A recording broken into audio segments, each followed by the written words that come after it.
students, hello everyone. So welcome to Diksha Vedantu YouTube channel. I am your master teacher Neha ma'am, and let's start today's session. Sorry for the delay. I don't know what's going on with the studio, but don't worry, we'll fix that out. Okay, again and again, this thing will not repeat. Okay, so let's start with the nationalism in Europe. The rise of nationalism Europe chapter. Let's start with the chapter. Okay. So yeah, I have discussed about the Frederick's. Yeah, can you hear me and see me right? Again, the voice is low. Right? Can you? Yeah, I hope now it's proper. Yeah, now it's proper. Okay. So let's start. Let's not make more delay. Okay. Let me start quickly. So I have already discussed about the painting which was made by Frederick Sorio. Right? Is that clear? Yeah. Now it's proper. I don't think there is problem in the voice now. Right? Okay, don't worry, this problems again and again, this will not repeat. We'll fix it out. Okay, don't worry about that. Yeah, most of the chapters will be completed today. By tomorrow, all the chapters of your SST will be completed. Fine. Okay, great. So we were starting with the French Revolution, right? So French Revolution, it was started in 1789. What had happened there? So it was started, the feeling of nationalism in French started in 1789. So remember the date also. Moving forward, French revolutionaries took many steps to create the collective feelings. You may get the question, what are the steps taken by? Yeah, hello, hi. Complete SST, I am starting with history chapters, okay? Right. So, they may ask in the question, what are the steps taken by French revolutionaries, right? So, what answer you should write here? So, you can see, innovative ideas such as lay citizen, lay patrio, right? So, nothing but father. How we call our India as Bharat Ma, motherland, right? Yeah. Yes. So how we call our nation as Mother India, right? They used to connect with their nation by saying as a fatherland. Okay. Yes. So it was connected. We all are the children of same nation. That connectivity was spread amongst the people. Creation of new French flag. New French flag was created, right? Collective identity, exactly. Elections instead of the National Assembly. State General Assembly was organized by the people, for the people kind of things. Yeah? Yes. Same. Yeah. Moving forward, administrative system which was consolidated. So, administrative systems were changed. It was not ruled by the king. Only every citizen has to listen to the words of king. That and all was vanishing out. Abolishing of customs, internal duties, many taxes people have to pay. Yeah, exactly. That's right. Lalit, Piyush and all. Right? Clear. That's good. Yes, Tarun. Okay. Yeah. So the internal taxes and all, they were removed because to ease the people, the difficulties they were feeling. Okay. Yeah. Yeah, French became the official language. Uniform weight measurements were discussed, were made, okay, to bring the unity and to make everything fine. Then we will study about the Napoleon Code.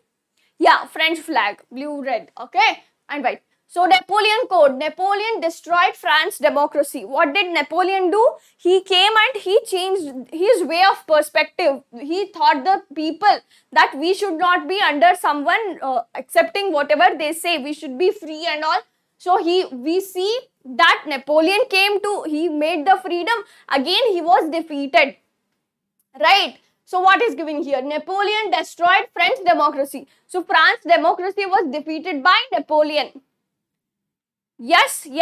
Everything will be done. Okay, don't worry. Yeah, great. Okay. Introduction of civil code in 1804. So this is also important. 1804 civil code was introduced, which was called as Napoleon Code. And what were the features of this code? Abolishing of all birthrights and privileges. By birth, people used to get the rights, right? King, the son of the king used to be the next king. By the birth, people used to get the right. This was abolished. This was removed. Establishment of equality before law. Before the law, everybody is equal.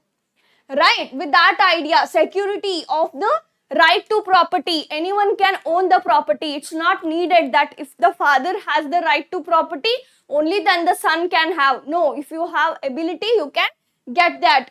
Guide restrictions were guild restriction is nothing but people were not allowed to trade in the groups, right? They were not allowed to expand their businesses and all, but that was removed. Okay. Yeah. Okay. New middle class. Then we come across the people, new group of people that arose here is new middle class. So politically as well as socially, aristocrats were dominant as far population concerned. So aristocrats were more, right? Peasants were the majority in population. So who were more? Peasants were more in the population. Since industrialization in England, new social class known as working class. Now these people, the people from the background, they started to work. They started to, when Napoleon came, they got some freedom, right? So they started to explore more things. They started to learn things. So a new mentality, a new middle class people arose. Yes, Piyush, we are going to discuss history, civics, geography, economics. Okay, don't worry. By today and tomorrow, everything will be covered. Right? Yeah, they were rich. Aristocrats were rich. Yes, exactly. Okay. Since the industrialization in England, new social class known as working class emerged. And the artisans, industrialists, business owners and so on, the people started to work. Right? After history, you'll be getting political science, right? Yeah. Liberalism. So what has happened here? Property owning men. So what is the concept of? A concept of liberalism. Property owning men were only given the right to vote. But here also complete right was not given. Only the people who hold the property, they were having the right. So each and every woman and property less men were restricted from all the political rights. So though they have freedom,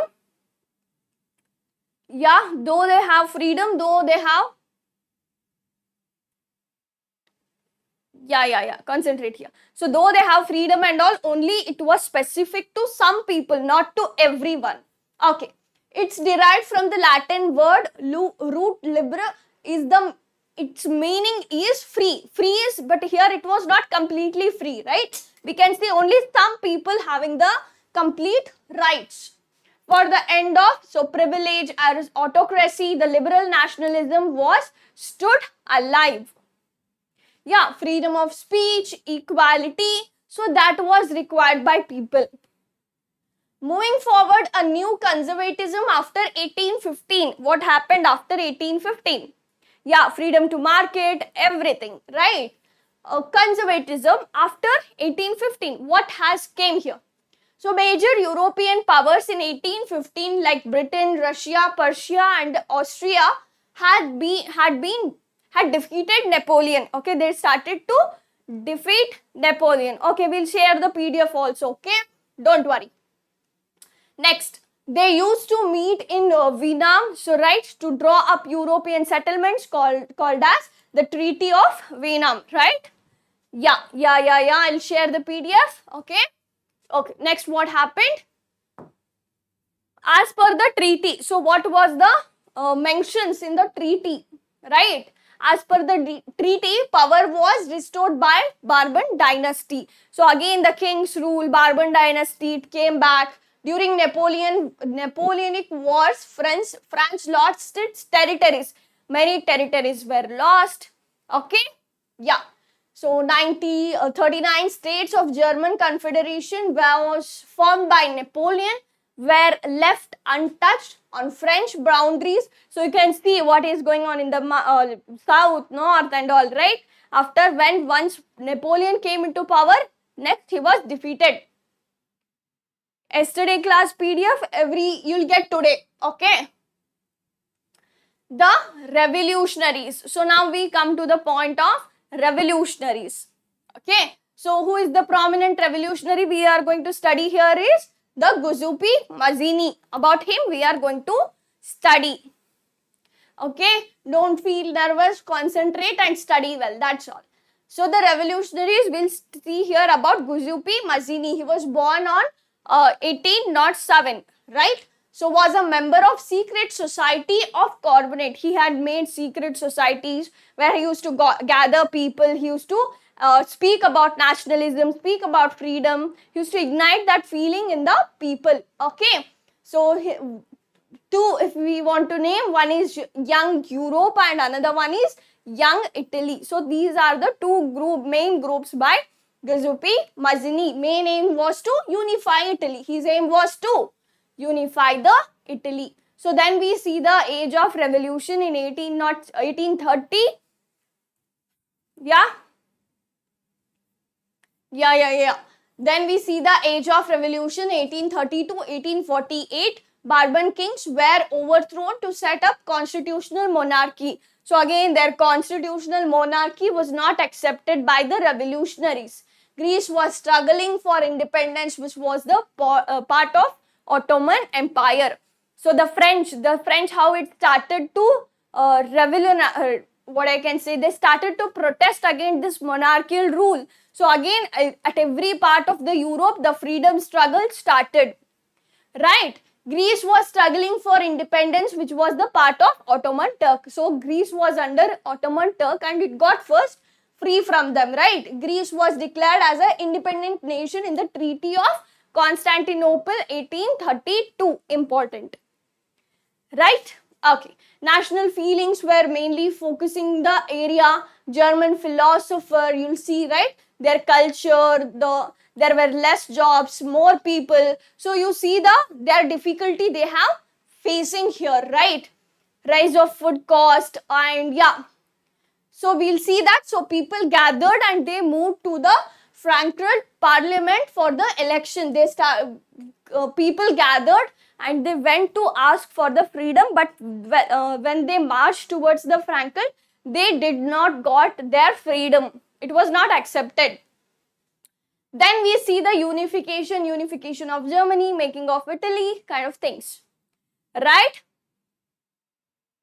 Good. You have solved the sample papers of social. That's good. Okay, keep solving. So how German was made, right?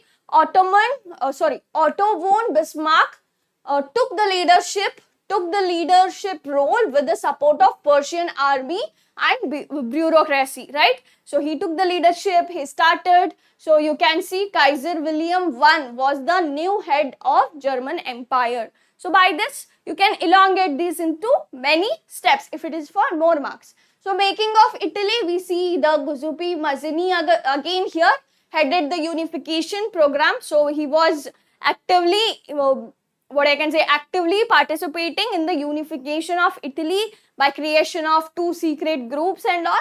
So he was the leader here, but he got failed. Okay. Victor Emmanuel II became the new king of unified Italy in 1861. Then how Britain came by English Parliament seized power from the ruling monarchy. The monarchical powers were snatched from their hands. From the king's rule, it was given to the Parliament. British force took Ireland in 1801 after the revolution failed. So again the Ireland went to Britishers' hand. So British nation was formed. It was facilitated through the mass propagation English culture. So English culture was going on there. Right? Yeah. Okay. Next. Let's see nationalism and imperialism. Okay. So modern Balkans included Bulgaria. So you can see Greece, Romania and these all the countries. What had happened?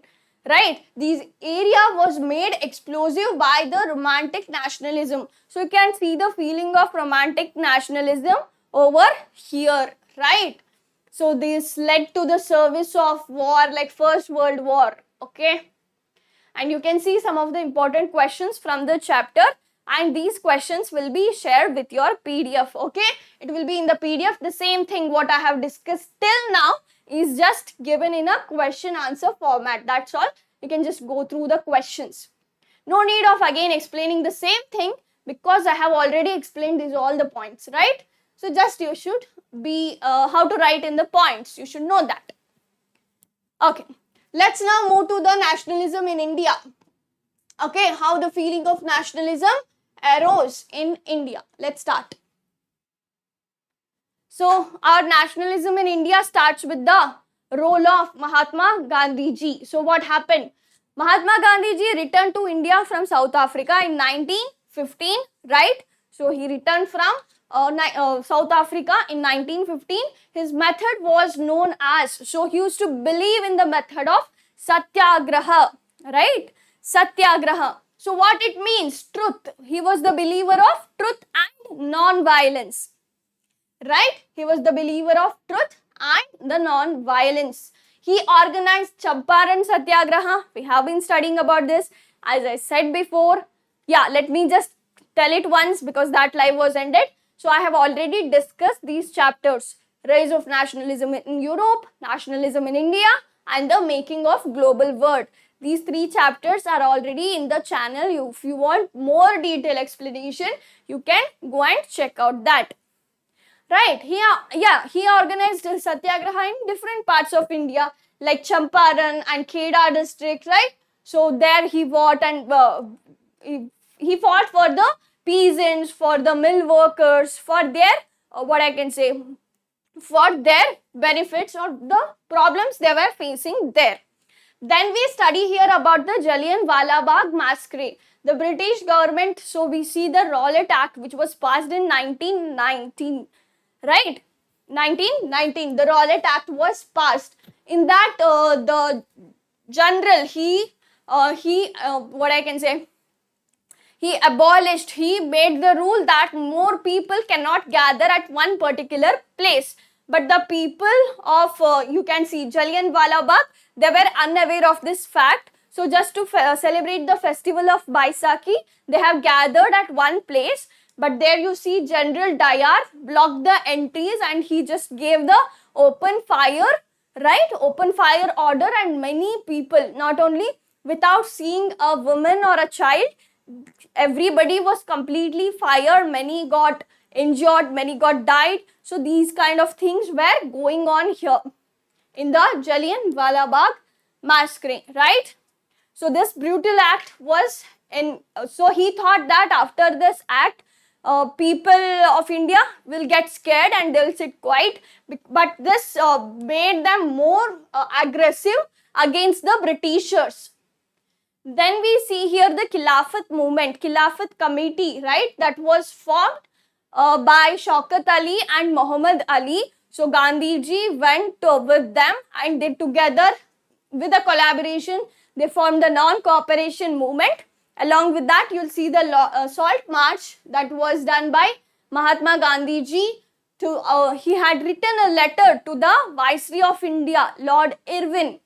Right, he had a letter. He had written a letter for giving some of the demands. In that, main thing was to abolishment of the salt tax, but it was not accepted by the Britishers. So he took the salt march, and 78 voluntaries marched from Sabarmati Ashram to Dandi, right? And there they manufactured the salt and break the law.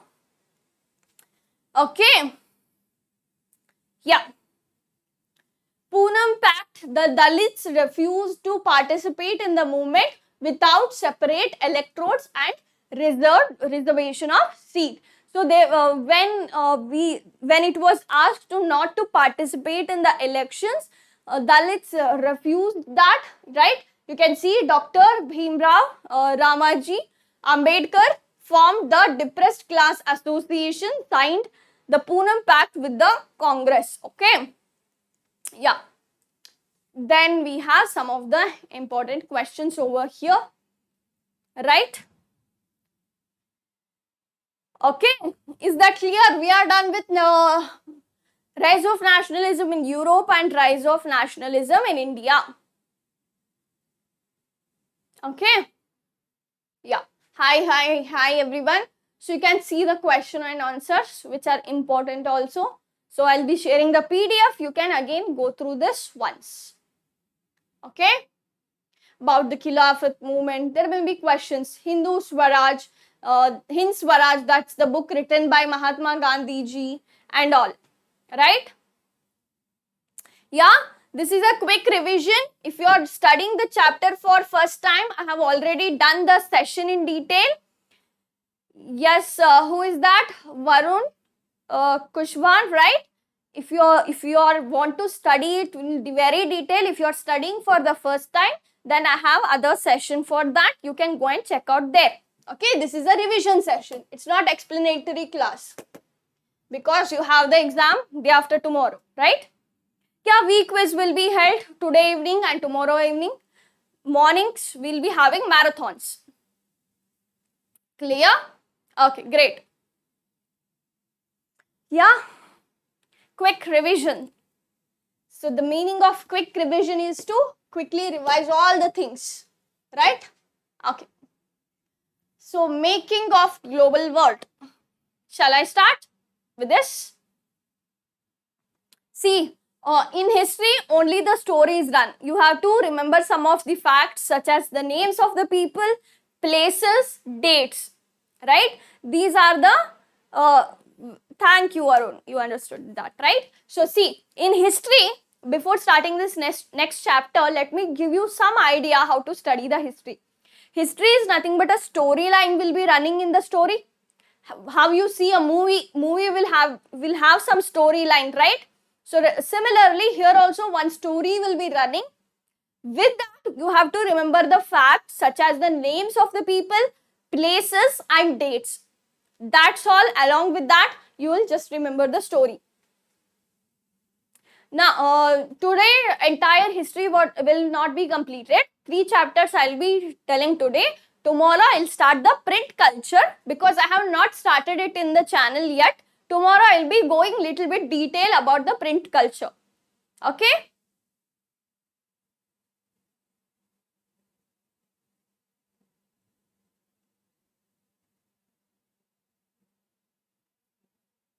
Okay.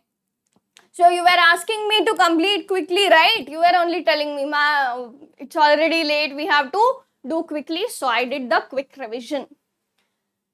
The making of global world, globalization, right? Just a second. Yeah. The entire chapter is not there, right? The entire chapter is not there in your syllabus. So how much that is, I'm going to discuss here. Right, let me start. Yeah. The making of global world, what had happened? Globalization refers to the integrated national economics and with the global. So what is this chapter? This chapter tells about, okay? It's not about, it's not only about the facts and things. It says that how the world is connected. We think by now, by using the social medias and all, we are connected, right? The nation, we are connected from India to some other, right? Okay. You want me to go slow? Yeah? Okay, no problem. Listen, this is a very short topic, okay? It doesn't take much time also. So what happened? We think the globalization, the connectivity of the world is now, but it's not the point of that is going on today. In the back, very long years ago, the globalization, the connectivity of the world had existed. Okay? Yeah, listen. Age of industrialization, I don't think that's there, right? That's there in the, what I can say, for your exams. Yeah.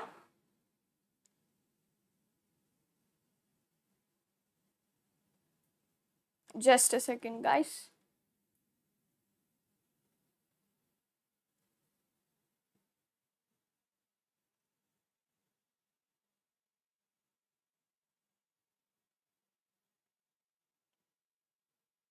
Okay.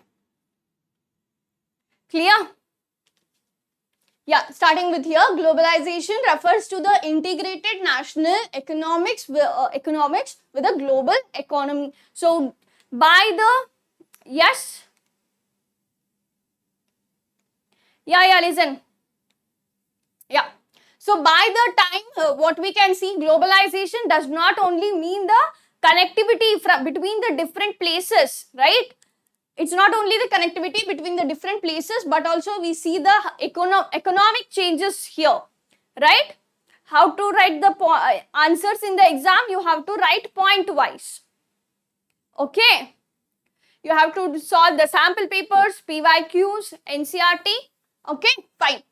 So, what happened? The history of globalization is testamented to all events. So, how the events made the change in the globalization process, let's study that. It is identified as an economic system which is associated with the free movement of technology, right? We can see the technological change. Yeah, I said you right, creative learning, NCRT, sample papers, PYQs, you can refer that. No, I have not thought of it still. Okay. Yeah. See here. What happened? By the movement of people, that there was sharing of technology, goods, people were traveling from one place to other, and also you can see the ideas of the people was changing, right? Okay.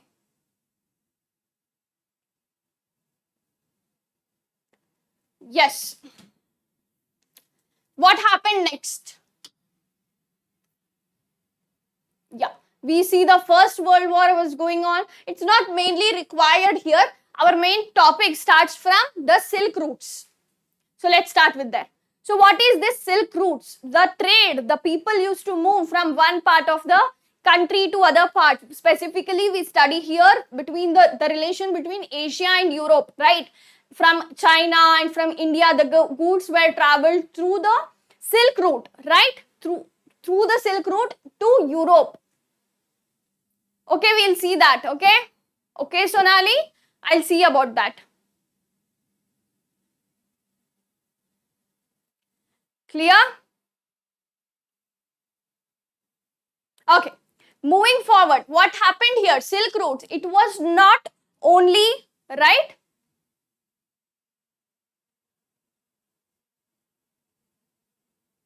Just a second.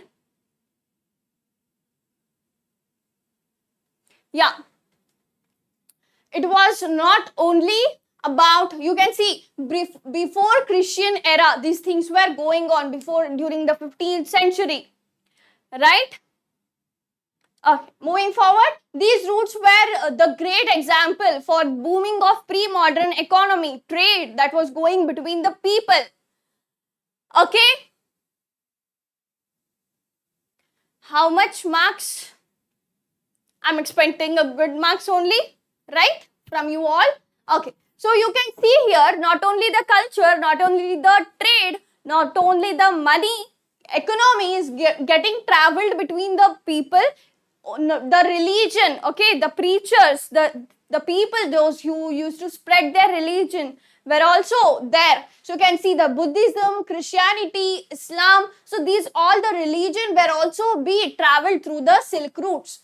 So these Silk Route were the fact of great source of trade. People used to trade through the Silk Routes. Historians have identified several of these Silk Routes.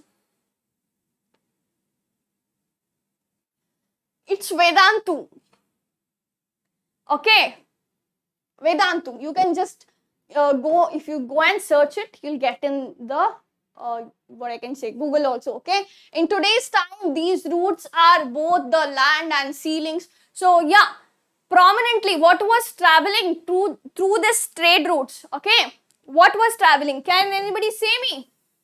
The silk from China and what I can say, from India, the spices and textiles from India were traveled through to Europe, and from Europe in return gold, silver, these kind of things were traveled from Europe.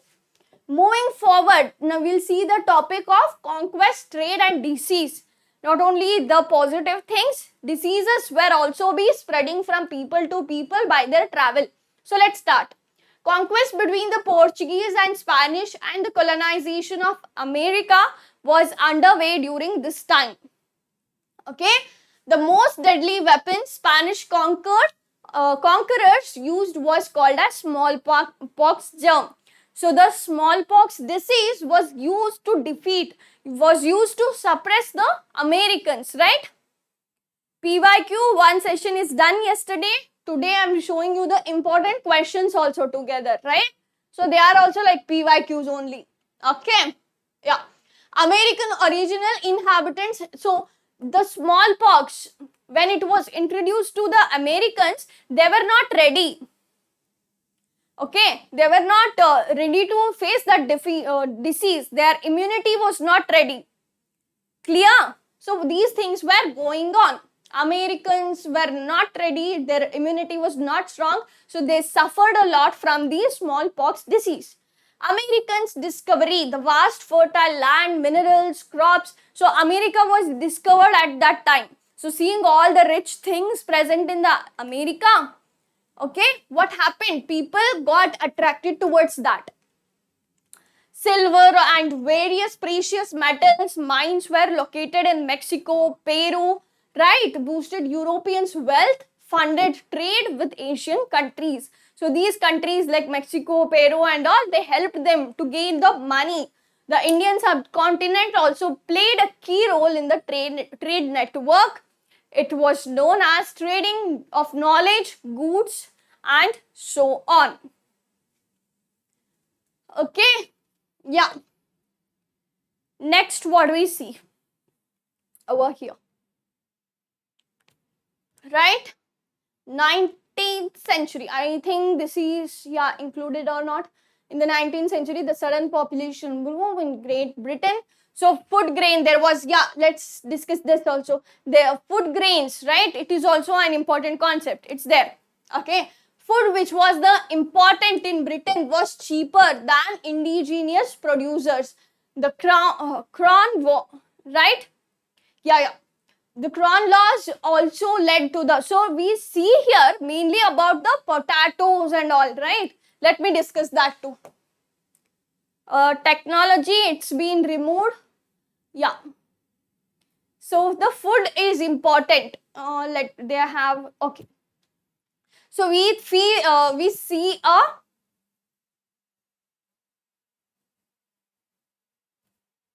yeah, whatever. If you like the video, you can hit the like button. Okay. See, so telling some other topics which are important here. That is, we see about the potatoes, right? It was newly introduced and nowadays what we commonly see, yeah, spaghetti. So the noodles and the things went to different countries and they got different names, right? So these kind of things and all we can see. Just give me a second. Okay, after this chapter, we'll have a break also, okay? Don't worry. Just give me a second, quickly. I'll just...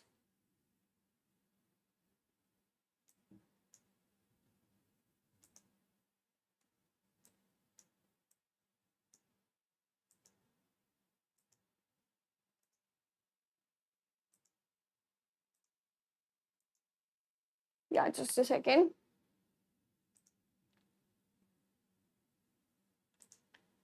After this, you can have a break.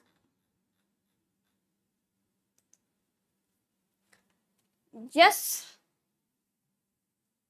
Just I'm looking at your chats. Oh yeah, the video is proper, right?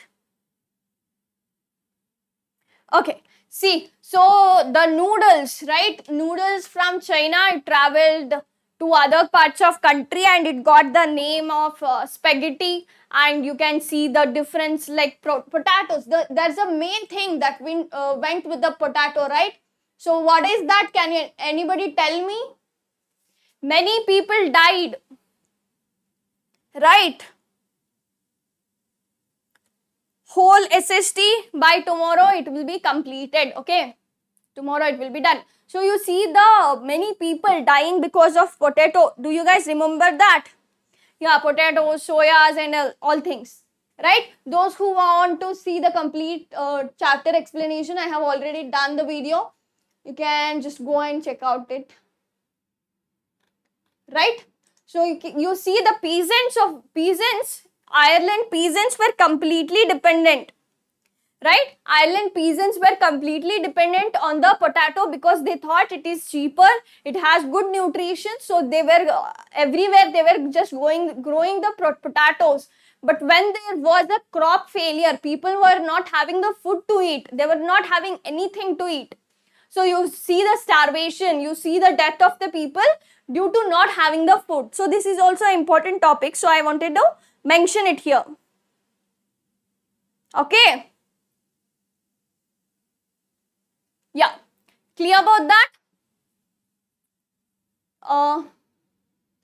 Yes.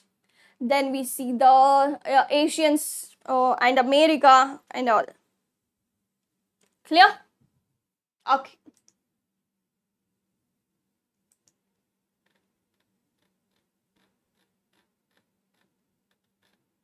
So remember all these things which are important. If you want to get the important questions.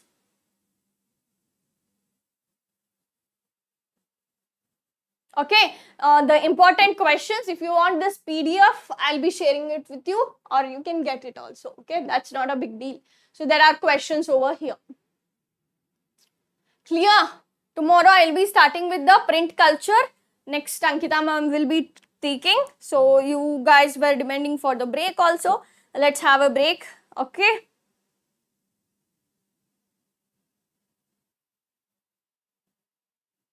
So let me just check how much. Okay. Yeah, hello everyone. Okay.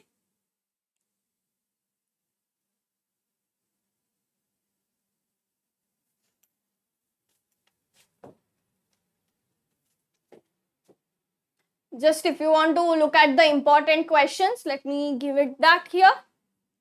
Right? Okay. So the aim of French Revolution, so we have discussed about these things, right? Lay citizen, la patriot. So the feeling of one, feeling of other nation, every citizens are the children, right? We have studied about those things. Let me just come. Okay.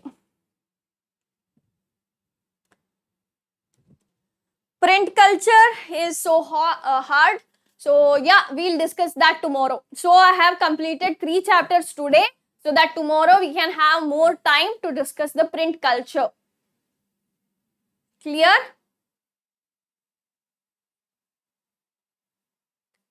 Okay. So yeah, let's see. Print culture tomorrow morning session I'll be discussing that, okay?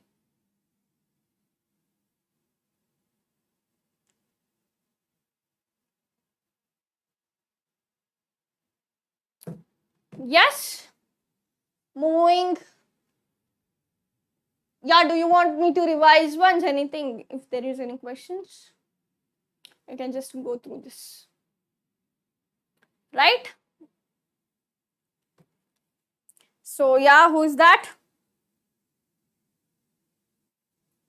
Yeah. Okay. So Napoleon Code, important. The Treaty of Vienna, right? These questions are important, and I was planning to make the video to remember all the dates of your history. So let's plan for that also. Okay. Anything?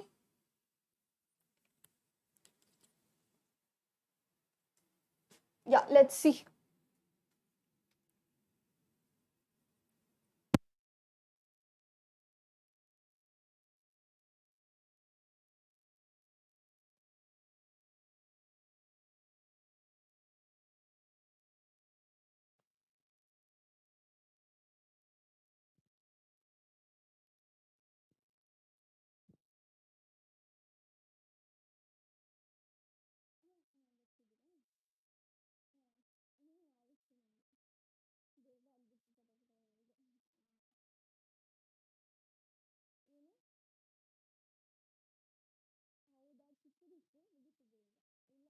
ಬೇಕು ಅಂತ break ಬೇಕು ಅಂತ ಕೇಳ್ತಿದ್ದಾರೆ break ಪರವಾಗಿಲ್ಲ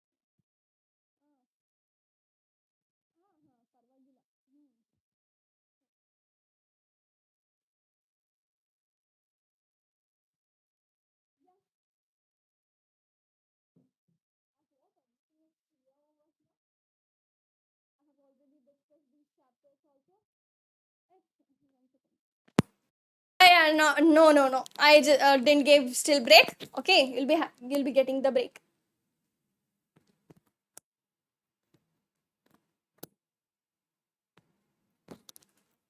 What happened?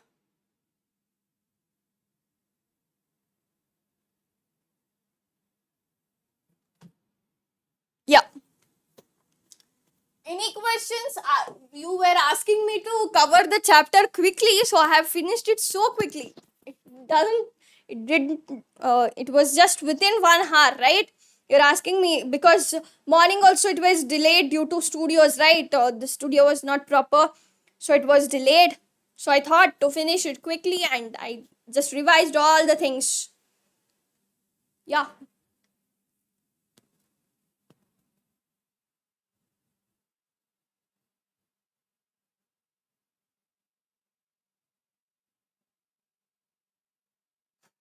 Yeah. Don't get distracted over the chat. Okay. Yeah, come here. Clear to everyone? Quickly, I hope. Is history, how is history, easy or difficult? Tell me that first. Yeah, tell me first, is history easy or difficult? How do you feel history? Quickly, let me know that.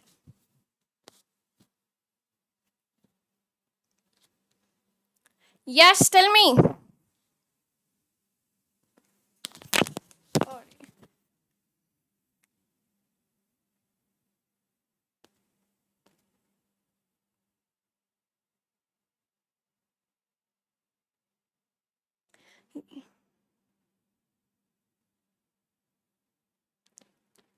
No, ma'am, like and story. You'll feel easy. History is easy. Good then. Good. Good.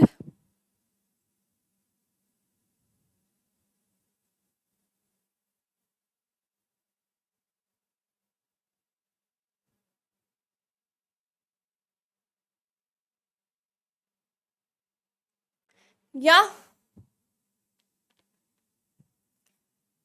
easy. Good. 70% easy history, 30% difficult. Some will be remembering things will be difficult. Okay, that's good if you feel easy. Yeah, first lesson is little bit big, right? History is very easy. Good. Yeah, first lesson is very little big, but you can expect most of the questions from first two chapters.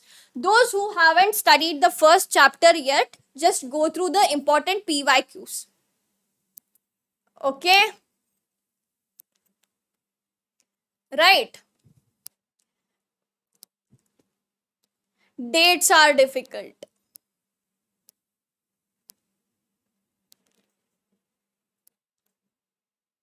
Yeah, I got it. Okay.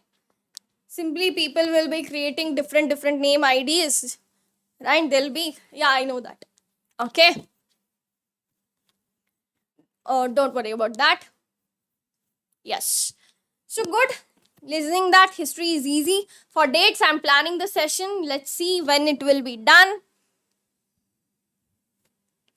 Agriculture. I think it is from geography, right? Map. Okay, we'll see about the maps also. Okay, don't worry about that. Rest of the things of history I'll cover tomorrow. So shall we have a break now? After the break, Ankita ma'am will be starting with the session. Yeah, whatever the doubts are, let's keep a doubt session and we can clear there, right?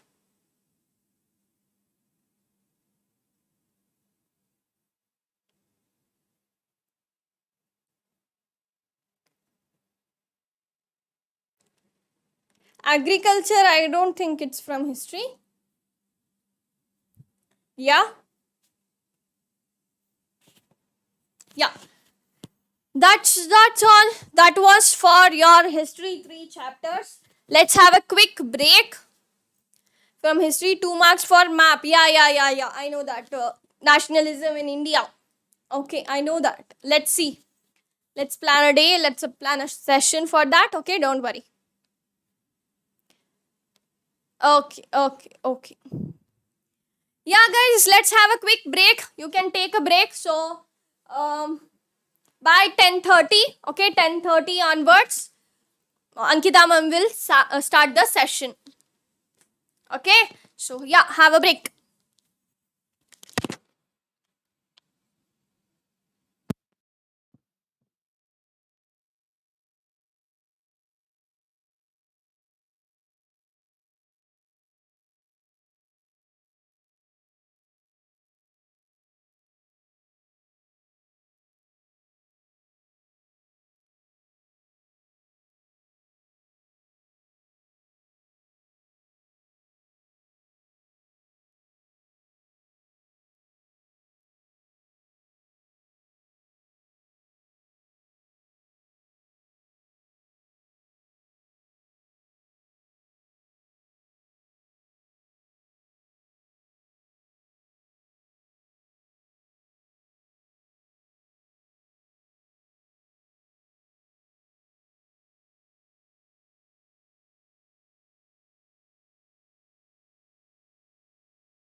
Hey guys, good morning. How is your preparation going on? How was your history part of the syllabus? Yes, hi. Hello. Good morning, a very good morning, everyone. Yes, let's get started. Yeah, it's not coming. Just let me check once. Hello. Good morning, a very good morning. Huh, it's coming, right? Everything is fine. The board is visible, right? And my voice is audible. Board is audible and my voice is visible. I was just kidding. Yeah, everything cool. Let's get started then. Okay. Day after tomorrow, you have your social exam, so it's not time for you to, just chit chat and waste your time. Okay, let's get started. So, yes, federalism. The first chapter has been done already. You can go check that out. Okay, I took a live class. Okay, I remember Tarun Lalit was there in the class. Okay, so you can check that out. So, let's start with federalism. So, what do you understand by the term federalism, guys? What is federalism? How do you define it? Yes? Yep, tell me. Article and sections. I'm your civics master teacher, Ankita ma'am. I don't use that. Anyway, but this is nice. Hello, my dear articles and schedules of the constitution. I'm your civics master teacher, Ankita. I'm not civics master teacher, but I'm chemistry master teacher. Anyway. So, Dinesh, I'm going to teach 2 chapters today. Okay, this one and the next chapter. Gender, caste, religion. Yes.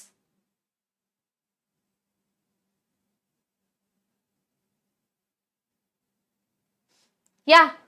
What is federalism, guys? What is it? How do you define it? What do you understand by the term federalism? Haven't you studied anything? So, Dinesh, I'm going to teach 2 chapters today. Yeah. I'm making sure that I'm audible so that you can answer. Alright, so let's discuss that. Federalism is a system of government in which power is divided between central authority and various constituent units. Okay, so that is nothing but federalism. Alright, so what is federalism? We are going to revise all these concepts, features of the federalism, and what makes India a federal country. Our country is a federal country, right? The powers lies in not just central authority, but it is divided. So in the first chapter, in power sharing, we have discussed about Belgium as well as Sri Lanka, how the government is affecting the lives of the people. Okay, so civics thodi boring hai. Okay, yeah, it's choices, I guess. I find economics extremely boring, but yeah, civics very interesting. History as well, very interesting. Yeah. So, what is federalism? Federalism is a system of government. It's a system of government in which the power is divided between the and central authority and various constituent units of the country. So, in the last chapter, we have discussed about various governments like central government, state government, and local government. In India, we have central, state, and local government. Okay, so power has been shared between these, and we have horizontal power sharing, vertical power sharing, and everything. Okay, hi Ram Ram. Yeah, federation has 2 levels of government at the center for entire country and government at the province or the state level. So in India, we have state level governments as well as we have local government. Okay, so moving on, these both levels enjoy their power independent of other. So we have certain, we as in state has certain powers. We have a state list of, where we can, handle things, right? Agriculture, irrigation. So that comes under state list. We have central list, we have residuary list. And what else do we have? Shared list, which is that concurrent list. Okay. Oh, we have Ankita in the chat. Hi, Ankita. Yes, my name is also Ankita. So, in case of Belgium, Constitution of Belgium was to reduce the power of the central government and to give these powers to the regional government so that there is distribution of power. So, regional government existed in Belgium even earlier. They had their rules and powers, but all these powers were given in these government and could be withdrawn by the central government. So, the central government can withdraw some of the powers. Okay, so they can withdraw some powers in Belgium. The changes that took place in 1993 was that the regional governments were given constitutional powers that were no longer dependent on the central government. So after 1993, amendment happened in Belgium. So after 1993, central government couldn't, withdraw all the powers from the local governments. Local government was independent of the central government. Okay. Hi Priyanshu. Hi. Yes. So thus Belgium shifted from a unitary to a federal form of government. Unitary government means, so the power is concentrated, will be in the hands of the central government. Okay, but now it has been shifted to federal government after 1993. All right. So you're following the train of thoughts here, right? Yes, you're following. Every year this question is asked. Why India is federal country? PYQ, most important PYQ. Yes. Thank you, Lalit. Very good. Alright, so moving on. Which type of government can be depicted from the given image? Federal government, unitary government. So national government is handshaking with state government. Which is that? Yes.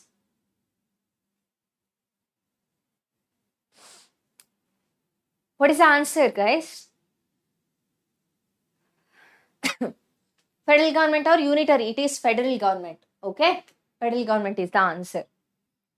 Yes. Next, federal countries in the world map. You can see here Russia is a federal country. Of course, India, Ethiopia, Nigeria, Brazil, Argentina, United States of America, Canada, Australia, okay, Germany, Belgium, Austria, Spain, Switzerland. So these are some of the countries where there is federalism, federal government. Okay. Can you do mega PYQ sessions? We'll see about that, Dinesh, because this mega marathon is going to go till 6 o'clock. Okay, we have to complete half of the syllabus today. And if you are left with time, and also it depends on the studio availability in the office. Okay, we'll do it. If possible, if time permits us, if everything is proper, so we'll do it. Okay. Wow. You're that brilliant and you call Modi ji and ask questions. That is nice. Good for you. Yeah.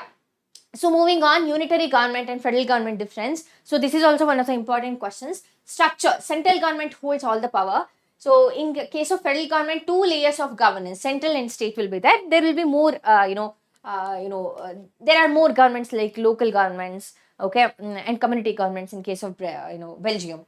Affecting changes in local bodies can be made by executive orders. In federal government, changes can be made with the consent of the parliament. So in here, so we have to get the consent of the parliament. Parliament has to say yes. Next example, China, France, Singapore, UK. Examples of countries which has federal government: Germany, India, USA, and Nepal. Okay. Yes. There are more, Dinesh, but for the time being, this has been given. All right. So yes, which form of government has two or more levels of the government, guys? It is federal. It is federal government.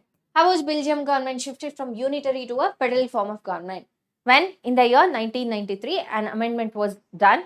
Okay, so it shifted its government from unitary, that is, so center gave its authority to local governments, local as in community governments. Okay.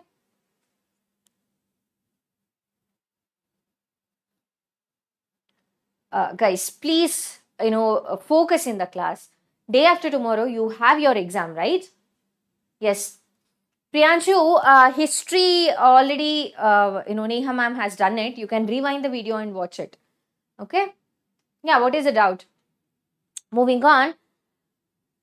Yes, the change that took place in 1993 was that the regional governments were given constitutional powers that were no longer dependent on the central government. Thus, Belgium shifted from unitary government to the federal form of government. Okay. Next, what were the regional governments of Belgium? When were the regional governments of Belgium given constitutional powers? 1983, 1993, 79, 96. What is the answer? Yes. What's the answer, guys? Yeah, give me the answer. What's the answer? Yes, Lalit, what is the doubt?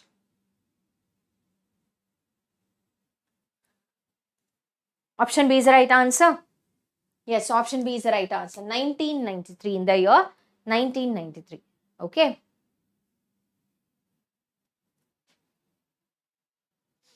Moving on. Very good. All of you, Sonali, Dinesh, Anurag.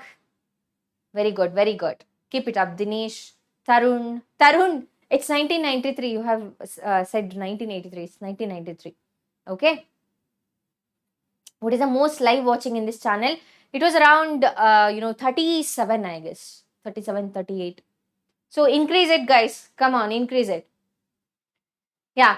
So 1993 is the right answer. So the next question is, which form of the government has two or more levels? Community government, coalition government, unitary government, federal government. Unitary is just center. Okay, community government is a form of government where central authority will be giving the powers, distributing the powers to community government. Coalition government, two or more parties are going to come together and they are going to form a government. That is coalition government. It's federal government. Very good, Dinesh. It is federal government. Option D is the right answer. Very good. So moving on, in federalism, power is divided among whom? Small units of a state, the different states of a country, a central authority and its constituent units, constituencies. 56 in English. Oh, yeah, right. Lalit, thank you. Yes, Basavaraj sir.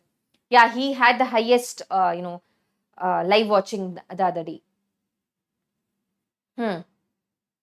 So, which is that? A federalism power is divided among whom? A central authority and its constituent units. Option C is the right answer. Okay. So, option C is the right answer. So, moving on. Next, features of federalism. Which type of government is there in China, guys? Do you know? Which type of government is there in China? Yeah. Let's see. So, what are the features of federalism? Two or more level of governments, the tiers.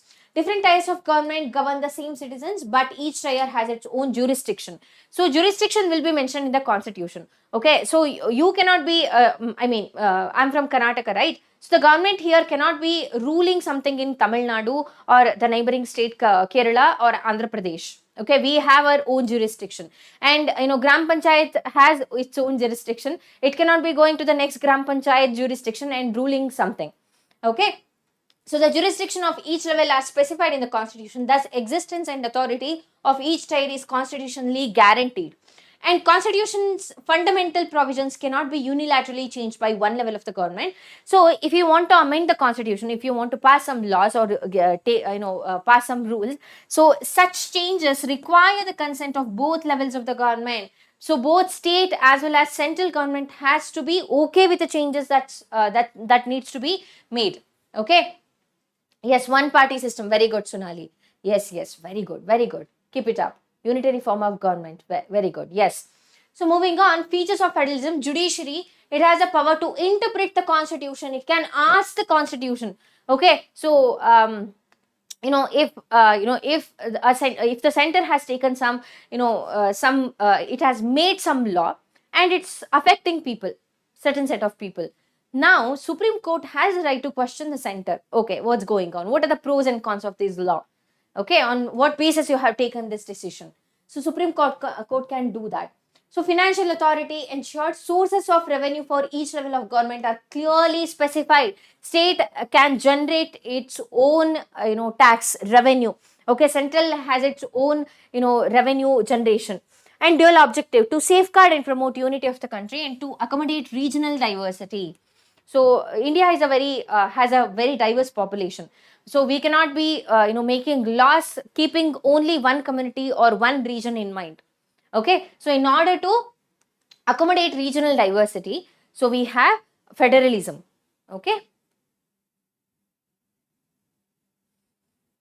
So, moving on, ideal federal system, mutual trust and agreement to live together. So, this is very, very important. Agreement to live together. This doesn't only apply in federalism, but in our day-to-day life. So, if we always fight with our neighbors, we won't be in peace, they won't be in peace. Right? The same thing here. So, agreement to live together is extremely, extremely important. And mutual trust should be there. Okay?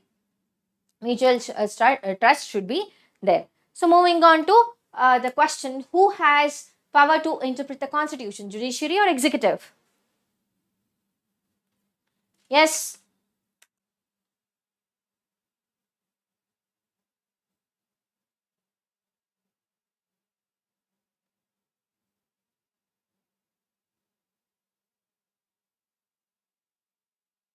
Come on guys, do not spam.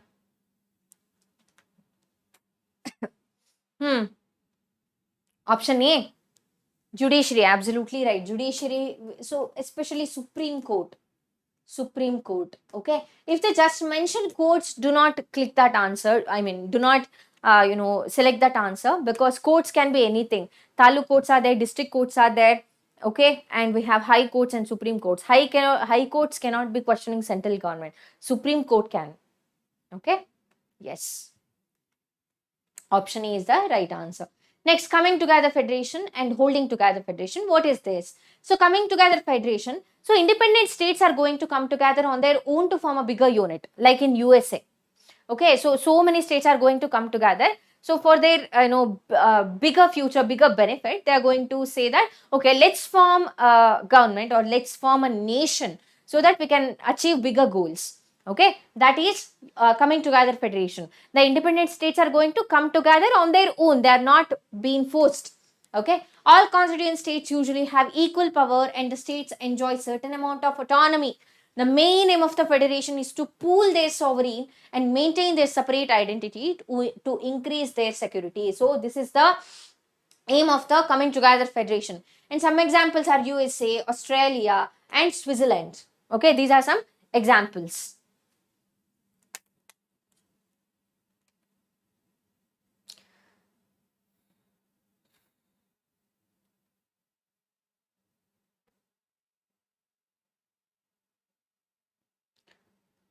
Ayo, guys, do not distract everybody in the class, please.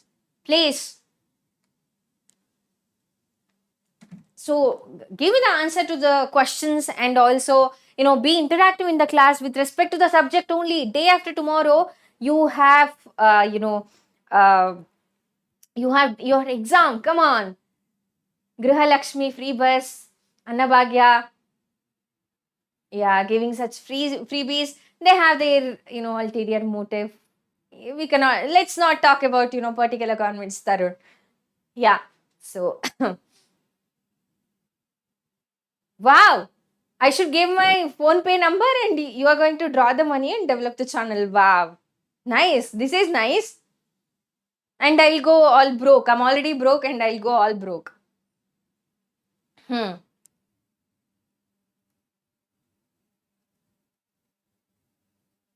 All right. So moving on to holding together federation. Under this, so the India, Belgium and Spain are examples. A large country decided to divide its power between the constituent units and national government. So we formed linguistic states after our independence, right? So that's holding together federation. Under this, central government tends to be more powerful. So even when we say, power has been shared, even then central government holds more powers than the state governments or local governments. In this type of federation, there is an absence of pooling sovereignty and maintaining identity. So some examples are India, Belgium as well as Spain. Okay. Why not free petrol? Because you are going to fill the free petrol and roam around, that's why. So find the mistake here. Under holding together federation, central governments tend to be more powerful. Is that right? Holding together federation, central governments tend to be more powerful. Is that true? Yes. Find the mistake. Is there any mistake here? Yeah, it is true. Okay, there is no mistake. This is true. So under holding together federation, central government tends to be more powerful. Okay, see. All right. So moving on. Yeah. Absolutely, Lalit. Even when I was in 7th standard, I used to be really small, very short. So my mom used to be like, okay, she's still in 4th standard. I would be like, huh? I actually had told the conductor once that I'm not in 4th standard. My mom is lying. She had given me left and right that time. Yeah. So moving on, what are the dual objectives of a federal system? Dual objectives of federal system. Which are those? We discussed that. What are the dual objective? Here it is, mutual trust. Okay, not this. This, to safeguard and promote unity of the country, to accommodate regional diversity. These are the dual objectives of the federal government. Okay. Yes. Understood? Next question you need to answer. How is financial autonomy of each tier ensured? Where is it ensured? Yes? Give me the answer.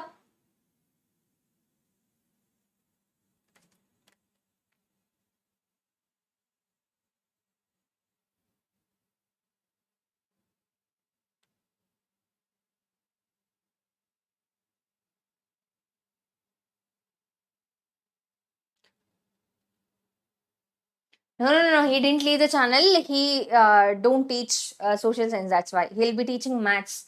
What is he gonna do? He can't teach chemistry because the exam is already done. He wouldn't be teaching social science, so he's not coming to the office. He'll be coming to the office after your social science exam to teach you maths. Okay, constitution. Yes, very good. Constitution has given all the, in constitution everything is mentioned about financial autonomy of each tier. Okay, now quiz. Who sets the power of different levels of the government in federal system of government? Central government, state government, local government, constitution. What is the answer? Yeah. Yes, give me the answer.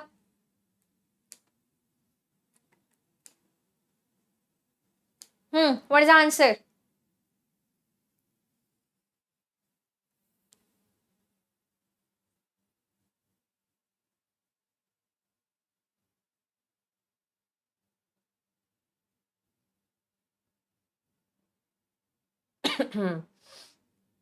Okay, so yeah, in Tamil Nadu, every woman gets 1,000 rupees every month. Yeah, we have that scheme as well.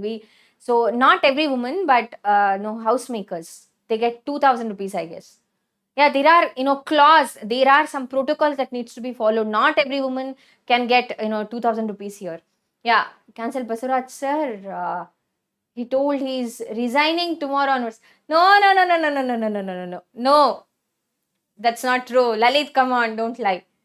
Yeah, option D is the right answer. Yeah, option D is the right answer. It is constitution.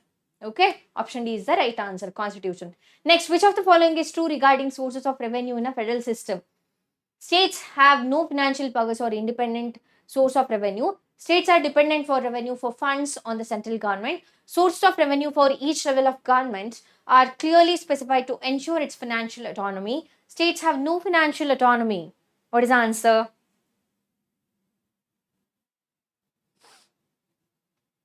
Tarun, stop it.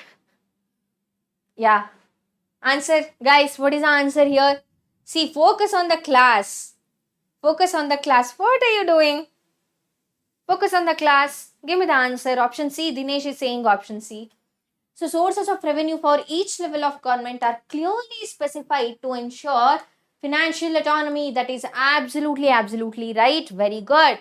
Dinesh, Sins, Prashant, Shaurya, all of you, very good. Tarun, Arun, that rhymed. Yes. Palak, yes. So moving on, which of the following is not an example of coming together federation? Australia, USA, Switzerland, Sri Lanka. Yes. What is the answer? Coming together federation, which is not the answer, which is not an example of coming together federation. Australia, USA, Switzerland, Sri Lanka. Yeah.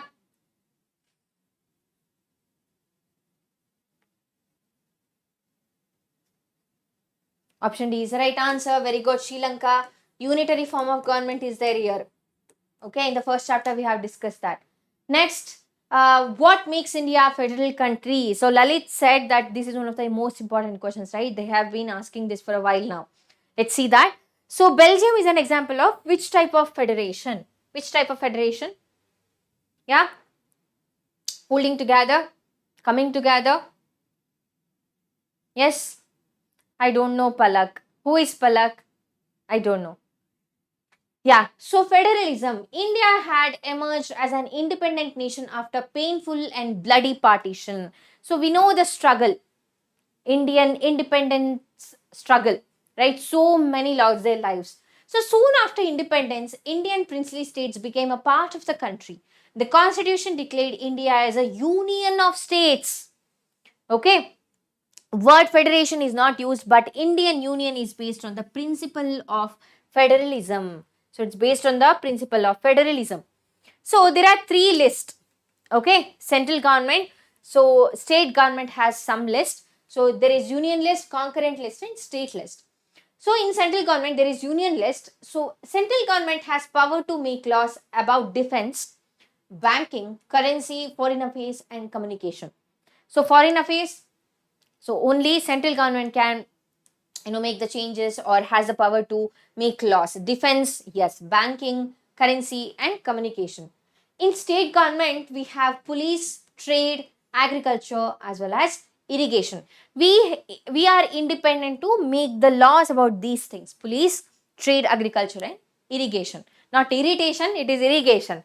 Next, concurrent list. Both central and state government jointly make laws about education and forest, trade, marriage, adoption, as well as succession. Okay, so these are the concurrent list. Ayyo.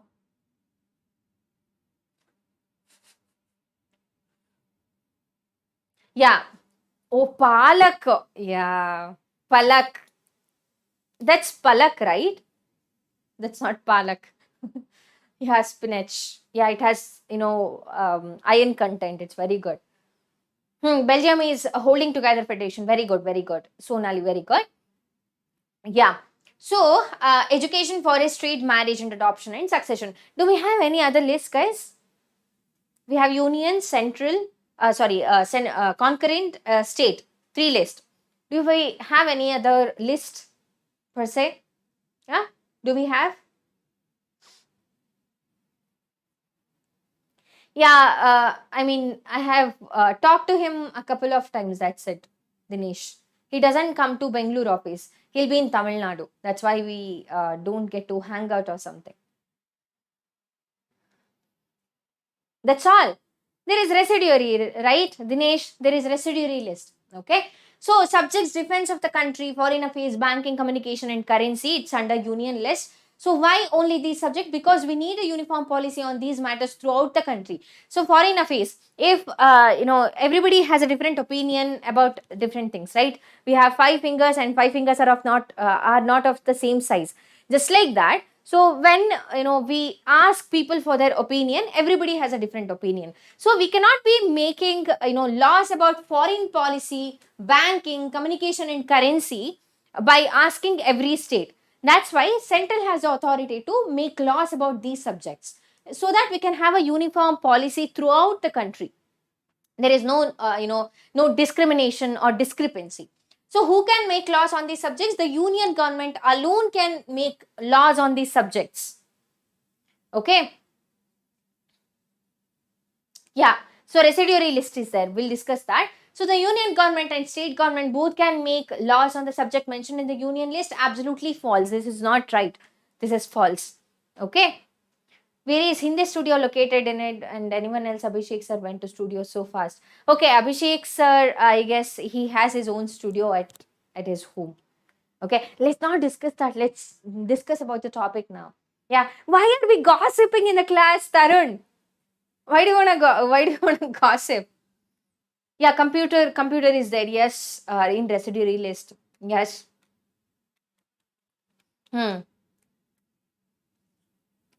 Okay.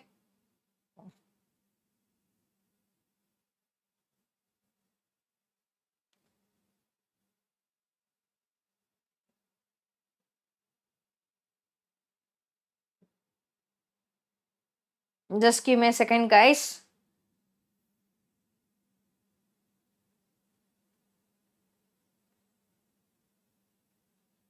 Yeah. Kamli, Neha ma'am, Navya ma'am or Basavaraj sir is going to teach that in geography. Okay.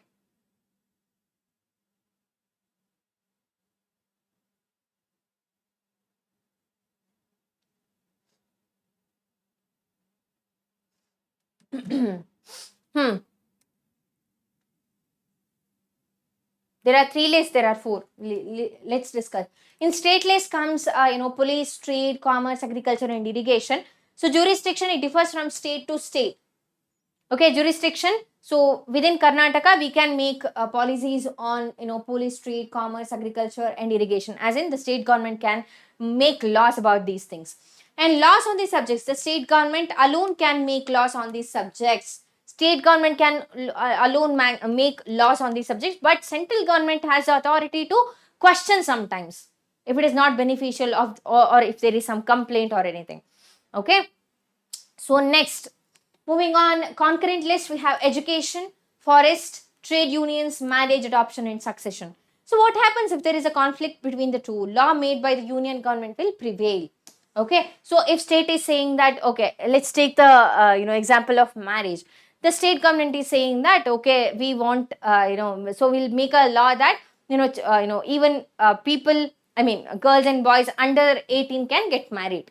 Okay, central government is like, no, they're not even adults, they cannot be getting married. Okay, so which is going to prevail? Of course, the central government. Okay, so central government, the law made by the union government will prevail. So laws on these subjects, both union and state government alone can make laws on these subjects. Both have the both get the power to have a say in it.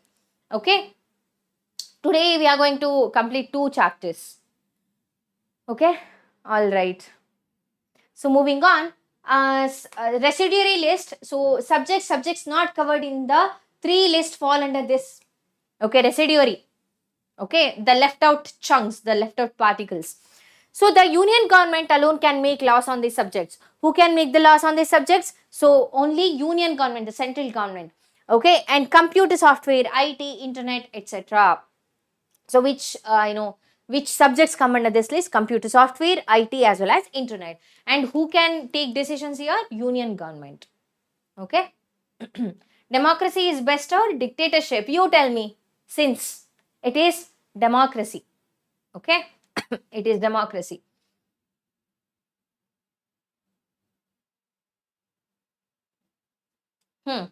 So now moving on.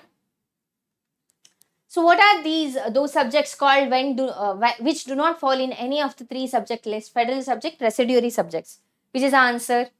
It is option B, residuary subjects.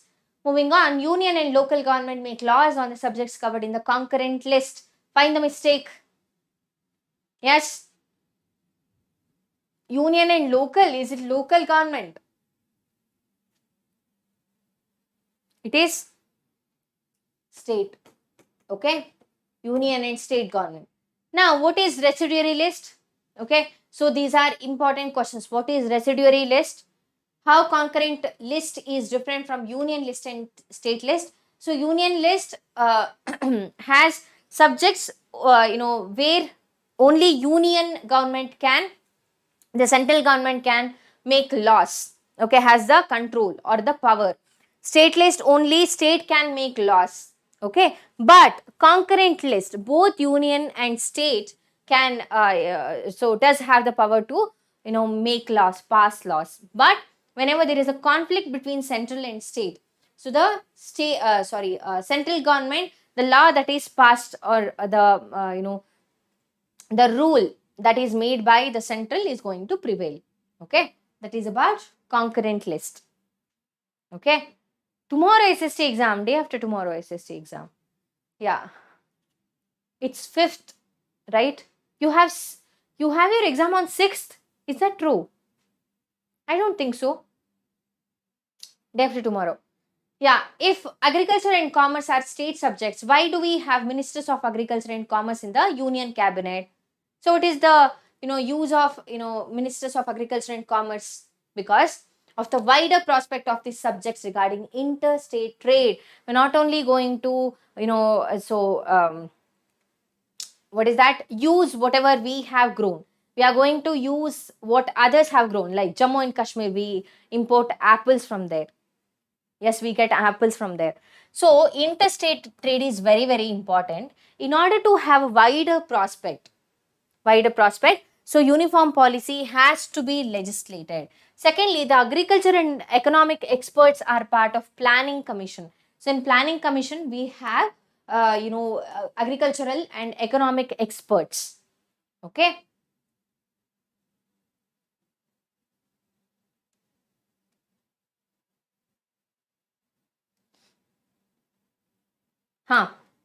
Now moving on. Which of the following subjects is not included in the union list? Defense, foreign affairs, police, banking. Which is not a subject in union list? Yeah. What is the answer, guys?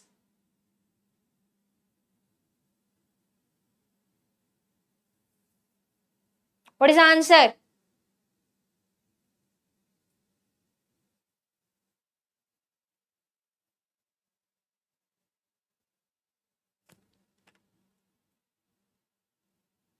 It is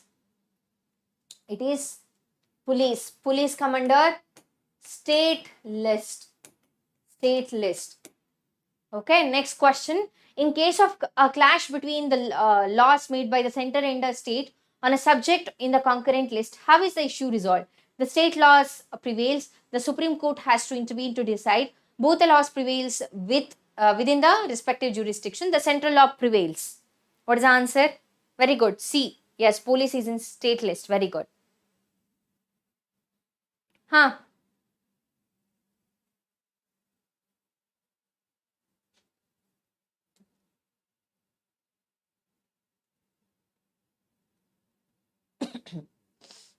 What's the answer, guys?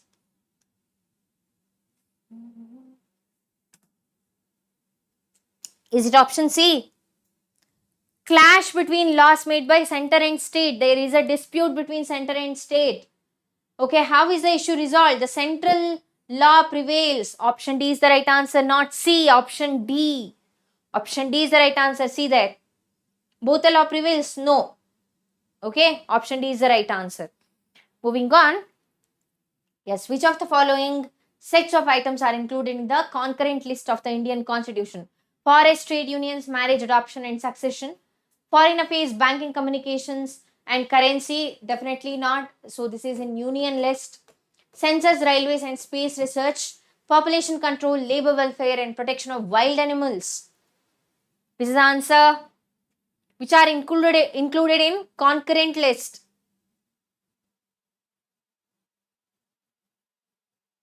Yeah.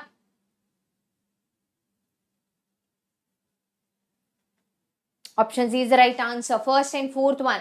Okay. This one and this one. So forest, trade unions, marriage, adoption and succession, this come under concurrent list.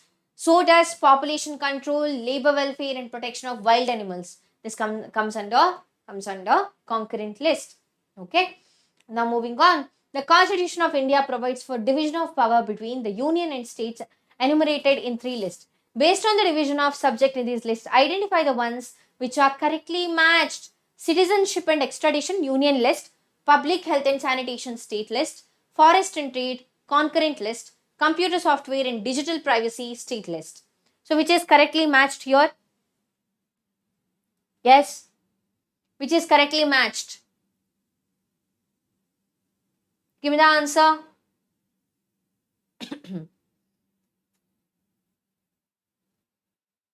MCQs are easy. Since then, answer this question, no? Answer this.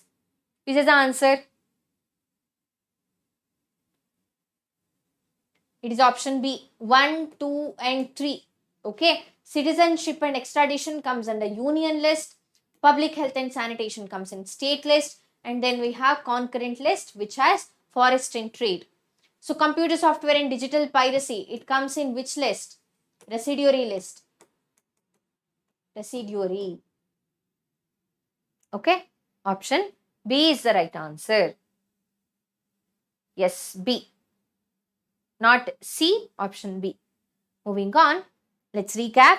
As of now, what have we discussed? Federalism is a system of government in which power is divided between central authority and various constituents of the country. There are two kinds of routes through which federation have been formed. So first route, independent states coming together to form a bigger unit. Second is that large country decides to divide the power between the constituent states and the national government. Okay, holding together. This is coming together, this is holding together. Second one. The constitution has provided a threefold distribution of legislative powers between the union government and the state governments. One is union list, second one state list, and concurrent list. So there is residuary list as well. Okay, you have completed civics. That's very nice. Good for you. So moving on to what makes India a federal country, how federalism is practiced in India, and what is the relationship between center and state. Let's discuss that. Okay. I don't, okay. So explain what, Surendra? Previous page. This one. Yeah. So this is the summary, recap. I'll move out of the frame so that you can take a screenshot or something. Okay. So this is what we have discussed so far. From what time? 10:30, I guess. Okay. 45 minutes. Okay. So we have discussed about federalism, two types of federalism, how federation can be formed. One is coming together, one is holding together. And there are three lists: union, state, and concurrent list. And then we have another one, residuary list. Okay. Moving on. So what makes India a federal country? All the states in Indian Union do not have identical powers. Okay. So special powers are given to some of the states like Assam, Mizoram, Nagaland, and Arunachal Pradesh. And they enjoy special power under certain provisions of Indian Constitution. So under Article 371, due to their social and historical circumstances, these are the states which enjoy certain special powers. Okay. So these special powers are especially enjoyed in relation to the protection of land rights of indigenous people. So indigenous people, scheduled tribes, scheduled caste, okay, indigenous people. So in order to protect their rights, they were, they need to be protected. Okay, they have different cultures, very special, distinguishing, practices. So in order to protect that, so these states, northeastern states, have some special power under the constitution, in the constitution under Article 371. So preferential employment in government services. No outsider can buy land or house here. So one needs to be belonging to the same state in order to buy a land here. Okay, it's not the case in other states. For example, in Karnataka, anybody can buy a land, but not in Assam, Mizoram, Nagaland, and Arunachal Pradesh. Okay. Yes. Now moving on, there are some units of the Indian Union which enjoy very little power. These are too small to become an independent state. We call them union territories, but at the same time cannot be merged with any of the existing states because there will be some disputes, or they are, the population is very different, the culture will be very different, or the language they speak can be different. Example, Chandigarh, Lakshadweep, Dadar and Nagar Haveli. So these territories do not have the power of a state. Okay, Jammu and Kashmir was an union territory, but that was, breached a couple of years back. The central government has special powers in running these areas. So central government has the special power in running these union territories. No, there is no state government here. Okay, central government. So yeah, in geography, a map will be there, but it will be discussed by Basavaraj sir and Navya ma'am. Okay. Moving on. So which article of the Indian Constitution was recently scrapped by the Indian government? Article 375, Article 370. It is that.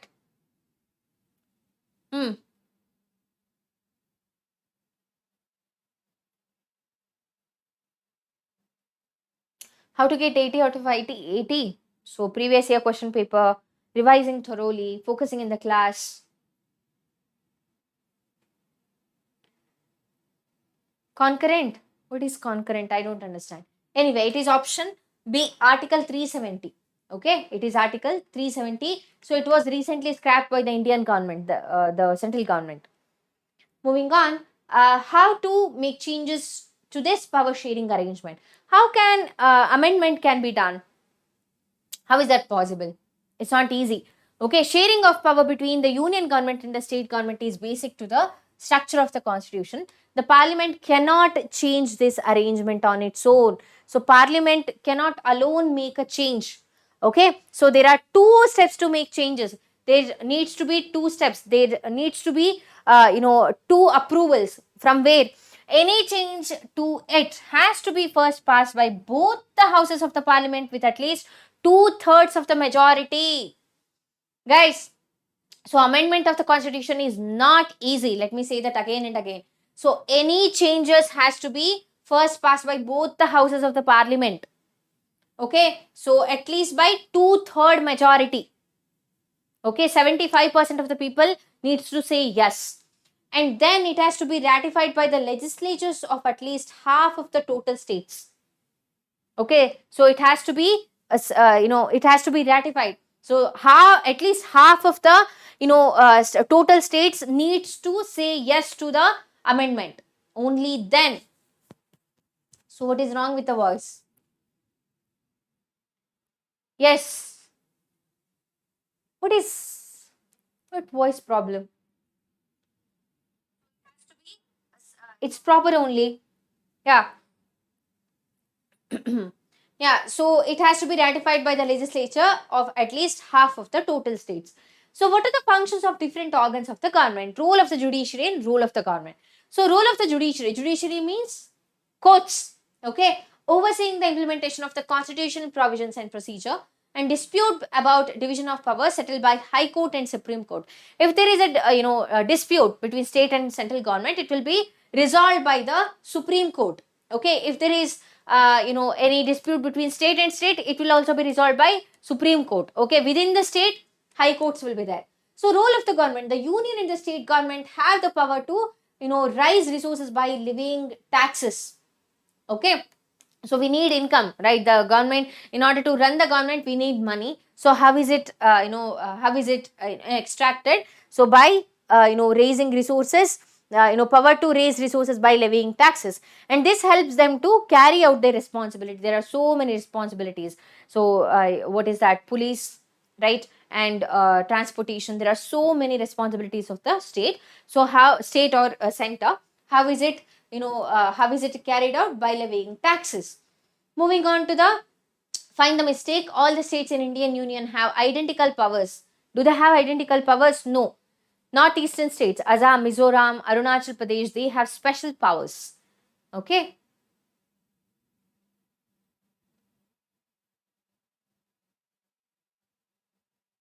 Yes. Yeah, reservation for women is there.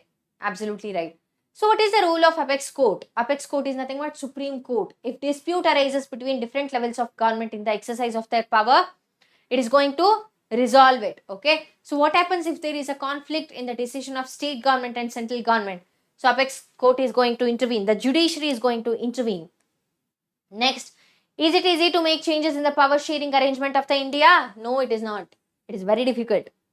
Okay. So why? See here, two steps are there to make changes, needs to be taken to make changes.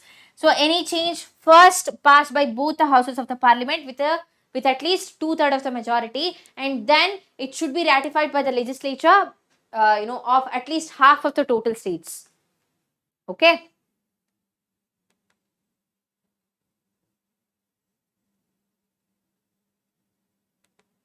So moving on, which of the following states does not enjoy a special status under special provision of Constitution of India, Article 371? Nagaland, Assam, Madhya Pradesh, Arunachal Pradesh. Which is the answer? Yes. Yeah, you have to learn the answer, how to write the answers.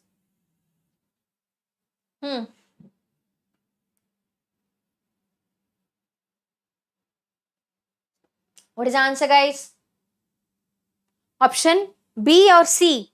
Assam, Nagaland and Arunachal Pradesh, they are given special provisions under in our constitution, not Madhya Pradesh. Option C is the right answer, guys. Option C, Madhya Pradesh. Madhya Pradesh doesn't enjoy any special status. Okay. Moving on, who has the special power in administering the union territories in India? Union territories, Dadar, Nagar Haveli, Daman and Diu, Chandigarh. Which is that? Central government, president, governor, local self-government. Which is the answer? Come on, give me the answer quickly. Is it C, governor? No, option C is not the right answer. Which is the answer? Option A is the right answer. Central government, the union government has the authority of administering the union territories in India. See, union territories, union government, the central government has the power. Next, consider the following statement and choose the correct option. Sharing of power between the union government and state government is basic to the structure of the constitution. The parliament can change this arrangement on its own. Which statement is right?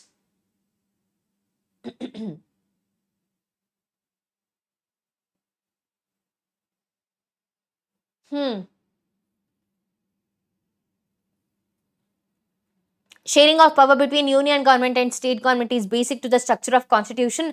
That is right. Okay.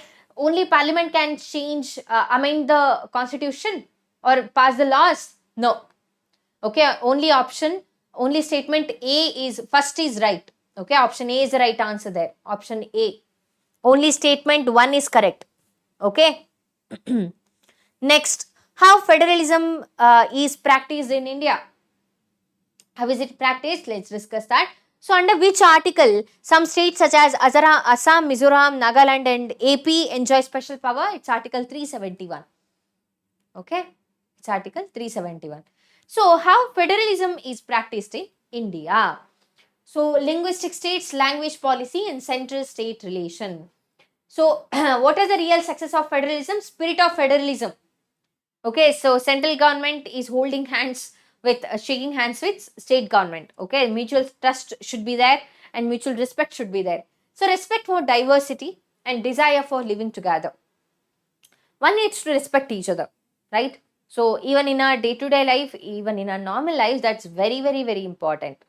Okay, so spirit of federalism, respect for diversity and desire for living together. So this has, these things have given, have made India very successful federal, federal country.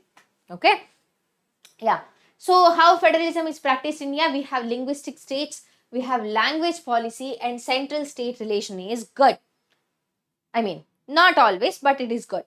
So moving on, linguistic states. So many new states have been formed, boundaries have been changed, people of common language have been brought together. So how many, so where do you belong, all of the students? So there are 12 students in the class. So where do you belong? Which state do you belong to? I belong to Karnataka, where we speak Kannada here.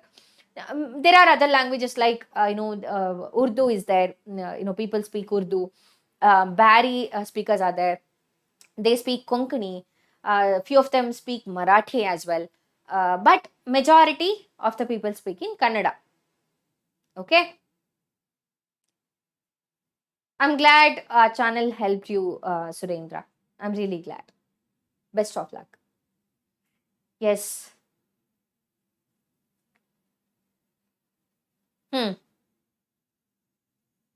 UP. Okay, Anurag belongs to Uttar Pradesh.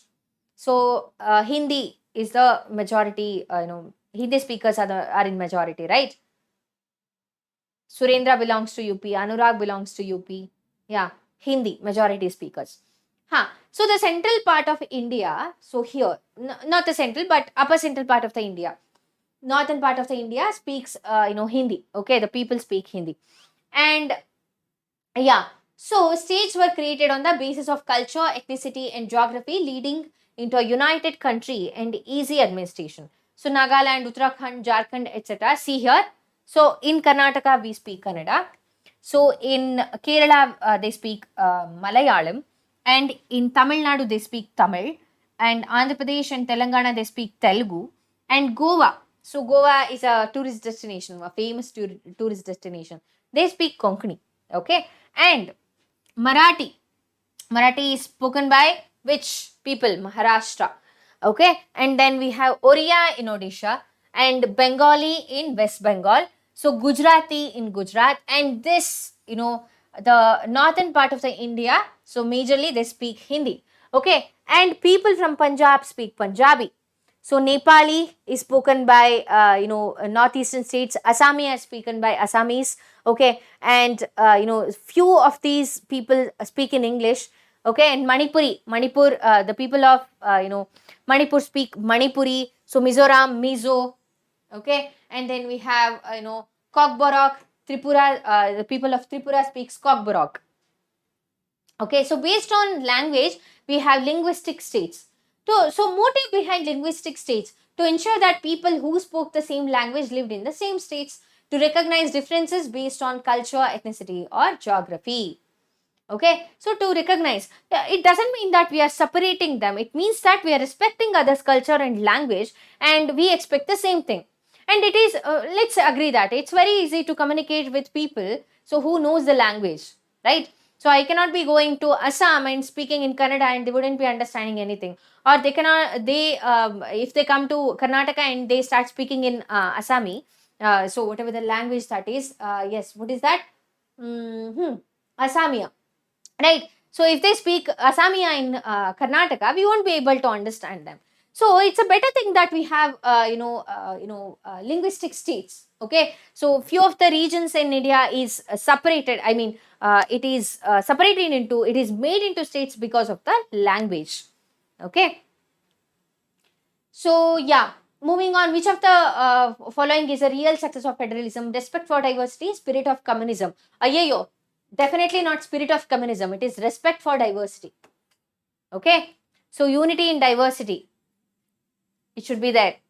So yeah, I belong to Karnataka, you belong to Uttar Pradesh, somebody belongs to Assam, somebody belongs to Manipur. But finally, we are all Indians. Okay, so we are like brothers and sisters. Like we shouldn't be, hating on the language or culture or religion, caste or anything. We are Indians.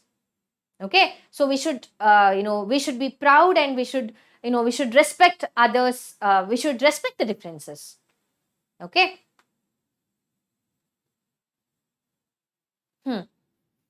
So you have read NCERT, that is very good. So moving on to the very interesting fact, Andhra Pradesh was the first state formed on linguistic basis. Potti Shiramulu, one of the activists demanding the formation of Telugu majority state, died on 16 December 1952 after undertaking a fast unto death. He did satyagraha. So this resulted in the creation of the first state on linguistic basis for Telugu speaking people called Andhra state on October 1st, 1953.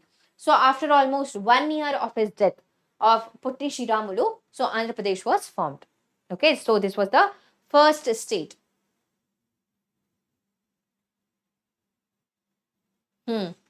So moving on, fear behind the creation of linguistic states. National leaders fear that it would lead to the disintegration of the country. So it would divide the country. National leaders thought, okay, what if we divide this nation into linguistic states? It would create some disparity among the people. So people might start fighting. Yeah, we fight a lot, but ultimately we are Indians, right? So central government resisted linguistic states for some time. But in reality, this made the country more united and made administration very easier. So it made the administration very easier. Okay, communication lag wasn't there. Moving on, no language has been given the status of national language by our constitution. There is a huge misconception in India that Hindi is a national language. No, Hindi is not the national language. It is one of the official languages of India. Okay, so not the national language of India. So Hindi was identified as the official language. Central government can't impose Hindi on non-Hindi speaking states. Besides Hindi, there are 21 other languages recognized as scheduled languages by the Constitution under Schedule 8 of the Constitution. So Hindi was identified as the official language, but central government cannot impose Hindi on non-Hindi speakers. If I say that I cannot speak Hindi, I do not understand Hindi, nobody can tell me you got to learn Hindi. Okay, it's my wish and will. If I want to learn Hindi, if I want to learn any other language, it's my wish. Okay, so you cannot be imposing any language on another person. Okay, yes, but it is basic that one needs to communicate, so learning more and more languages is good. Okay, rather imposing, we have to have the intention of learning more and more languages so that we can speak fluently, we can communicate with other person easily. So a candidate in an examination conducted for the central government positions may opt to take examination in any of these languages. So there is Kannada, there is Telugu, there is Malayalam, there is Tamil, there is Konkani, there is Urdu, there is Assami. All of these languages are there. Okay.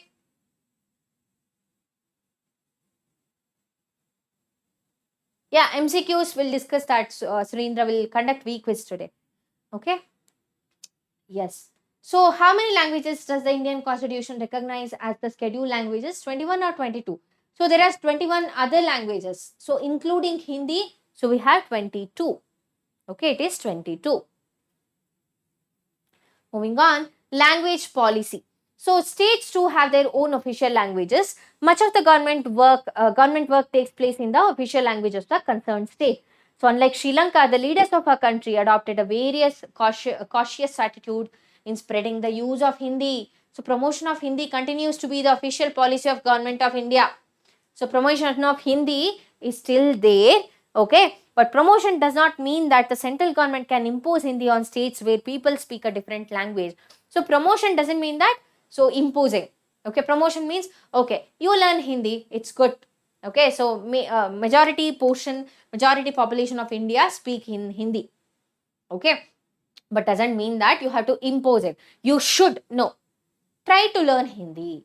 This is how central government is spreading the use of Hindi. It's not imposing. Nobody can impose. Okay.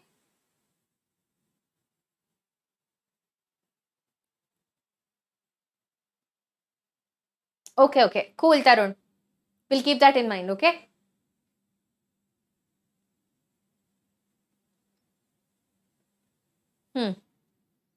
Yes, case of 1965. What happened in 1965? So, according to the constitution, the use of English for official purpose was to stop in 1965. So, many non-Hindi speaking states demanded that the use of English continue. So, in Tamil Nadu, this movement took a violent form. So, it resulted in, central government agreed to continue the use of English along with Hindi for official purpose. So, Tamil Nadu, people, Tamilians are very territorial, right? So, they asked, so many non-Hindi speaking states demanded that the use of English to continue. So, central government, according to constitution, the use of English for official purpose was to stop in 1965. So, that said, the constitution said that. So, in the year, from 1965, the usage of English needs to stop. But so there are many non-Hindi speaking states. They couldn't understand Hindi. Not everybody can understand Hindi. But as British ruled us for for a very long time, so most of us can understand English, right? So most of us can understand English. So Tamil Nadu, this movement took a violent form. They got really violent, and they were like, no, we cannot understand Hindi. Keep English. Okay, so for communication, use English as well as Hindi. Okay, you cannot be imposing just Hindi on our head. Okay, what is residuary list? Ayush, please do not spam the live chat. So residuary list is nothing but after constitution was made, there were few other subjects which would come under which was there. So that comes under residuary list. There is state list, union list, and concurrent list. Okay, so after the formation of constitution, there were few other subjects that wouldn't fall in any of these categories. So they would put that in residuary list, where central government has authority over the residuary list. Okay. So linguistic states. Linguist means language, Surendra. So in India, there are there is division of states based on their language preference. Okay, Karnataka, Tamil Nadu, Kerala, Andhra Pradesh, and then we have Assam, Mizoram, Punjab. Okay, linguistic means language, something that has to do with language. Okay, all right. So, Uttar Pradesh demanded the use of English language for official purpose should be continued. Find the mistake. Is that Uttar Pradesh? Is that UP? Which is the answer? It is TN, Tamil Nadu. It is Tamil Nadu. Okay. Next, what is the difference between the concept of practicing federalism in India based on linguistic state and language policy? Yes. What is the difference between concept of practicing federalism in India based on linguistic state and language policy? Yes, give me the answer. TN, very good.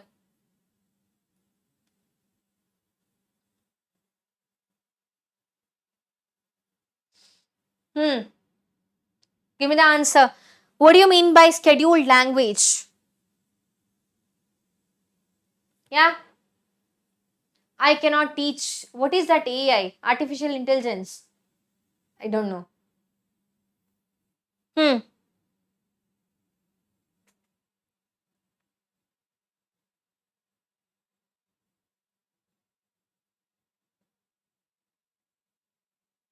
Yeah.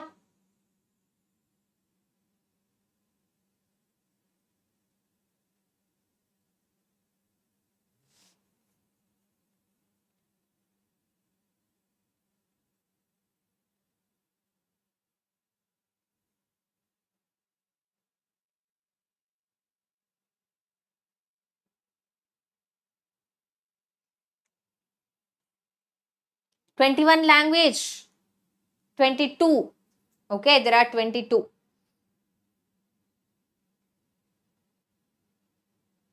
So, federalism is practiced in India in major three ways, including, so how is it practiced? They have formed states based on the language. Okay, based on their linguistic characteristics. Linguistic characteristics means, so language preferences. Okay, that's how federalism is practiced in India. Okay. What do we mean by scheduled language? So there are 22 languages, so which is present in 8th schedule of the Indian Constitution, which has special privileges. Okay, which has special privileges. There are 22 including Hindi. Including Hindi, there are 22 guys, not 21. 22 are there, including Hindi. Okay, now moving on. What contributed to success of federalism in India? Respect for diversity, desire for living together, spirit of federalism, all of the above. Yeah. What is the answer?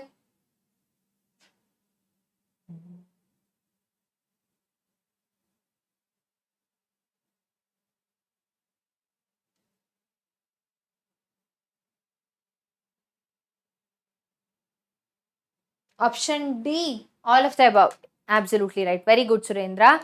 Option D is the right answer. All of the above.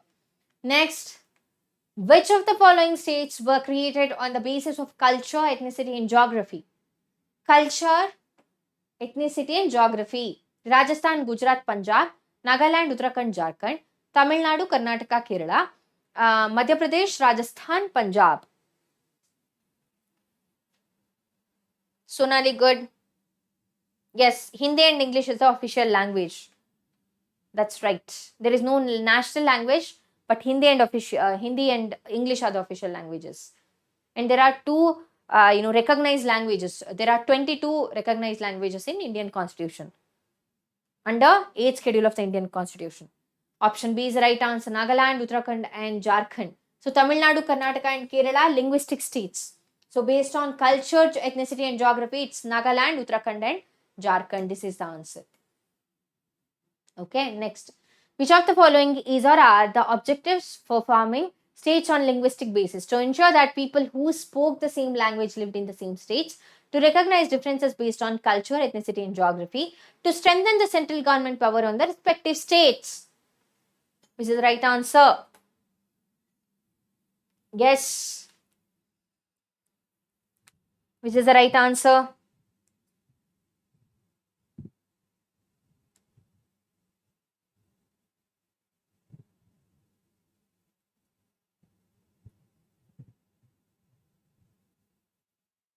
Come on. What is the answer, guys? Only statement 1 and 2. Okay, to ensure that people, yeah, option A is the right answer. Very good, Surendra. Melvin, it's not B, it's option A. Surabhi, it's not C, it's option A. Okay. The third statement is absolutely wrong. Third statement is absolutely wrong. Okay. Option A is the right answer. Next, center-state relation. So, why is central government agreed to continue the use of English along with Hindi for official purpose? Why?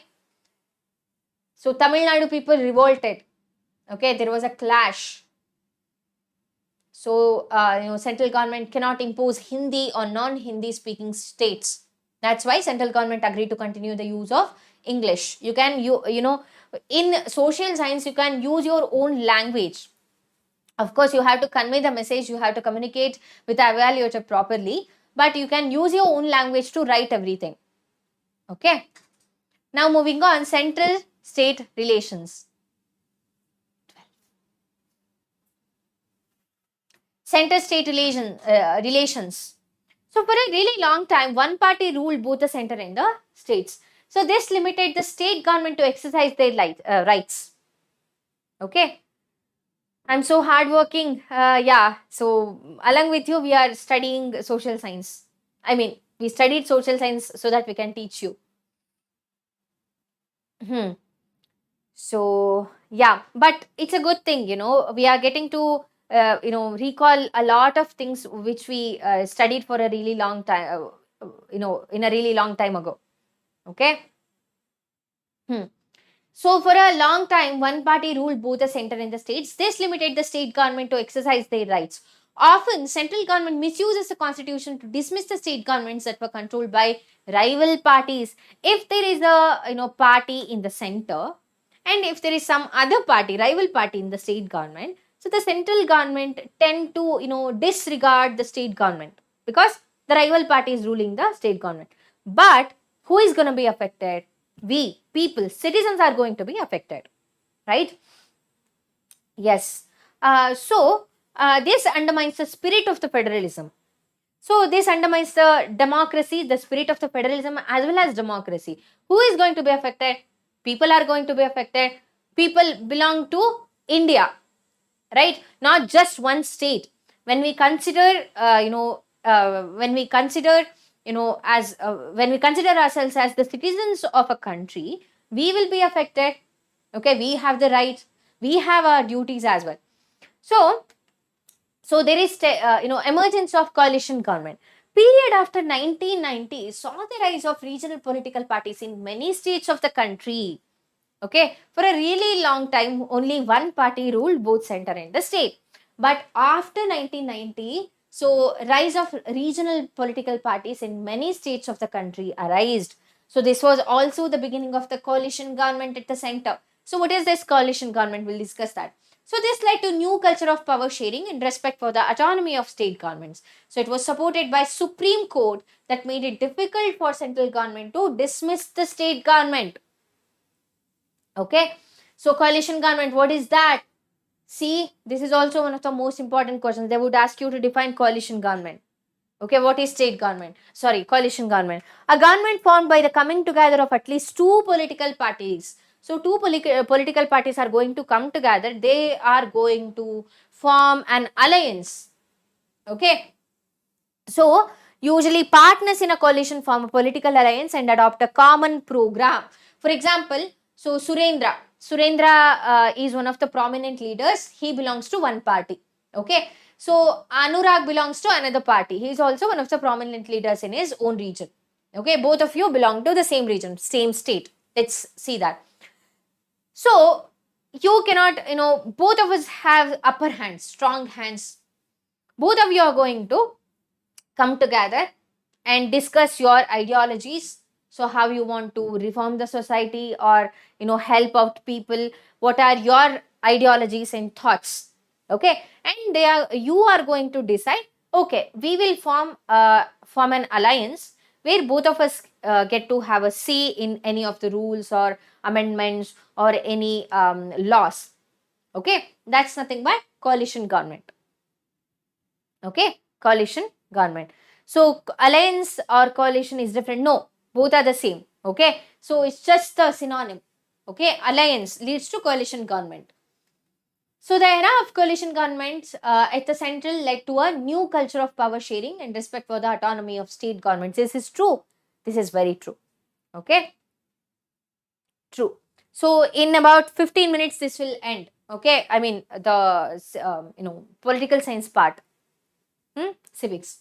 So the state plead for more power, perils of running coalition government. See here are two cartoons showing the relationship between the center and the states. Should the state go to the center with a begging bowl, how can the leader of a coalition keep the partners of government satisfied? See here, powers. Okay, so what are they doing? These are, state governments. They're begging for the power to the central government. Please give us the power. Please give us some money so that we can, run the state government. Okay, so see here, there is coalition government. It is, it is on fire. So one leader is sitting and he's doing nothing. He's enjoying the power. That's it. Okay, so yeah, this is the cartoon. So which explained, a period in our, in India. So where the governments were like this. Okay. Yes. So moving on, the period after 1980s saw the rise of regional political parties in many states of the country. Find the mistake. Is the date right there? Yeah? No? See here, 1990. Okay, it is not 1980, but it is 1990. Moving on. So, what do you mean by coalition government? Two or more parties are going to come together and share their ideologies and they form alliance to form coalition government. Next, how central government misuses the constitution to dismiss the state governments. How it used to do that. So, central government has more power, right? So, when the rival party used to rule the state government, was predominant in state government, so central government would dismiss the requirements of the state government. Okay. Next, so what is a coalition government? A government formed by the coming together of at least 4 or more political parties. A government formed by minority community. So a government formed by the coming together of at least 2 or more political parties. A government formed by the coming together of at least 3 or more political parties. Which is that? Option C is the right answer. A government formed by coming together of at least 2 or more political parties. They are going to form an alliance, and such type of government is called coalition government. Okay. Next, consider the following statement and choose the correct option. Often, central government misuses the constitution to dismiss the state governments that were controlled by rival parties. Second, this undermines the spirit of federalism. Is this true? This is true. Both of the statements are true. Option C is the right answer. Very good, Surendra, Melvin. Yes, both of this is true. Next, so which of the following option indicates about the given image? See the cartoon and give the answer. The state plead for more power. The central plead for more power. Perils of running coalition government. Perils of running central government. What is that? It is the first one. The state plead for more power. States are begging. Okay. So what is this? It's actually written something here. Okay, Bihar. What is this? Kerala. Yeah, these are the states. They are begging for the central government to give them some power. Okay. Yeah, we'll do that, Simran. We'll say good morning to sir. Sir is going to come at 3:30 and take the class. Next, so let's recap. All the states in Indian Union do not have identical powers. So some states such as Assam, Mizoram, Nagaland and Arunachal Pradesh enjoy special power under Article 371, and Article 370 was breached. Okay, it was a couple of years ago. So sharing of power between the union government and state government is basic to the structure of the constitution. The parliament cannot change this arrangement on its own. 2 steps are there. Okay, 2/3 majority in both the houses of the parliament, and more than half of the states should say yes to the amendment. Next, the real success of federalism in India is attributed to its nature of the democratic parties. The creation of linguistic states was the first and the major test for democratic politics in India. Second test for Indian federation is the language policy.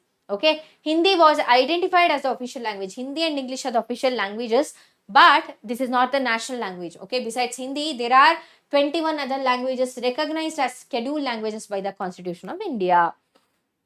Next, restructuring of the central state relations is one more way in which federalism has been strengthened in practice. Okay.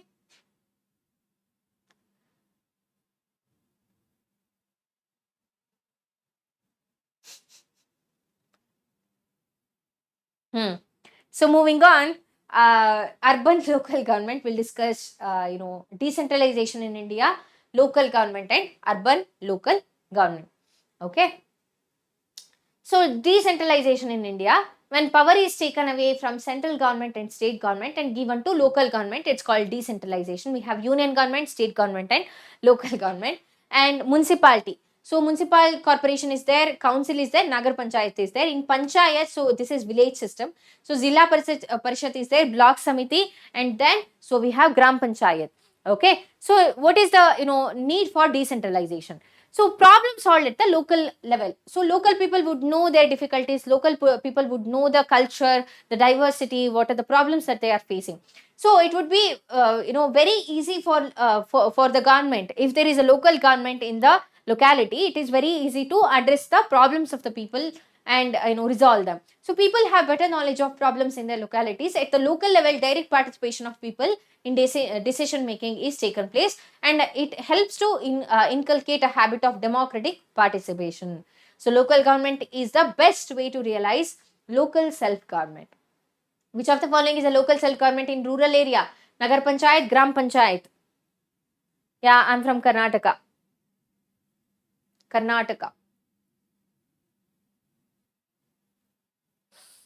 Sir, Shah Rukh Khan here. Okay. Okay. So say all these things when sir is taking the life. Okay. He'll be happy. Yeah, it is option B, Gram Panchayat. Next, decentralization before 1992. Panchayat in villages and municipalities in urban areas were set up in all the states. So, but these were directly under the control of state governments. So, election to these local government were not held regularly. Even now, the elections are not held regularly. That is one of the major disadvantages or drawbacks of the decentralization. So, local governments did not have any powers or resources of their own. Thus, there was very tiny decentralization in effective term. A major step was taken towards decentralization in the year 1992. There are so many numbers as in dates you need to remember. Okay. Because of sir, you will get 90% in SST. Very nice. Very nice. Super. Get 100%. Okay. Good luck. Major step towards decentralization. So, yeah. Moving on, 73rd and 74th Amendment, guys. This is super, super important. So, yeah. So, local bodies, panchayats and municipalities came under Part 9 of the Constitution after 43 years of India becoming a republic. So, Parliament passed amendment to the Constitution on 24th April, 1st June 1993, respectively. Okay. I need to check the voice. What happened? It's right. It's proper only. It's proper. Okay. You please check your headphone or speakers. Next. So, find the mistake. Is it 71 and 72? No, it's 72 and 73. Okay. Next. What is the idea behind decentralization of power to local level? It is all of the above. People have better knowledge of the problems in their localities. People have better ideas on where to spend money and how to manage things more efficiently. And it's possible for the people to directly participate in decision making. All of the above is correct. Moving on. So consider the following statement and choose the correct option. State Election Commission is created in each state to conduct panchayat and municipal elections. The state government are required to share some powers and revenue with local government bodies. So which is correct here? Option C is correct. Both the statements are correct here. Okay, both the statements.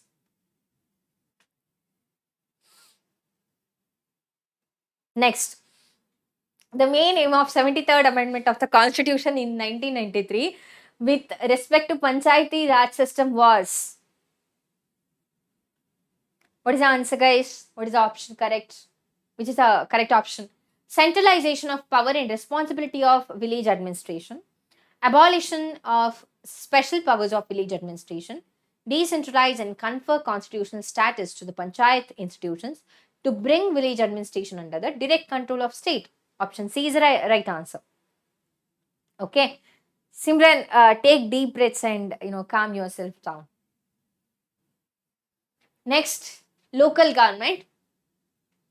So we have Zilla Parishad, Panchayat Samiti and Gram Panchayat. Gram Panchayat is at village level. Panchayat Samiti is at block level. Zilla Parishad is at district level. Okay. Next, Panchayat. Each village or groups of villages in some states has Gram Panchayat. So who are the members here? So there is a council consisting of several ward members, often called Panch, and there is a president called Sarpanch. And they are directly elected by the adult population of that village. Adult population means above 18. Okay. And local government, the panchayat works under overall supervision of the Gram Sabha. It has to meet at least twice or thrice in a year to approve the annual budget of the Gram Panchayat. And it also reviews the performance of the Gram Panchayat. And we have reservation for women here. So who reviews the performance of Gram Panchayat? It is Gram Sabha, not Mandal Sabha. It is Gram Sabha. Alright. Next. So Gram Panchayats are grouped together to form what is usually called Panchayat Samiti or block or mandal. So the members of this representative body are elected by all the Panchayat members in that area. So members of the Lok Sabha and MLA are also its members. Remember this. Okay. Zilla Parishad chairperson is the political head of the Zilla Parishad. And the Panchayati Raj system was first adopted by the state of Rajasthan in Nagaur district on 2nd October 1959 on birthday of Gandhiji. So during the 1950s and 60s, other state governments adopted this system as laws were passed to establish panchayat in various states.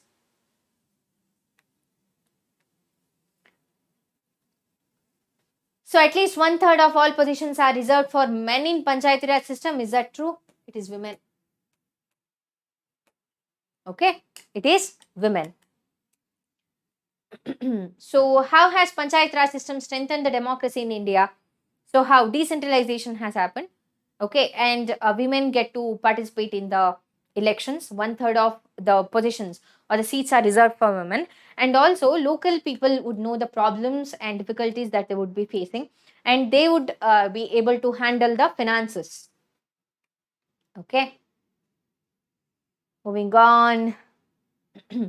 What is the government at block level called? Gram Sabha, Gram Panchayat, Panchayat Samiti, Nyay Panchayat. What is the answer? Yes, what is the answer? It is option C, Panchayat Samiti. It is called Panchayat Samiti. So what is the highest tier of Panchayati Raj called? Gram Sabha, Gram Panchayat, Panchayat Samiti, Zilla Parishad. It's Zilla Parishad. Okay, it is Zilla Parishad. Panchayat came under which? I don't understand. What do you mean by that? Panchayat came under which? Okay, it is answerable to Zilla Parishad.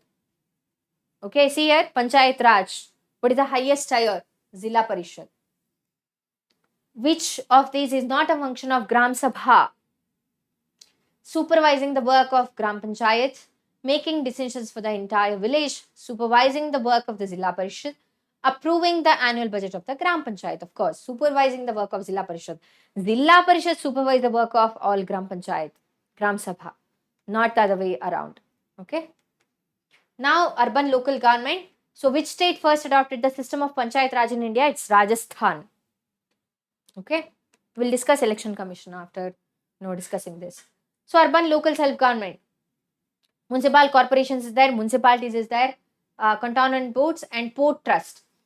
So municipalities are set up in towns, big cities are constituted into municipal corporation, and municipal chairperson is the political head of the municipality. So he will be elected. Municipal head is called mayor. So who is the head of the municipalities? It is mayor. Okay. So municipalities and municipal corporations are controlled by elected bodies consisting of people's representatives. So which agency replaces the broken street lights, collects garbage, provide water supply, keeps the market clean in the town? Is it Gram Sabha or municipal corporation? They're asking in town, not in village. It's municipal corporation. Next, positive outcomes of decentralization. So, local government is the largest experiment of democracy. There are now about 36 lakhs elected representatives in the panchayat and municipalities. Because so India is a country where there are so many villages. Okay. Next, constitutional status of local government has helped deepen the democracy. Women's representation and voice has been increased because there is some reservation for us, I mean women. So, negative outcome of decentralization. Gram Sabha elections are not regularly held. There is discrepancy in election, holding the election. Okay, it's not properly held. It's not regular. There is so much irregularity. Okay. Next, most state government have not transferred significant powers to the local government. So, lack of adequate resources as well. Where do they have money? Where do they get their money from? Nowhere. They don't have their separate revenue generation or anything, so it's very difficult for them to accumulate money. So hence there is a long way to achieve the ideas of local self government. There are positive outcomes, but there are drawbacks. I wouldn't say that these are the negative outcomes of the decentralization, but the lacks in decentralization, okay, where it needs improvement. Women representation and voice is decreased because of local self government. No, it has been increased. Okay, this is the mistake. Uh, Moving on, what is the difference between municipal corporation, municipalities, and Nagar Panchayat? This is your homework question. Okay, you need to comment, not in the live chat, but in comment section. Moving on, who is the chairperson of the municipal corporation? Sarpanch, mayor, district magistrate, session court judge. Definitely not session court judge. Who is it? Sarpanch, it's for Gram Panchayat. District magistrate. So these are not these people are not elected district magistrates. Yes, civil services. It is mayor. Option B is the right answer. Okay. Next, which of the following is a self-government in urban area? Block Parishad, Municipality, Zilla Parishad, Gram Panchayat. What is it? Municipality. Option B is the right answer. Next, consider the following statement and choose the correct option. Municipalities and municipal corporations are controlled by elected bodies consisting of people's representatives. Municipal chairperson is the political head of the municipality, which is the correct statement, or which are the correct statements? Option D. Option C is the right answer. Okay, both the statements are correct here. So let's recap. When power is taken away from center and central and state governments and given to the local government, it is called decentralization. Okay, so there are lacks in decentralization, but there are so many positive outcomes of decentralization. So a major step towards decentralization was taken in the year 1992. The constitution was amended to make the third tier of democracy excuse me.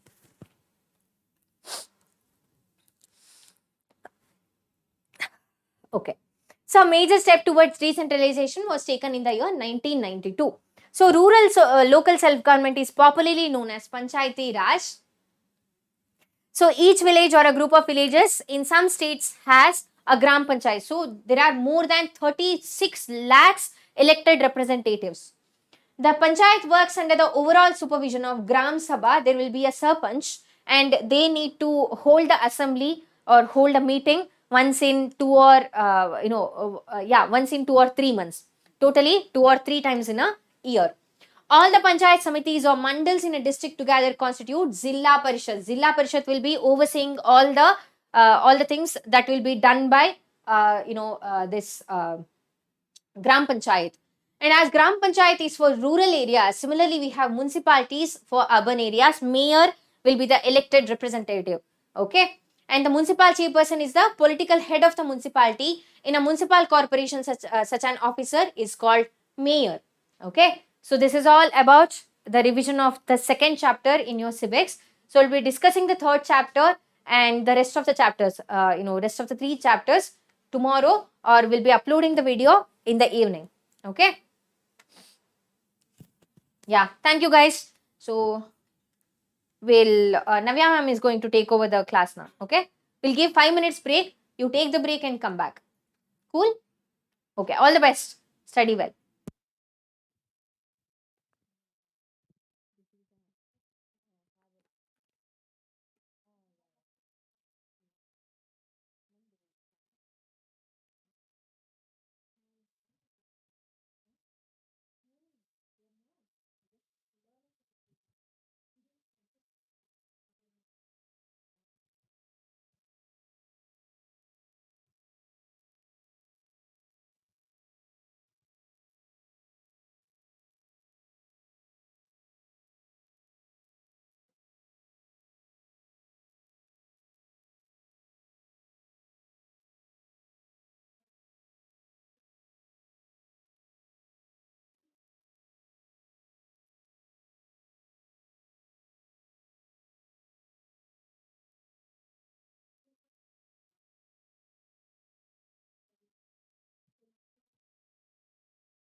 Good afternoon, students. So yeah, I'll download the PPT and we'll get started with the geography class. Right? Good afternoon. Good afternoon. Yes. So yeah, just give me few minutes. I'm downloading the PPT. Fine.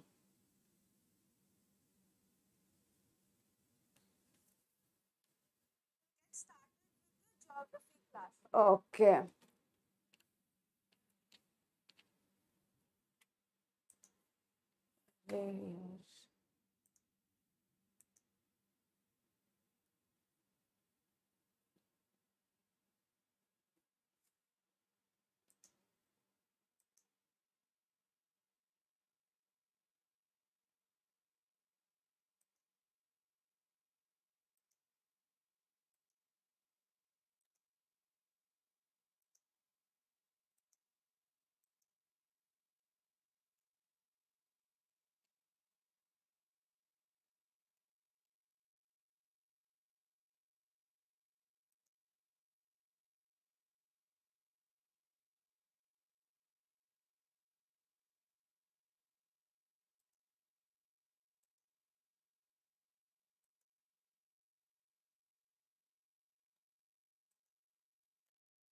Hi, Tarun. Okay.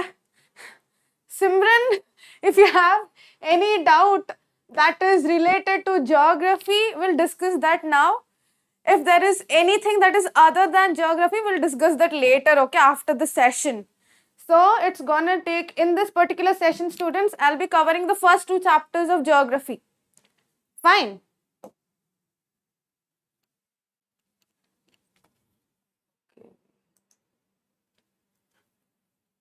Yeah, shall we get started, students? Give me a sec. Yes. So, let's get started with the today's session. So, first chapter is the resource and development, right? Are you all ready, students? Shall I start the session? Yes. What is sustainable development? Yeah, I'll explain what is sustainable development as we go further. First, let me give you introduction part. Slowly, I'll take the concept, okay? Fine. Hi, Prajwal. Hi. So, students, shall we get started? Just send me a thumbs up. Quick thumbs up in the comment section. Tarun, are you there? Hi. Okay. So, let's get started. Right, wait.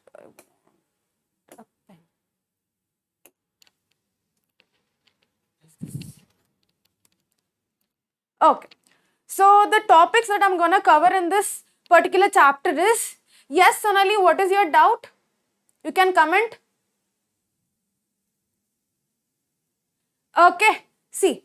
So, first we'll be starting with what are resources. We'll understand what are all the substance, how, like if a substance to be considered as a resource, then it will have to follow certain criteria. What are all those 3 important criteria? We'll discuss that, and then we'll move on to the classification of resources. Students, and I've heard that the types of resources has been is that been deleted from the syllabus? The types of resources? Just let me know in the comment section, okay? Okay.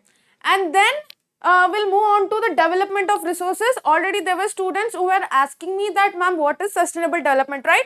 I'll be covering that sustainable development in this particular topic. Okay, and then we'll study about land resources, and finally we'll be covering soil resources in this particular chapter. Okay, after completing this chapter, yes, that is deleted, right? The types of resources. But then I've included in the PPT, I won't go in depth. I'll just briefly explain the types. That's it. I'll just mention the names. Okay, Tarun. Yeah, even I saw that it was deleted. The types of resources has been deleted from this chapter. Right. Okay. So, yeah, first let's get started with the, introduction part. What is resource?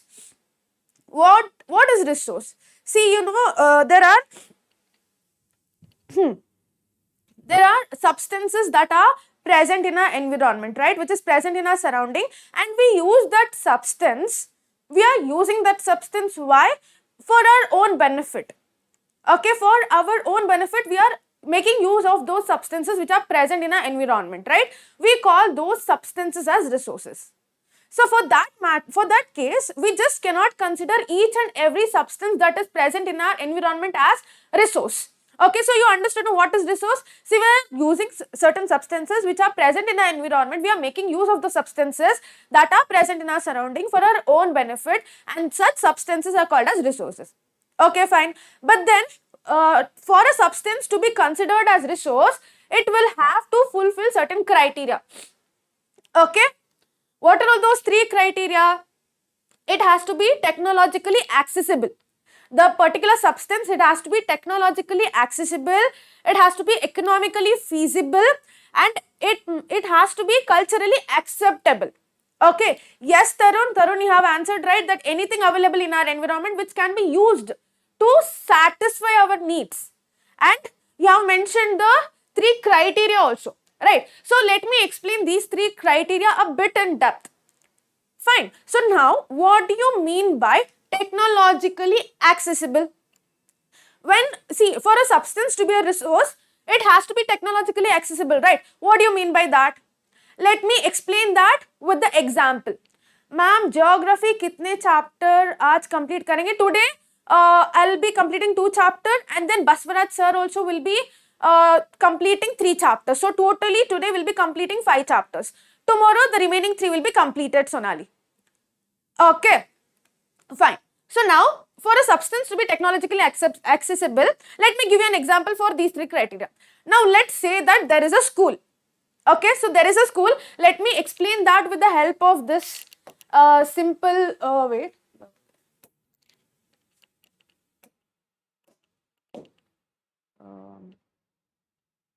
Okay, this is not there. Okay, so let's say that there is a school. Okay, there is a school, and let me draw it here. Let's say this is a building. This is visible, right? This is a, let's consider this as school. Okay, fine. Now, in the ground level, like below the ground, let's say that there is coal. What are these? These are coal. Okay, the government has found out, the government has recognized that yes, there is sufficient amount of coal that is present in the below the school, in the ground.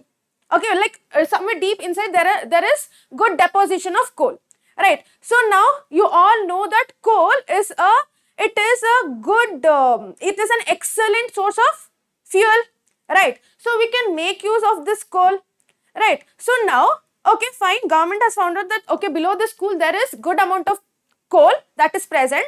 Now, how will you remove the coal outside?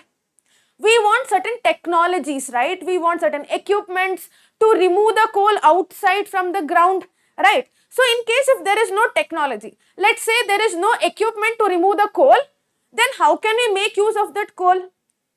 So, technologically accessible is nothing but, okay, there is a substance in our environment, and if you use that, then it will be beneficial for us. Okay, fine. But then to get that coal, to get that resource, we must have technologies, we must have equipment.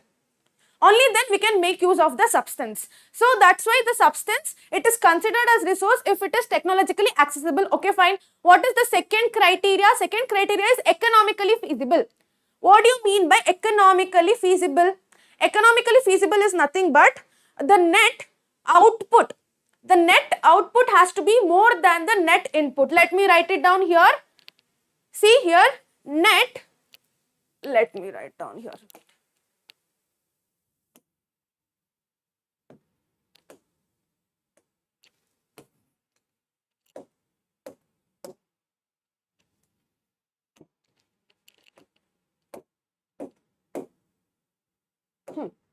See here, economically feasible is nothing but here the net output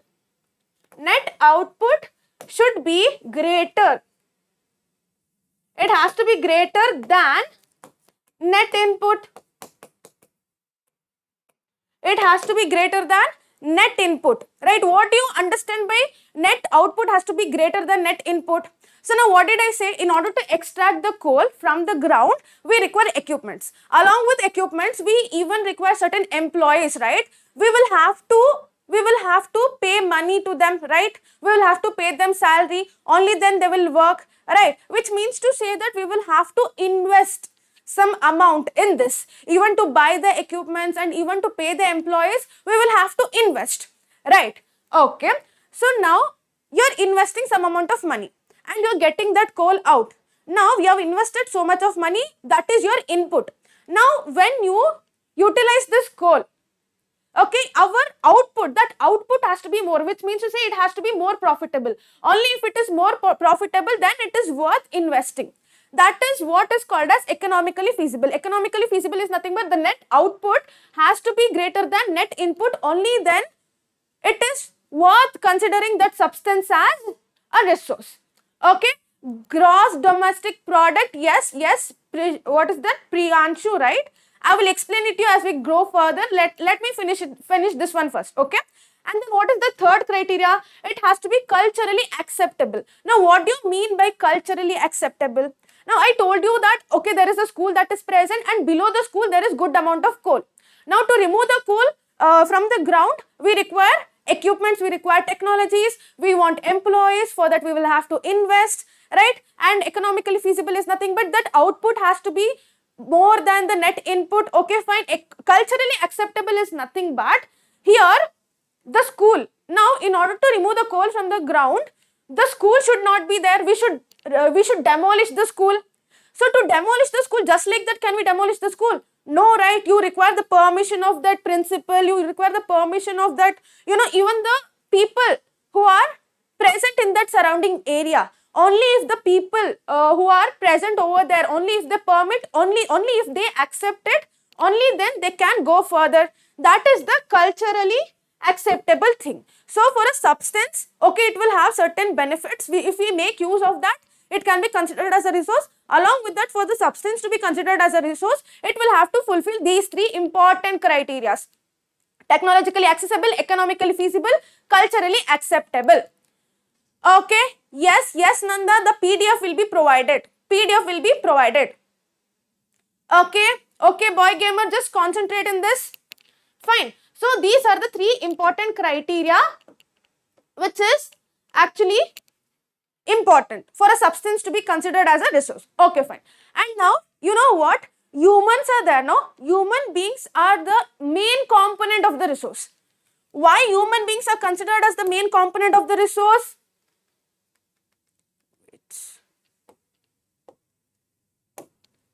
Why human beings are considered as main component of resource?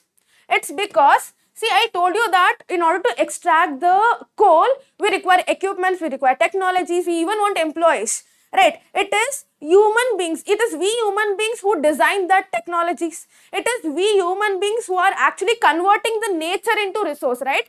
So, human being is the important component of the resources. Why? Because human, he interacts with the physical environment, nothing but the nature, also with the institutions, and is the one who designs the equipment, right? That's why human being is the important component. Look at this, the process of transformation of things available in our environment, it involves an interdependent relation. It is an interdependent relation wherein the human being is involved. He is the one who is converting the nature into resource. So, humans are the important components of, yes, Simran, that point is right. It's because of our greed. It's because of our greed we are actually destroying our environment, right? Yes, Nanda, PDF will be provided. Once the session is done, the link will be, attached in the description. You can download it from there. By evening, you will get the notes. Okay? Yes, Simran. I will explain it to you what is primary marketing, secondary marketing, tertiary marketing. First, let's finish this, okay? We'll finish this chapter first. Fine. Okay. So, this is the brief introduction that I have given for resources chapter. What you will have to remember from this part is, what are resources, what are the criteria for a substance to be considered as a resource, and why human being is considered as the important component of the resource. Okay, clear with that? Fine. So, now actually the types of resources is being deleted from your syllabus. But then once I'll just explain what is this types of resource, right? Fine. See, actually, the resources have been classified into three types actually based on the basis of its origin. Okay. whether it is naturally occurring or is it humans or is it human made. Based on that, the resources are classified, and what was there in your syllabus was only the resources which is available in the nature, only that was there in your syllabus. Now this is also not there. Okay, based on that, the types of resources based on those resources which are present in our nature, again it is further classified as based on origin. It is classified into two types, biotic and abiotic.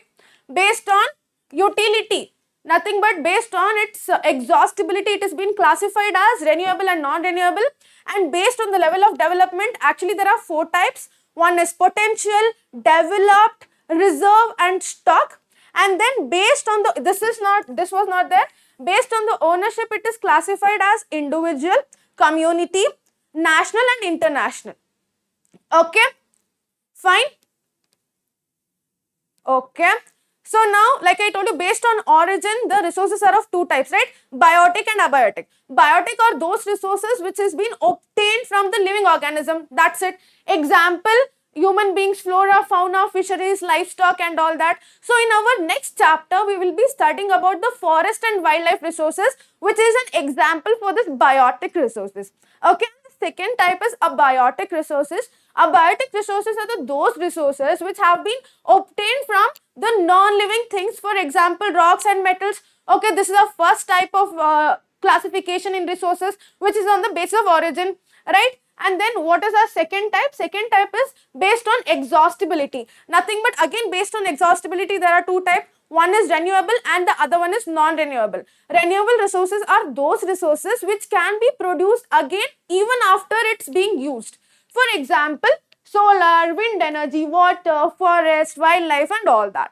Okay, and whereas the second type is the non-renewable resources, right? Here the resources, if you use them again and again, if you use those resources randomly, it will get exhausted.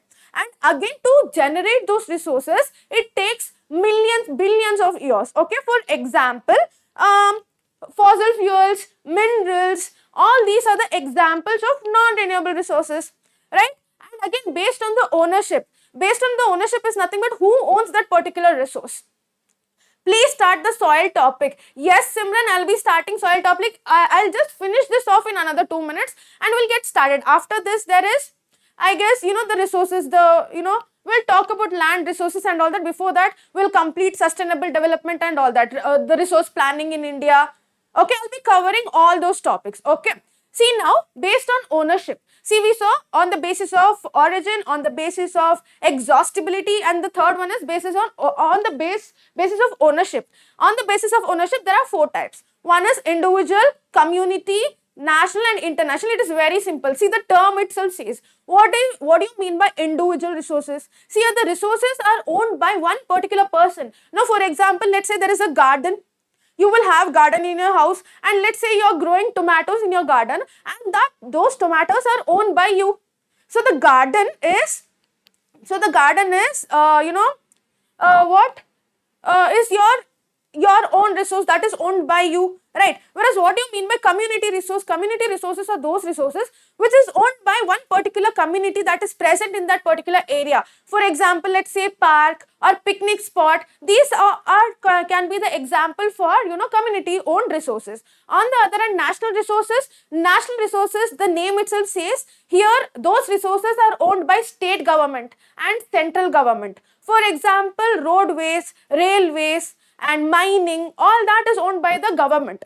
That comes under national resources. Whereas international resources are those resources which are actually owned by international institutes. Now let's say naval, right, and there are certain yes, ocean and all that, like Sri Ram says, are the example for international resources. And one more thing, students, like I've already told you, this is not there in the syllabus. I'm just brushing through the topics. Okay, I'll tell you when I move on to certain topics which are very important, I'll let you all know, right? 3 stages of resources: identification, planning, and inventory of resources. What, Simran? Surveying, mapping. Yes. That's how they estimate. Yes, those are the methods which are used to estimate, right? Okay. Now moving on to So this is all about the national resource, international and all that. And one more thing students, the one that you will have to remember is, see, general knowledge, it would be, you must know all these. Exclusive economic zone. What do you mean by exclusive economic zone? Huh? Look at this. See here, you can see this is our Indian map, right? And here, from the coastal line, if you just consider, see how do you measure the roadway? It is considered as 10 kilometers, right? Similarly, when you are measuring the, your ocean, it is measured by nauticals. Okay, like 200 nauticals away from the coastal line, that region, it falls under nation, okay? Whereas the above, beyond that region, it is considered as open sea. It is considered as open sea, and that is owned by international institutes, okay, institutions. So that particular region, that is called as this is exclusive economic zone. Okay, clear with that? Fine. Okay, like I have already explained you, see, this is beyond the 200 nautical miles of the exclusive economic zone. The outside it is considered as open sea. It is 200 nauticals. It is not 12, students. That there was printing mistake over there. It is actually 200 nautical miles. It is 200. Okay. This is not 12. It is 200. Fine. Okay. And the open sea, beyond that boundary, it is considered as open sea, and that is owned by international institutions. Okay, clear with that? Fine. And also on the basis of the status of development, there are 4 types. I told you now, the potential resource, developed resource, stock, and the reserve. Now, what do you mean by potential resource? Potential resource is very simple. See, the resource is available in abundance. Okay, it is available in abundance, but it is not being utilized. It is present in abundance, but we are not utilizing it. That is your potential resource. Okay, what do you mean by developed resource? Developed resource are those resources which are, yes, they are available in abundance in our environment. It is there, and we have the technology to use that substances to make use of those resources. Such resources fall under developed resources, and that particular resources, it will be considered, the level of development is based on 2 things. One is the technologically, how good the equipment is. Based on that, it decides whether particular resource is developed or not. And the second criteria is the level of feasibility, which I spoke about that, right? That economically feasible thing, that one. So such resources are considered as developed resource. Resources are present in abundance. We have technology also to make use of that resource. And the level of development, it depends on the technologically accessible, how much accessible is it, and what is its economical feasibility. Okay. And then the third one is the stock. So what happens is that, in general, what do you mean by stock? What do you mean by stock? See, let's say something that is getting collected, that is stock, right? See, now here stock resources are those resources, yes, they are present in our environment. We don't have the technological knowledge. We don't have the technological knowledge to make use of that resource. Because of that, it is getting collected in our environment. So here the thing is, we are not aware of how to extract that substance. We don't have that technological knowledge. That's why it is getting collected. Such resources fall under stock. Yes, Sonali, comment in the comment section.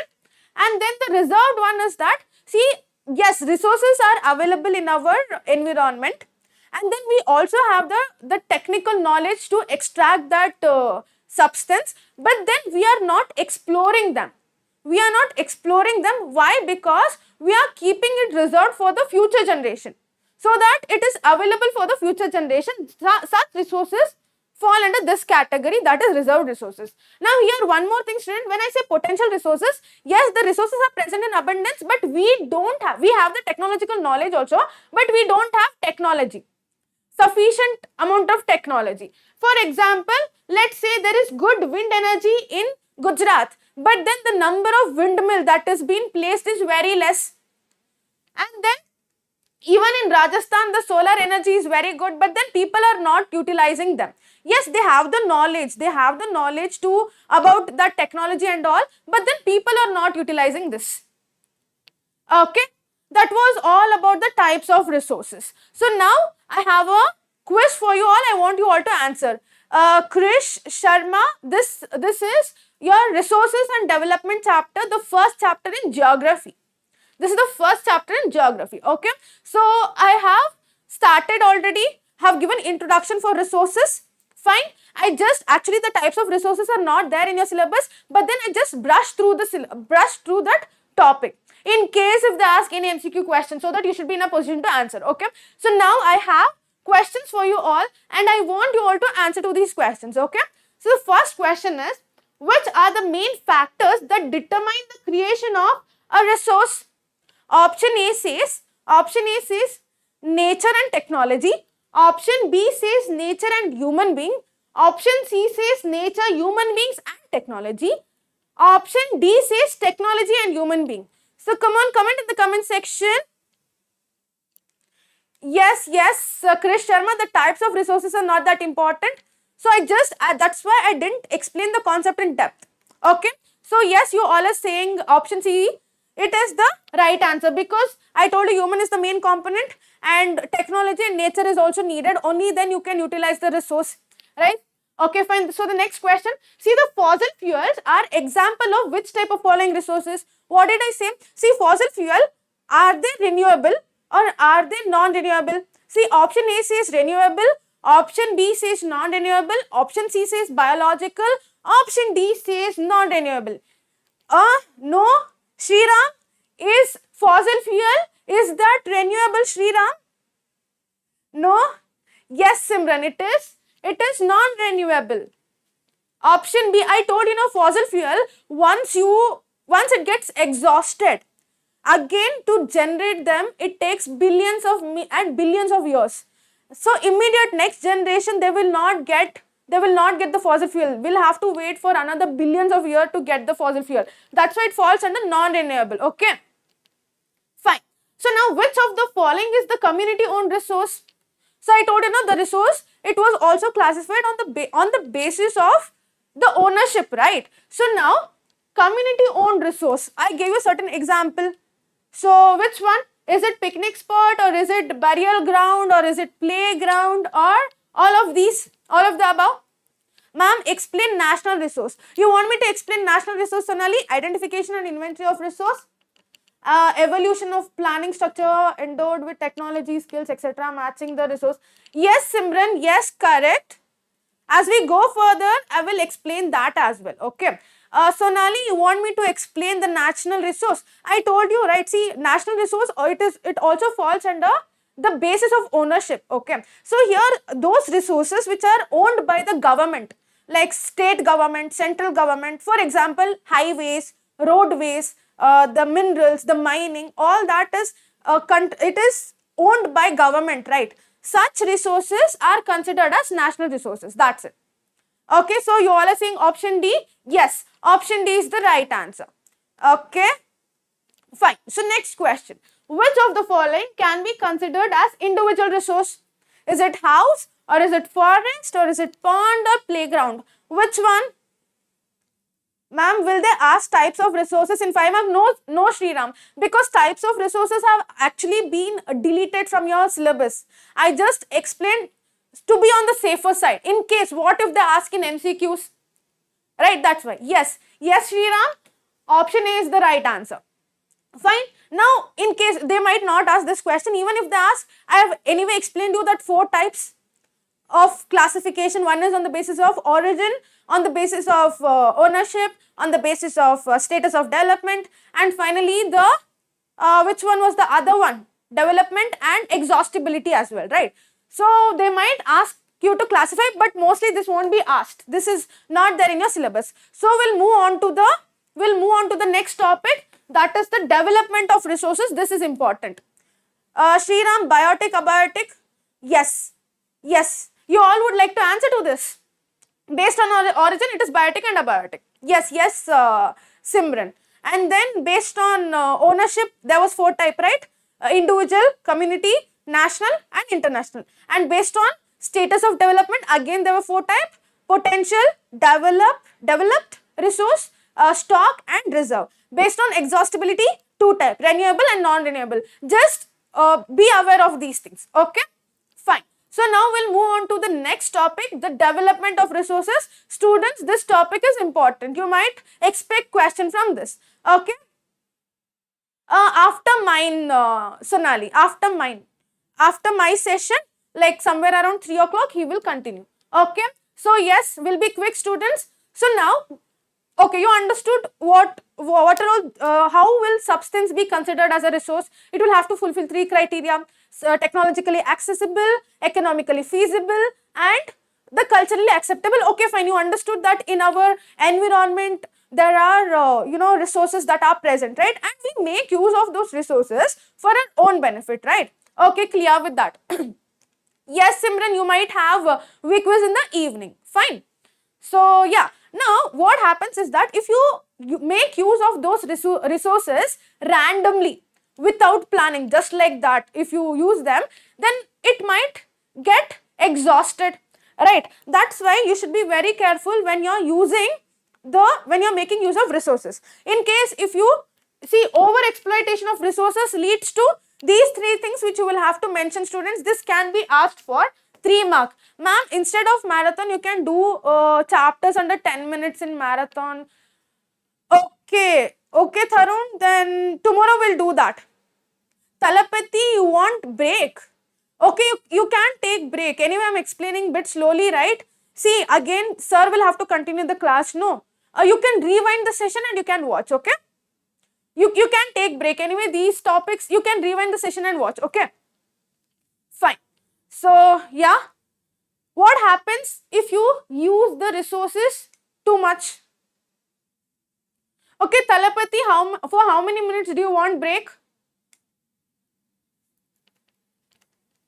Okay. So, your over exploitation of resources, it leads to, see, depletion of that resource. Like I told you, see, the number of its availability, it decreases in our environment, right? So then what happens is that accumulation of the resource in few hands, which in turn divided the society into 2 segments. What do you mean by that? What do you mean by this point, students? See here, what happens is that when some substance is reduced in our environment, or else let's say there is something which is not easily available, then what is the rate of that particular thing? Its cost increases, right? The same thing happens in this case also. If you use the resources randomly, just like that, however you want, then that resource will deplete in our environment. As a result, the demand for that resource increases. When the demand increases, the cost also increases. Okay, because of that, then what happens? Only rich people will be in a position to buy those resources, whereas poor people, they won't be in a position to buy those resources. Because of that, there will be division in the society. That's what the second point says. It creates division.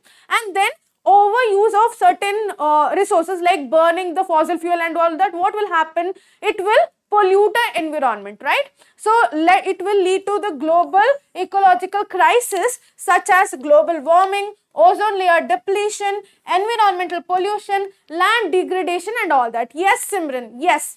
5 minutes. Okay, students, we'll take some 3 to 5 minutes break. Okay. Resources will be accumulated by the, yes, Tarun. Okay, let's take 5 minutes break. And after that, students, I will not give break. We'll continue the session, okay? Fine.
Okay, students, I'll start the session now. Okay, Talapati, you're back, right? I'll start my session. Tarun, sir will be taking the last 3 chapters in your geography, last 3 chapters of geography. Okay, first 4 I'll be taking. Today I'll be taking forest and wildlife resources after this chapter. Okay, fine. So, I was telling you, right, over exploitation of resources leads to all these things. Okay, fine. That's why when you're utilizing certain resources, it has to be used carefully. Therefore, the resource planning is very important. And also I told you, right, you will have, I'm not saying when I say that, okay, if we use resources randomly, then it will lead to those 3 situations I told you, right? Which means to say that, yes, we should use the resources. Why? For the development of the nation. Yes, we must utilize the resources. We must utilize the resources for the development of the nation. But then, that utilizing that resource should not cause harm to the environment. Okay, so sometimes what happens if we use the resources randomly for the development of the nation, in the beginning, yes, the nation develops. But after sometimes what happens when there is no resources, then it declines, the development declines, right? That is not considered as sustainable development. So what do you mean by sustainable development? Sustainable development is nothing but, yes, we are making use of resources for the development of our own country, but without damaging or causing harm to the environment. Such type of development is called as sustainable development. So here we are developing the nation as well, and then the resources are also preserved because we are using it in a planned way. Yes, Simran, yes, Shriram, it will be finished by 3 o'clock. Both the chapters, this chapter and the next chapter. Okay. So now, it was in 1992. It was in 1992. The first Earth Summit was, the first International Earth Summit was conducted where? Rio de Janeiro at Brazil. Okay. In that summit, some 100 heads of different countries, they gathered together. Why? To discuss the problems of, or else the need of environmental protection and socio-economic development at the global level. Because it was during somewhere in 1960s, they had started using the resources randomly, because of which the resources were getting depleted, and then what was happening, it was leading to the destruction of our environment. That's when the leaders, they recognized that as an issue in the Earth Summit. Okay, and finally, they signed the Declaration on the Global Climate Changes and the Biological Diversity, right? And also one of the important thing to be noted in this summit is that Agenda 21 was also signed. Agenda 21 is very important. Okay, from which the question can be asked. Total geography will be completed before 3. No, Sriram, today before 5 o'clock, 5 chapters will be completed. Geography, first 5 chapters. Not first 5, first 2 and the last 3. Tomorrow the other 2 will be completed. Okay. Fine. And now I have already defined what is sustainable development. See here it means to say that the development must take place, but without damaging the environment. Without damaging the environment, and the development in the present should not compromise with the needs of the future generation. Such type of development is called as sustainable development. Okay, fine. So now what is Agenda 21? Agenda 21, see, it is a non-binding, but it is an important, declaration that is signed by the world leader when? 1992 at United Nations Conference on Environment and Development. Right? Here, the agenda, it combated the environmental damage, poverty, and then diseases through the global cooperation on common interests, mutual needs, and the shared responsibility. This is the important thing, students, which you will have to remember. That, here the Agenda 21, what did it combat? Right? And one of the major objective of this is that every local government should draw its own local Agenda 21. Local Agenda 21. Okay? Clear with that? So that was all about sustainable development, and now I have quiz for you all. So the first question is, what will be the effect of indiscriminate use of resources? What will happen, student, if the resources are used randomly? If the resources are used randomly, then what will happen? Option A says depletion of resources. Option B says global ecological crisis. Option C says accumulation of resources in few hands. Option D says all of the above. It is, like Shriram said, it is all of the above. Okay. And then which of the following have to be managed for sustainable development? Is it industry or is it market? Is it resources or is it crops? What has to be managed? What has to be utilized carefully for sustainable development? It is option C, resources. Yes.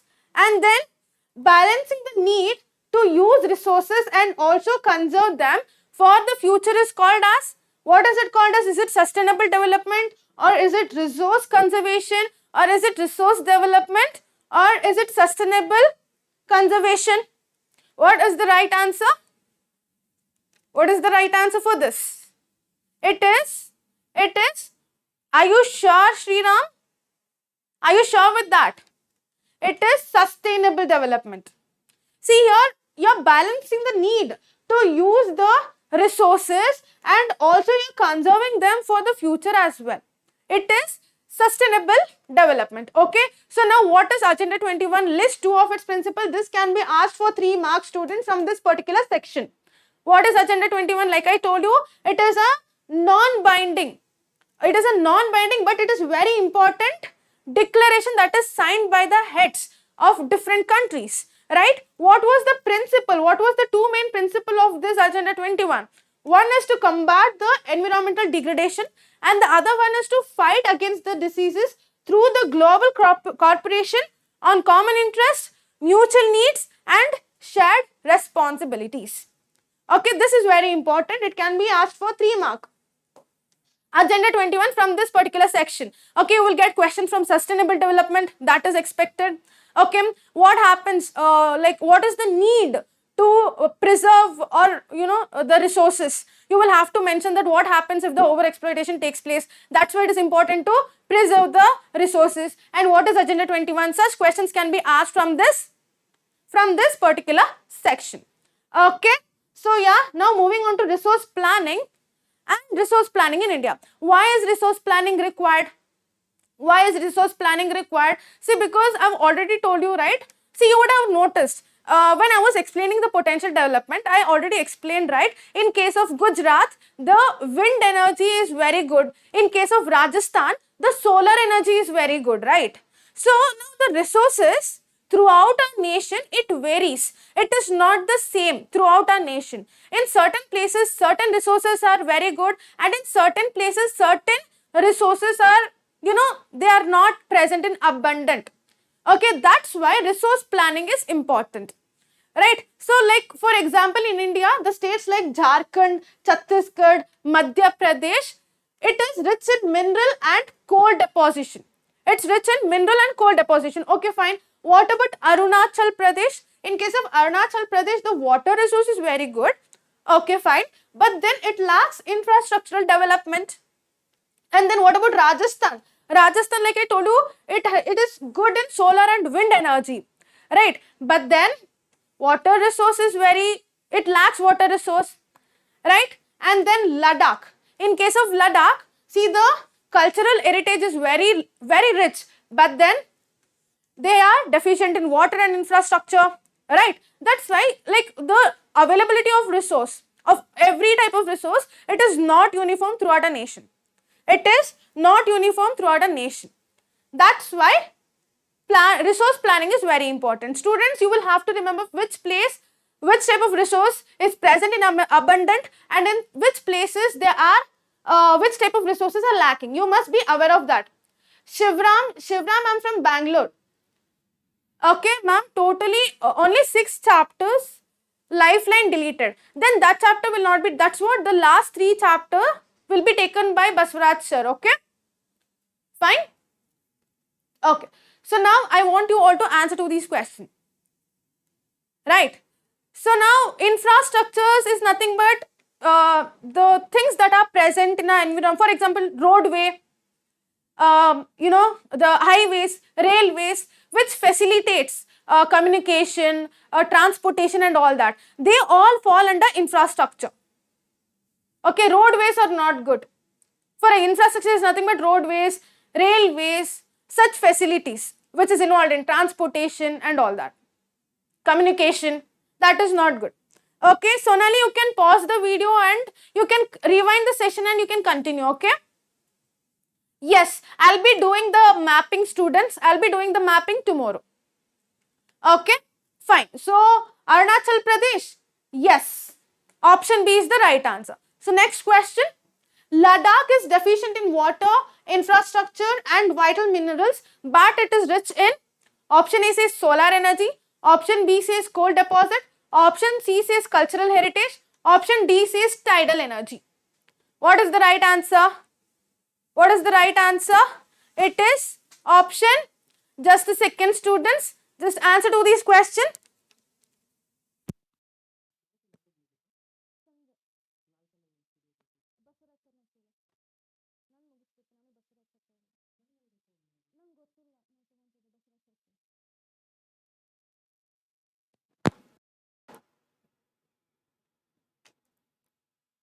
Okay. So, yeah, what is the answer for this? Option C? Option C is it? Yes, it is cultural heritage. Fine. And then, which of the following state is rich in mineral and coal deposit? Which state is rich in mineral and coal deposit? Is it option A or option B, option C or option D? Coal deposit, students. Option D. Are you all sure? Yes. It is option D. Madhya Pradesh, Jharkhand, Chhattisgarh and all that. Now, see, again this question is expected from this particular topic. It can be asked for 5 mark also, students. That time you will have to elaborate it. See, in India, some regions are rich in certain types of resources but deficient in some other types of resources. Do you agree with this statement? You will have to mention that yes, in India, you will have to mention yes, and you should mention this after we mentioned for this question. Okay, this has been asked for 5 mark. Clear with that? Okay, so now we'll move on to land resources. Now we'll move on to, after this, after land resources, there is soil resources, after which we'll be starting the forest and wildlife resources. Okay, so now moving on to land resources. Now, we all know, right, the land is very important. Why? Because it supports life, right? It supports road, transportation, communication, it supports vegetation, it supports wildlife, it supports us, right? Land is very important, and it is on land the cultivation is also done. We get our food from land only, right? You grow crops and all that, right? And then in India, the relief feature is very diverse. So, the India has got a diverse relief feature which provides opportunity for various forms of human activity. Now, when I say relief feature, what do you mean by that, students? What do you mean by relief feature? What do you mean by relief feature? It is talking about elevation. It is talking about elevation, right? What do you mean by elevation? Nothing but height. Nothing but heights. So, do you think the land that is present in our country is equal? Is it same throughout? It is no, right? In some places it is high, in some places it is low. So, the height varies. So, based on that, so India has got a diverse relief feature, right? Nothing but it is, the land is not the same throughout. The height varies, right? Based on the elevation, based on the relief feature, there are 3 types of land. One is, this is mountains. One is mountain, and then comes plateau, and the third one is plain. These are the 3 types of land that is present in our nation, right? We are talking about, as of now, we are focused on this. We are focusing on the land resources that is present in our nation. So, there are 3 types. Based on the elevation, there are 3 types, right? So, now let's say the plains, it constitutes 43% of a nation, whereas mountains constitutes 30% of a nation, and then the plateau, it constitutes 27% of a nation. Now, the plains, they support agriculture. It supports agriculture, it supports human settlements,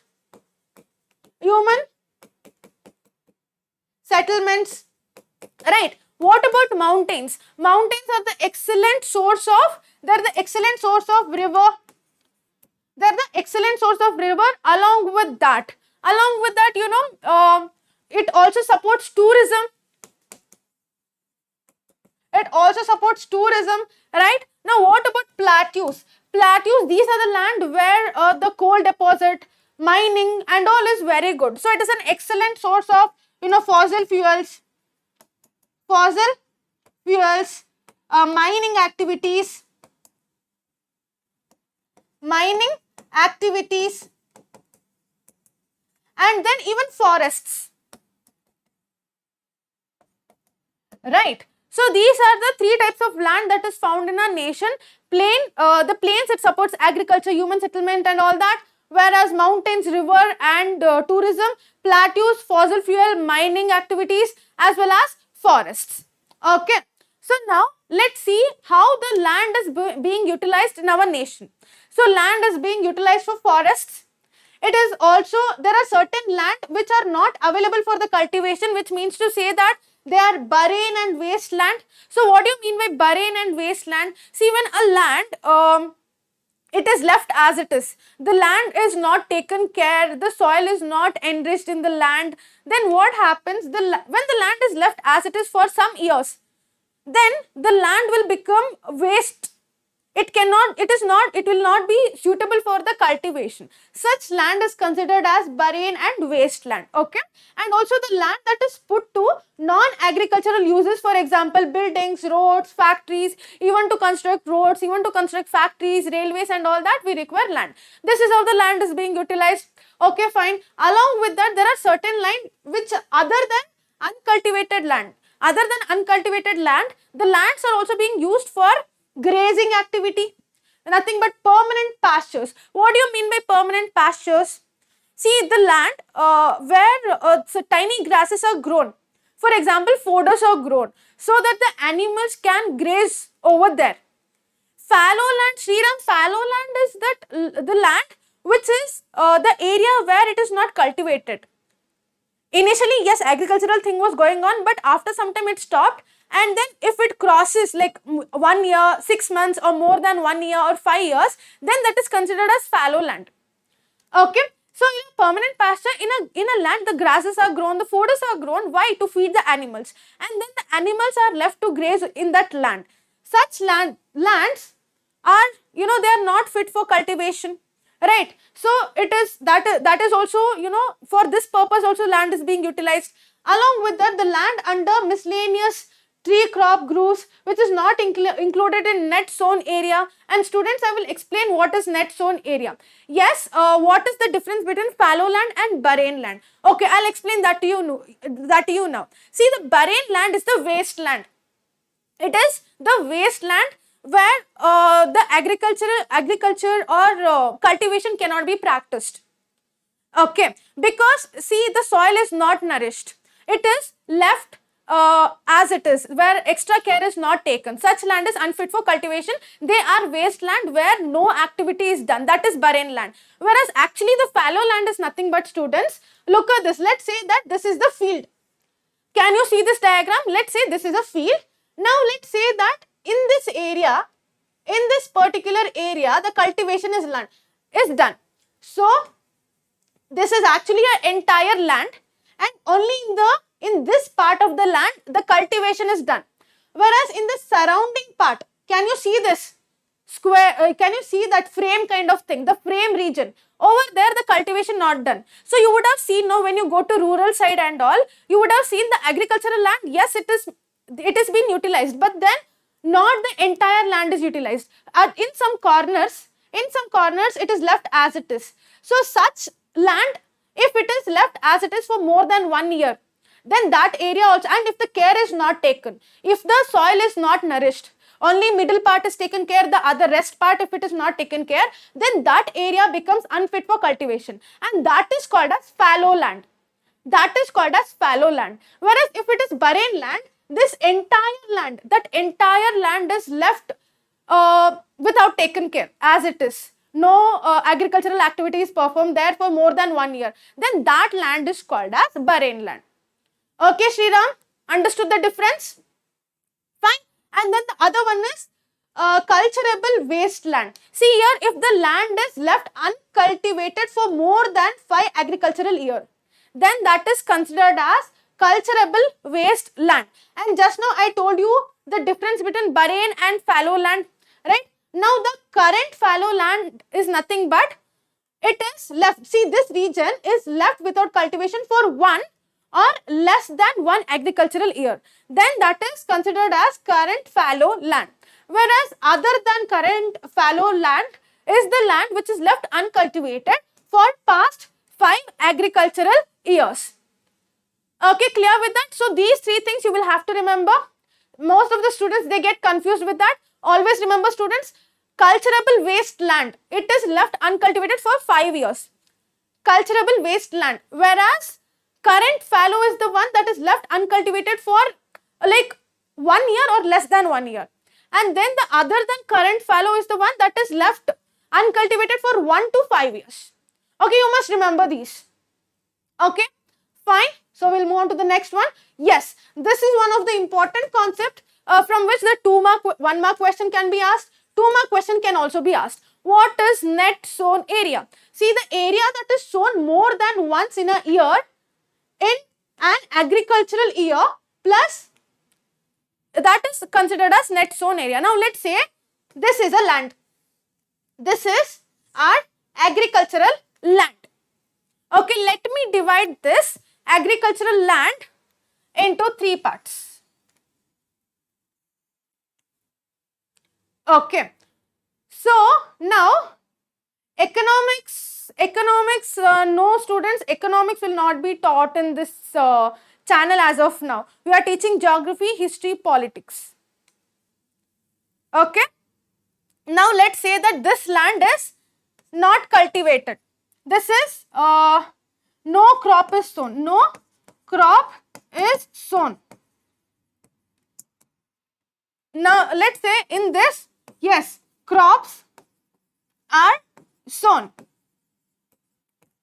And then the third one, here let's say the crops are sown 2 times, twice. Twice crops are sown. Twice in an agricultural year. In an agricultural year. So now, what is net sown area? In this entire land, in this land, the crops are not sown. Only the crop is sown in land number 2 and land number 3. This entire thing is considered as net sown area. This is the net sown area. The crops are sown in this particular area. So out of this entire land, only this half of the land is sown by crops. They are sown with crops. So this is considered as net sown area. Okay. On the other hand, look at this. The third one, here the crops are sown twice. The crops are sown twice. So that how many times it is sown, that is calculated by gross crop area. That is gross crop area, but what is there in your syllabus is net sown area. Net sown area is this area where the crops are sown. Clear with that? That is the net sown area. Net sown area, this question asked in your pre-board exams. Yes, this concept is very important. It can be asked in your board also. So clear with the students? Did you understand what is net sown area and gross crop? Okay, fine. So now land use pattern. Now I told you that in our nation, in India, 3 types of land are there. The relief feature is very diverse. The height varies and all. And then for what purpose lands are utilized and all. I told you, right? How did we get to know that the height of the land varies in our nation, and how did we find out that yes, the lands are utilized for these purposes? How did we find out? There are 2 factors. There are 2 factors, right? In that the first one is physical factor and the other one is human factor. With the help of physical factor, how are we finding out? By using topography, climate, soil type, we can get to know, we can find out how the land is being utilized. Whereas moving on to the human factors, here you are considering the population density, technological capability and the culture and the traditions. That's how you will find out that yes, the land is utilized for these purpose with the help of these factors. Okay, Nanda, Baswaraj sir will be teaching geography only, Nanda. It is geography. Okay, he will be taking last 3 chapters of your geography. Okay, fine. So now, land degradation and conservation. See here, how is land getting degraded? See, I told you, okay, land is also resources.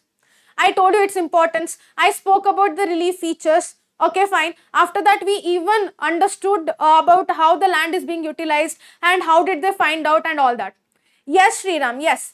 So now, you know what? Again, land is also a resource. If you don't utilize them properly, it will get degraded. And unfortunately, because of our activities only, because of we human beings, the land is getting degraded. It has been degraded. Why? The human activities like degradation, I told you, overgrazing, I told you certain lands are used for grazing purpose, right? So when you let the land for grazing more than, overgrazing, if you let overgrazing to happen, the land will get degraded. So here, overgrazing, mining activities, quarreling, exclusively for very longer period. When it is done for very longer period without taking care, then it will lead to land degradation. This is one reason. Okay, students, this question also can be asked about land degradation. You must know all these points.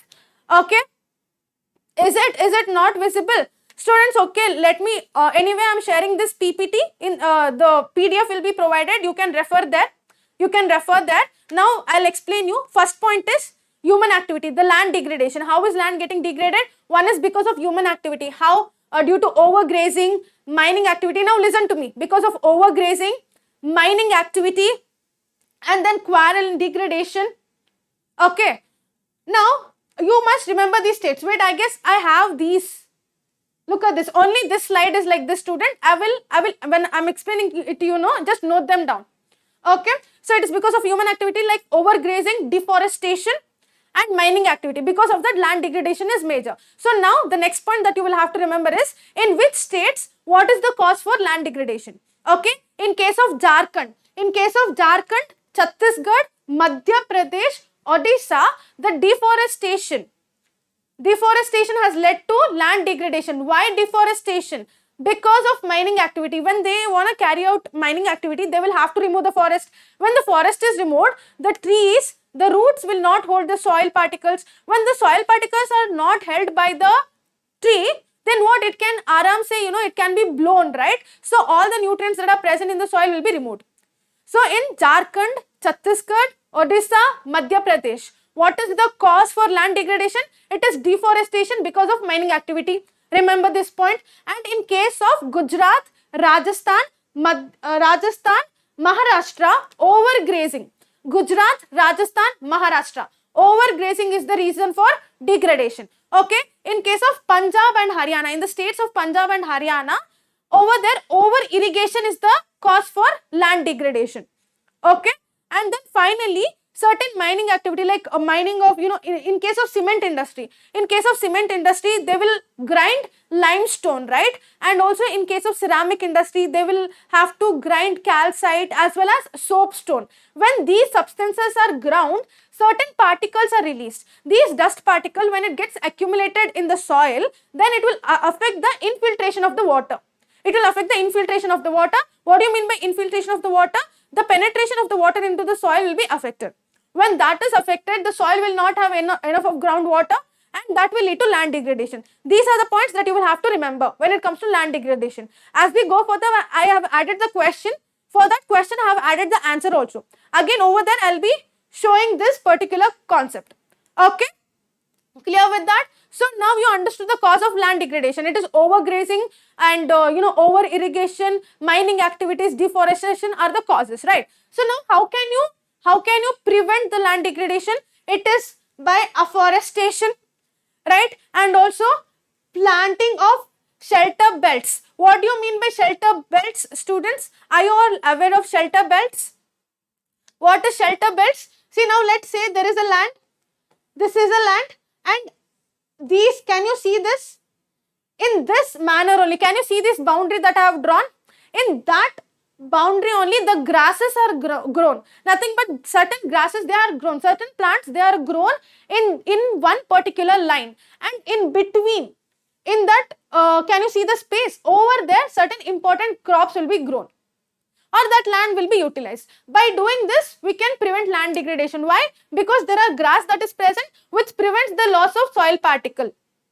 Okay, and then comes and also growing thorny bushes, bushes in the deserted areas like this. These are the thorny bushes, and this, by doing this, you can prevent sand dunes. Okay, you can prevent sand dunes. Along with that, proper management of wasteland. I told you, there are so many land that is present in our nation which is left as it is without extra care.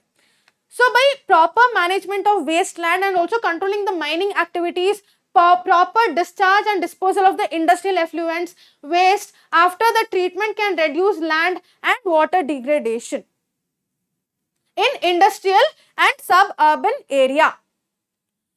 Okay, clear with that? Fine. So now I want you all to answer to these questions. Land left without cultivation for one or less than one agricultural year is called as? What is that called as, students? I already mentioned, right? I asked you all to, remember that cultivable land, fallow land, current fallow land, other than current fallow land. So what is the answer for this, students? Option B. Are you all sure with that?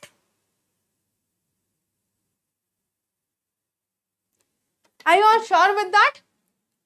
It is option B.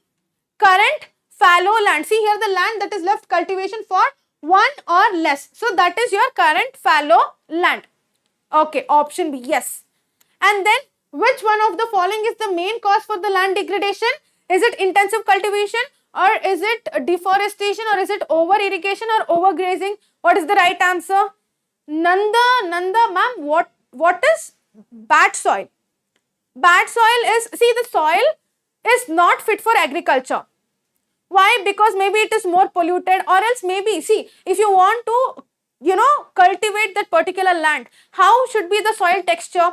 It has to be a bit clay, it should be in a position to hold water content, it should not have sand, it should not have rocks and all that, right? In case if the rocks are present, in case the soil particles are very sandy, then the soil is not fit for cultivation. That is bad soil. Okay, so option C is the right answer. Yes, in Punjab it is over irrigation, and you all know, right, in Punjab and Haryana, it is in those places the net sown area is very high. Okay, so next one, the land that is left uncultivated for more than 5 years. For more than 5 years, that is called as, is it pasture land, or is it cultivable wasteland, or is it barren land, or is it current fallow land? Which one? What is the right answer for this? What is the right answer for this? Come on, students. See, more than 5 years, more than 5 years. It is option B, cultivable wasteland. Option B. Preetham, it is option B, it is not option D. I told you, if it is less than 1 year or 1 year, then it is current fallow land. If it is like 1 year to 5 years, then other fallow land. And if it is more than 5 years, then it is cultivable wasteland. Okay, fine. So now we'll move on to the soil resources. We will study about the types of soil. Once we are done with that, once we have completed this topic, then we'll be done with this chapter. Okay, moving on to soil resources. So there are different types of soil. Alluvial soil and black soil, red soil, yellow soil, laterite soil and forest soil, right? We'll study about them one by one. The first one is, see here, India has got, like I told you, India has got varied relief feature, right? The height varies. It's not the same. We have mountain, plains and plateaus. And also, landform varies, climatic condition also varies throughout a nation, vegetation and all that have contributed in the development of the various type of soil. So why do we have different types of soil in our nation? It's because of these are the reasons. India has varied relief feature, landform varies, climatic condition, vegetation and all that varies. Right? Yes, Shriram, it is Bangar and Khadar. Can you tell the difference between those two soil? So in that, we have some 6 types of soil. We'll discuss one by one. So the first one is alluvial soil. See, the alluvial soil, it is deposited by three important Himalayan rivers. What are those three important Himalayan rivers? It is Indus, Ganga and Brahmaputra. And then where is it mostly found? It is found in the eastern coastal plain, particularly in the deltas of Mahanadi, Godavari, Krishna and Kaveri rivers. Okay. Along with that, see, these soil are also extended in Rajasthan and Gujarat. And one more thing, students, always when the question is being asked from the soil part, you will have to explain the location of the soil, you will have to talk about the composition of the soil, its texture, what is it rich in, where is it found, you must explain the location and all that. Fine? Yes. Bangar is old alluvial, yes. Kadar is new alluvial. Which one is more fertile? Which one is fit for cultivation out of those two? Right? And then it consists of various proportion of certain things, like it has sand, silt and clay as well. Right? Where is this soil mostly found? Usually in the Piedmont plains. Usually in the Piedmont plains. See, in the upper reaches of the river valley, the soil is coarse, nothing but it is grainy type. It will be, the texture will be granules type. And such soil are more common in Piedmont. What do you mean by Piedmont? See, there is mountain, it will be like this, right? And then the flat land is there, and then it will lead to a plain land, right? So this region that is Piedmont. That is Piedmont, that area. So Piedmont plains, such soils, the alluvial soil which is grainy, such grainy soil, it is found in the Piedmont plains, such as Dorje, Kos and Terai. What is Dwar is nothing but here, it is the foothill of northeastern Himalayas, and then Kos is the foothill of northern Himalayas, and then Terai is the foothill of Shivaliks in Punjab. Okay, in those regions, the alluvial soil that is found is bit granular type. Okay, and based on the age, on the basis of age, alluvial soil is divided into two types. One is Bangar and the other one is Kadar. Like you already have mentioned, Bangar is old, Kadar is new, and this is less fertile. Why? Because its soil particle will be more granular type, which is not fit for cultivation, whereas Kadar soil is actually fit for cultivation, right? Where is Bangar soil found? Like you can see, it is found above the flood plains, whereas Kadar, it is found below the flood plain. Below the flood plain, okay? And then the alluvial soil is, like I told you, in general it is very fertile. And what does it have? Because it has potash, phosphoric acid and also lime in it, and which makes it suitable for the cultivation of sugarcane, paddy, wheat, other cereals and pulses crop as well. Okay, and the soil is in the dried area, they are more alkaline, you must remember this. So in your exam, you will have to explain these properties. Where is it found? From where, which rivers are deposited? What are those three rivers? And in which part, how the texture of the soil is? You will have to explain all that. Okay, and next moving on to the second type of soil, which is black soil, or it is also called as rigor soil, or it is also called as black cotton soil. Where is it found mostly? Usually in deltas, Deccan plateaus. Over there, the black soil is mostly found, abundantly found. Now, see here, how is this soil being formed? See, this soil is formed from the lava of the volcano. You know volcano, right? And the lava comes out. From that lava, this black soil has been formed. And they cover the plateaus of Maharashtra, Saurashtra, Malwa, Madhya Pradesh, Chhattisgarh, and it is also extended in the southeastern direction along the Godavari and Krishna valley as well. Like I told you, how is that soil being formed, what is the composition of the soil, how is the texture of the soil, and where is it found? You must explain these. Yes, Terai is the foothill. It is the foothill of Shivaliks in Punjab. Okay, I told you, now see the alluvial soil, the texture of the alluvial soil will be grainy, where at the bottom of the hills. So at the bottom of the mountain, there will be tiny hills. See, the mountain is actually larger when you compare with hills. At the bottom of the mountain, there will be hills. Okay, in the hilly region, the alluvial soil that is found will be granular type. So which are those 3 hills where foothills where the alluvial soil that is found is granular type, means it is terai and dwarf, and there was one more, right? I'll show you. Course. So here dwarfs, these are the these are the foothills which are found in the northeastern part of Himalaya, northeastern side of Himalaya, whereas course is the foothill which are found in the northern Himalayas, not northeast, it is northern Himalayas. This one is northeast Himalayas, this one is northern Himalaya, whereas Terai is the foothill which is found in the Shivaliks of Punjab. Okay, clear with that? Clear with that? Which one are you asking, Sriram? Is it dry or wet? Which soil are you talking about? What? Coal, iron, petroleum, diesel are example of non-renewable resource. Yes, true. Okay. Now, the features of black soil. See, it is made up of, see, you would have seen, right, the black soil will be a bit clayey type, which means to say that the particles, they are extremely fine, and it's because they are clay type, they can hold more amount of water content, right? It holds a huge amount of moisture in them, and these soil, it is rich in calcium carbonate, magnesium, potash and lime. But then this soil is not rich in phosphoric acid, whereas the previous soil was rich in phosphoric acid. Okay, and these soils are poor in phosphoric content. Okay, they develop, you would have seen on the black soil, they develop cracks during summer. They develop cracks when the temperature is very high, right? Which helps in the proper aeration of the soil. It's because the crack is developed, the air can pass through those cracks, because of which the soil will be aerated properly, and these soil are sticky because they are clayey in nature, and when wet, it is difficult to work on.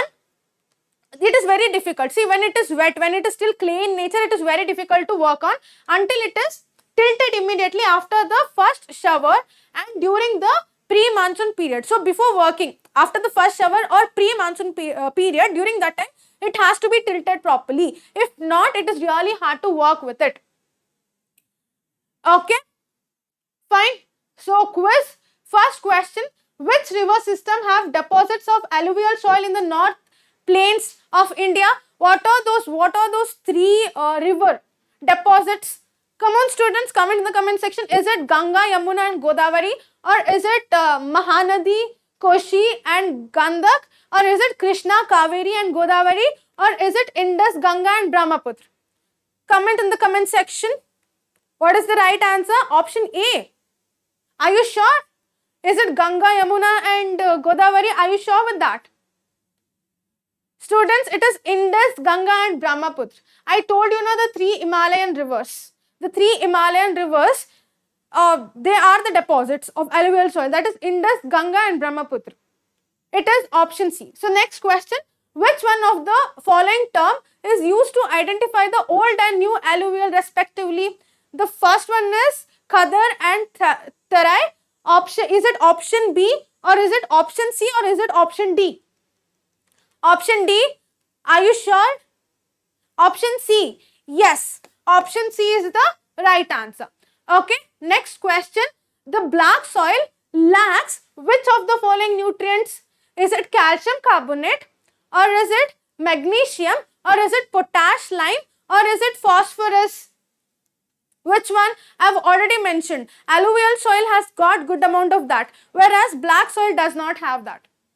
Option C, potash and lime. Is it no, black soil has lime? Yes. Yes, it is option D. Option D is the right answer. It is phosphoric acid. Okay. Next one. Red soil and yellow soil. This is very easy, right? See, how is it being developed? See, it develops on crystalline igneous rock in the areas of low rainfall in the eastern and southern part of the Deccan Plateau. So, this has also been developed from lava only when the lava was getting solidified. That time the red soil and yellow soil has been developed. And where is it found? Mostly in the eastern and southern part of Deccan Plateau. Okay. And then the yellow and the red soil are also found in the parts of Odisha, Chhattisgarh, southern part of middle Ganga plain, and also Piedmont zone of Western Ghats. Okay, clear? Fine. And now why is this red soil? Why is it red in color? It's because the iron gets diffused. If the iron gets diffused into the soil, then it is red soil. And if the soil if it is in the hydrated form, then it is yellow soil. Okay, students, clear with that? Next one is laterite soil.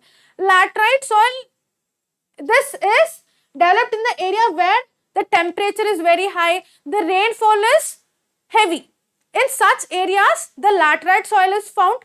Okay, it results the result of intense leaching due to heavy rain, and also the humus content is low. The humus content is low in this soil. It is suitable for the cultivation with adequate dose of manure and fertilizer. It must require adequate dose of manure and fertilizer as well. This laterite soil, okay. Where is it mostly found? It is found in the states like Karnataka, Kerala, Tamil Nadu, Madhya Pradesh, and the hilly areas of Odisha and Assam. Fine, clear with that? And it is useful. Which type of crops can be grown in this soil? It is tea and coffee. And also the red laterite soil which is found in Tamil Nadu, Andhra Pradesh and Kerala, they are suitable for growing cashew nuts. Okay, they are suitable for growing cashew nut. Students, you can take break for 1 to 2 minutes. Anyway, I am doing bit slowly, right? Because I will have to complete this. Okay, there is one more chapter, right? There is one more chapter to complete, right? So you can pause the video and again you can start. Okay, fine. Moving on to arid soil. See, the arid soil, it ranges from red to brown in color. They are red to brown in color. Yes, Preetham, it is the previous one. It is good to grow tea and coffee. What is good? Yes, it is good for growing tea. Yes, good afternoon. Yes, Preetham, yes. Ma'am, when is, okay, Ratan, the quiz will be conducted in the evening. Even tomorrow evening there is week quiz. Okay, students, come on, let's concentrate on this. See, the arid soil, it ranges from red to brown.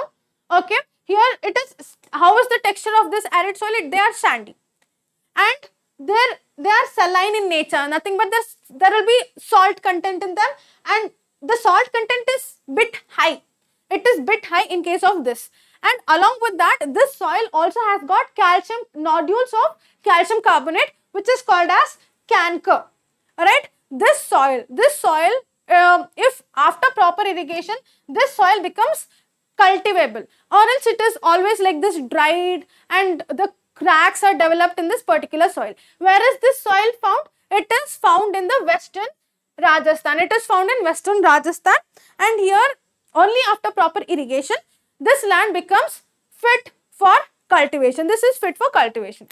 Okay, students, clear with that? Hi students, good afternoon. Fine. And this is our last one, the forest soil. See, the forest soil, where are they found? They are found in hilly, mountainous area where the sufficient rainforests are available.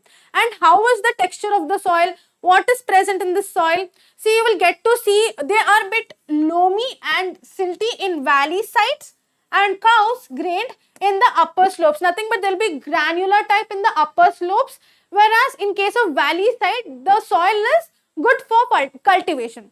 They are good for cultivation, right? And in the snow-covered areas of Himalayas, the soil experience denudation and are acidic with low humus content. If the humus content is low, then the nature of the soil becomes acidic. Okay, it becomes acidic. And then what do you mean by denudation? Denudation is nothing but it is the weathering of soil. It is the weathering of soil. And then the soil that is found in the lower parts of the valley are fertile. Like I told you, see, in the lower part of the valley, what did I say? Valley sides in the lower part of the valleys, they are a bit loamy. Loamy means nothing but the soil is fit for cultivation. Nothing but the soil is fertile. Arid is ideal to grow cactus. Yes, cactus. Yes, true. Yeah. Okay, so that was all about the different types of soil. Right? Now, there is a tiny topic that is left after this quiz. Now, I want you all to actively participate in this quiz. Okay, so the first question is, which soil develops reddish color due to the diffusion of iron? Due to the diffusion of iron, which one is it? The iron in the crystalline and metamorphic rock. Option A says red soil, option B says laterite soil, option C says arid soil, and the option D says alluvial soil.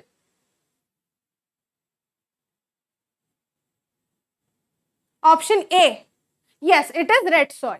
Now, which soil is formed as a result of intense leaching due to heavy rain? Is it black soil, or is it red soil, or is it forest soil, or is it laterite soil? Which one? No, students, it's not option A. Option B? No, red soil. Are you sure with that? It is laterite soil. It is laterite soil. Okay.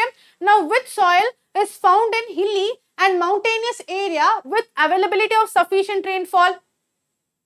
Hilly and mountainous area and rainforest. Which soil is that? It is, are you sure? Is it option C? Students, check. It is option D, the forest soil. It is forest soil. Okay. Next one. See, consider the following statements regarding the land degradation and choose the correct option. The first statement says arid soil has high salt content, and then the second statement says that the red soil is found in hilly. Is red soil found in the hilly and mountainous area with the availability of sufficient rainfall? See, arid soil is mostly found in Rajasthan, and I also told you that yes, it is. It has in Rajasthan, the soil that is found, yes, it is, it has got more salt content, right? So now what is the right answer, student? Is it option A? Yes, only statement 1 is true. It is only statement 1 is true. Okay. So now moving on to soil erosion. So now we studied about land degradation. Right. Almost the reason is same for soil erosion also. See, soil is also important resource, right? It is because of soil, it supports the life forms like, certain microorganism. It supports cultivation and all that. From that only we are getting food as well, right? So, what are all the reasons of the soil degradation? First one is deforestation, overgrazing, mining activities, over irrigation, and then defective methods of farming. So these are the human activities. And the second one is natural forces. Natural forces like huge wind pressure or else glacier. It can be running of water, and also formation of gullies, and also sheet erosion, wind erosion. These are the reasons for soil erosion. So again, the soil erosion, it can be caused by two activities, human activities and natural forces. Human activities, these are the examples that you will have to mention, and you will have to mention the states as well. You remember, students, when I was explaining land degradation part, you were telling that the slide was not visible, right? The same thing I have mentioned in the tabular column. Deforestation due to mining activity where Jharkhand, Chhattisgarh, Madhya Pradesh, Odisha. Overgrazing is the cause for land degradation. Why? Gujarat, where? Gujarat, Rajasthan, again Madhya Pradesh and Maharashtra. Mining activity, Jharkhand, Chhattisgarh, Madhya Pradesh and Odisha. And over irrigation, Punjab, Haryana, Western UP. Okay. Yes, these you saw in the land degradation also, it is same reason. Soil erosion also, it is the same explanation. Almost the same. You will have to mention this human activity and natural forces, both. Okay, fine. So this is how it looks, the gully erosion, sheet erosion. In case of sheet erosion, the soil, it is removed from the surface uniformly. Gully erosion, and see, bad land, rill erosion, this is seen mostly in hilly region when the water flows in one particular row. It forms rills like this, that's why it is called as rill erosion. Cuts through the clayed soil and makes deep channel, that yes, it leads to gully erosion. Yes, you can see this image. It has formed, right, deep canals. Yes. Wind erosion and soil erosion. No. Wind erosion, it is due to the blowing of loose soil by wind. When, for example, see, the sheet erosion can also be, it can be caused by rainwater also. It can be caused by wind also. When the wind is blown with high pressure over the land, the soil is removed, right? Again, the upper important substances from the soil is removed. Soil particle itself is washed off. It leads to soil erosion. So that is caused by wind, right? So wind erosion is the soil erosion that is caused by wind. Sheath erosion, that is caused by water flowing like sheath over the land area in the ravines. And then the formation of gullies by water passing through the clayed soil. Okay, sheath leads to bad land. Yes, Preetham, it leads to bad land. With bad land is nothing but the land is not fit for cultivation. Okay, fine. Yes. So now, how can we prevent this soil erosion? How can we prevent? One is by counter plowing, through terrace cultivation, strip cropping and shelter beds. By following these methods, we can prevent soil erosion. Counter plowing, terrace cultivation, strip cropping and shelter beds. Okay, clear with that? No, but then it makes that particular land unfit for, important activities, right? Explain gullies. Okay, see, here it is formed by the water that is passing through the clayed soil. When, already there was a student who had explained it, when the running water cuts through the clayed soil, it makes a deep canals. It makes deep canals that leads to, see, it looks like this, that leads to gully erosion. This is formed in the clay soil when the water flows through it. Okay, clear? So student, that is all about, soil erosion. 1 minute, Sonali, will just finish off this chapter, then I will give you a break and then we can continue the next chapter. Then we will be continuing the next chapter, the forest and wildlife resources. Okay, just stay with me for some few minutes. See, in which of the following places is terrace cultivation practiced? Is it in Punjab, Madhya Pradesh, Central Himalayas or Uttar Pradesh? Which one? It is in Central Himalayas. Option C, Central Himalayas. Yes. And then consider the following statement regarding the land degradation and choose the correct option. See, the first statement says in Jharkhand, Chhattisgarh, Madhya Pradesh and Odisha, overgrazing is one of the main reasons for land degradation. Is that true? Is overgrazing the main, is that the main reason for the land degradation in this place? So you all are answering option C. Option C, both statement one. Is this statement true, students? Read this once again, And second statement says that in Gujarat, Rajasthan, Madhya Pradesh, Maharashtra, the deforestation is due to mining, which has caused land degradation. Answer is C. Neither of the statement is the reason. Both are false. See, in case of Madhya Pradesh and all, actually it is mining activity. Deforestation due to mining activity is the reason. In case of Gujarat, it is overgrazing. It is actually overgrazing. Okay, it is actually ulta. The reasons are ulta. If overgrazing comes down and if this goes up, then both the statements are true. Okay, now which one of the following is responsible for sheet erosion? Is it underground water or is it surface flowing water or is it glacier or is it wind? Which one? No, agenda 21 is there. Agenda 21 is there in your syllabus, students. That is there in your syllabus. Okay, yes, it is surface flowing water is the right answer. Yeah. Next, when running water cuts through the clayed soil and makes deep canals, they lead to which type of soil erosion? Is it gully or is it sheet or is it strip or none of the above? Which one? Yes, it is option A. Okay. Yes, so we are done with this chapter, the resources, the first chapter in your geography, right? So now we'll move on to the forest and wildlife. Students, you want break? Okay, I'll give you break and then we'll get started with this chapter. We'll have to be quick. Okay, fine. Okay, I'll give you 10 minutes break and then we'll continue with this chapter. Fine, this after completing this chapter, then Baswaraj sir will join. Okay? Yes, 10 minutes break.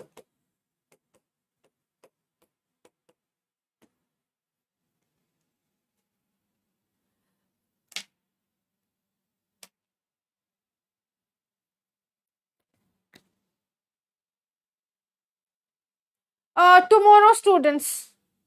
Tomorrow. Tomorrow I'll be taking that chapter. Today I will be taking these two chapters. The first one I completed.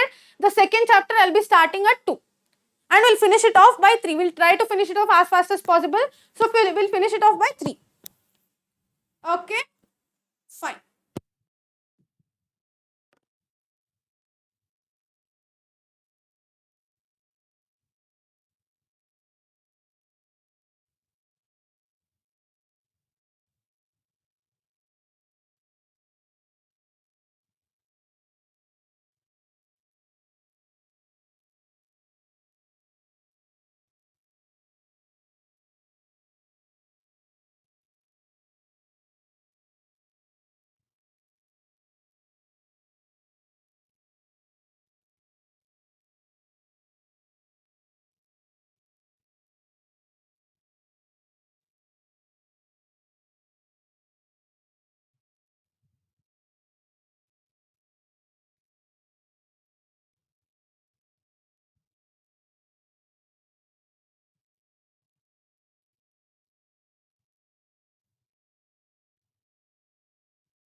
Okay, students, so now let's get started with this chapter.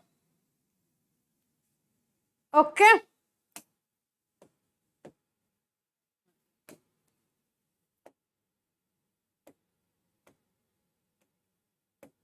Okay. So let's get started with this chapter. The second chapter in geography, the forest and wildlife resources. Okay. So now see here, forest and wildlife resources, right? What is this?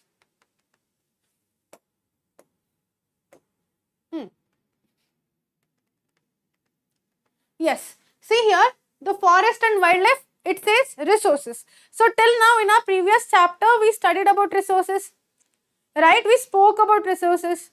So now how will you define resource? A substance that is present in our environment and we use that substance for our own benefits. Such substances are called as resources, and for a substance to be a resource, it will have to fulfill 3 criteria. First one is technically it has to be accessible, and it has to be economically feasible and culturally acceptable, right? See now, it says that the forest and wildlife resources. Nothing but I already mentioned, right, in the previous chapter itself, I told you that we human beings, we have converted the forest into a resource. We are converting the nature into resource, right? So in this particular chapter, we will be studying about plants, we will be studying about animals, that as a resource. It is because of it is useful for us in some other way. We will discuss about that in this particular chapter. So in this chapter, first I'll just briefly introduce this particular chapter, and then we'll study about the flora and fauna in India. We'll study about the classification of species, which is then followed by the causes of depletion of flora and fauna, and then the conservation of the forest and wildlife in India. We will study about the types and distribution of forest and wildlife resources, and finally we will study about the community and conservation. Okay, so yeah, like I've told you, see, our planet, it shares it shares the area with varieties of life form, right? There are millions of life form, starting from microorganism which you cannot see, to bacteria, lichen, to banyan trees, elephant, blue whales and all that, right? There is huge number of life form which are living on the same planet. It is being shared by all the life form, right? And our planet, it has got immense biodiversity. It has got, which means to say that our planet has got immense biodiversity, right? Now, what do you mean by biodiversity?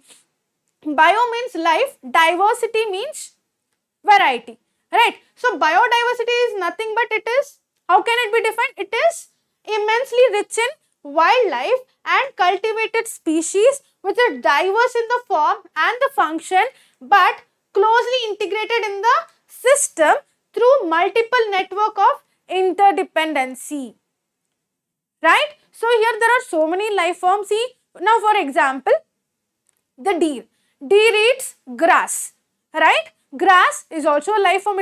It belongs to plant kingdom. It is also a life form, right? So now the deer is dependent on plant for its food, and then the tiger eats deer, right? And now the plants also, for them to survive, they will have to perform photosynthesis. They require certain minerals for their overall growth and development, right? From where are these plants getting their nutrients? From the soil. What is soil? Soil is non-living component of our planet, and also wind, air, sunlight, all these are non-living components, right? Whereas plants, animals, these are biotic components. They all interact with each other in order to maintain ecological balance, right? Every life form is important, and the planet, our planet is rich in biodiversity, right? So in this chapter, we'll be talking about, see, I told you forest and wildlife resources, which means to say that we'll be studying about plants and animals in this chapter, right? So here flora is nothing but it is the plant species that is present in the forest.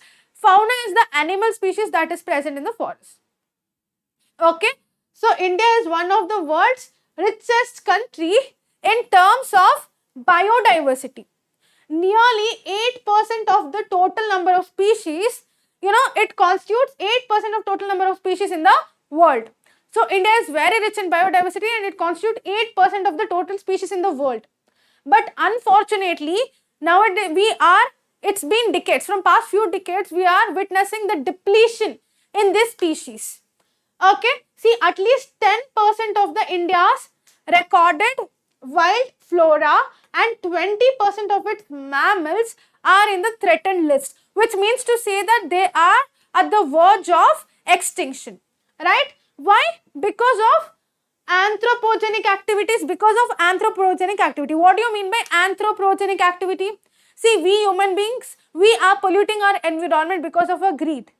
Our activities are actually polluting our environment, which is leading to the depletion of those species. So that is your anthropogenic activity. Clear with that? So now for example, see, cheetah, pink-headed duck, these are cheetah and pink-headed duck, they have already become extinct. The pink-headed duck, especially the pink-headed duck, it has been vanished from our planet. And mountain quail, forest spotted owlet, and certain plant species like Madhulika insignis and also Habardia heptaneuron. These are some of the plant species and animal species which are in threatened list, which means to say that they are at the verge of extinction. Already cheetah and pink-headed duck, they fall under extinct species.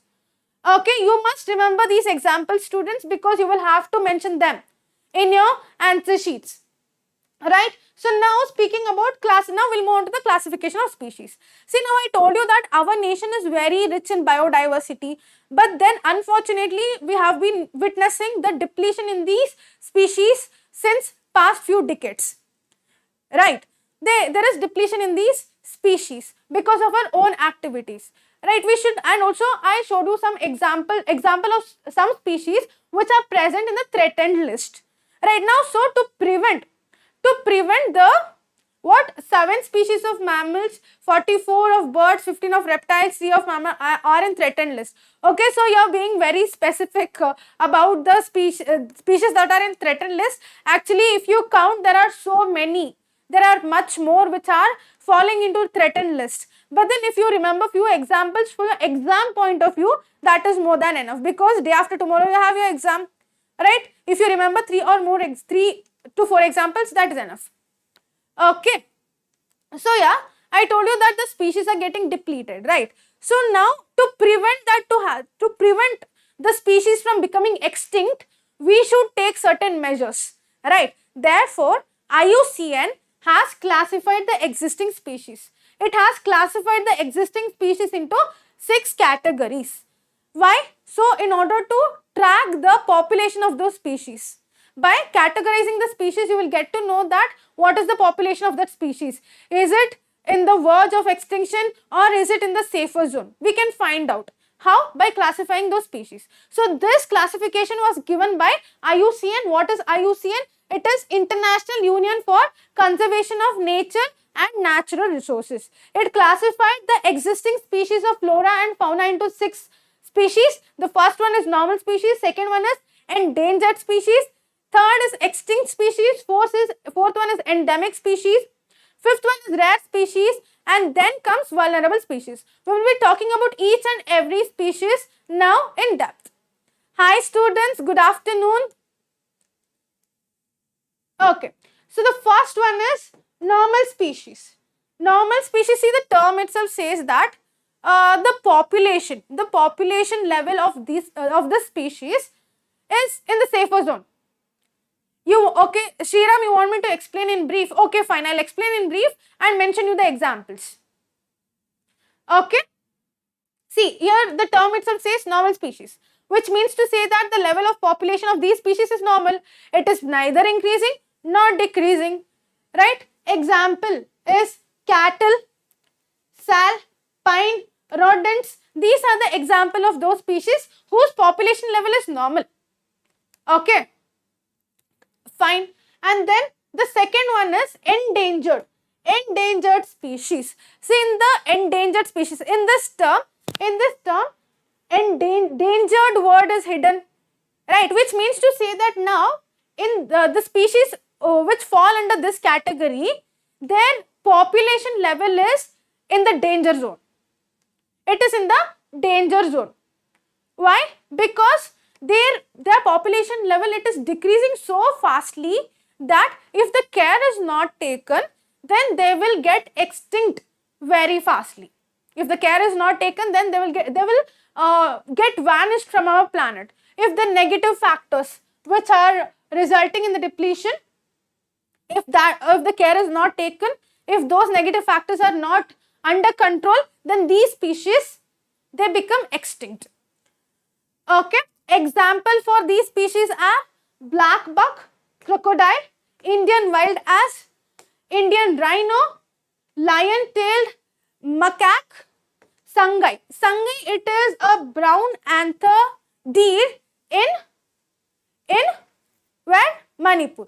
These are the species which fall under endangered category. Okay, fine. So here this you will have to remember, at least you will have to mention 3 examples in your exam. Okay, fine. Okay, next one. The third one is vulnerable species. Vulnerable species, here those species whose population level has started depleting, but the depleting rate is slow. The rate of depletion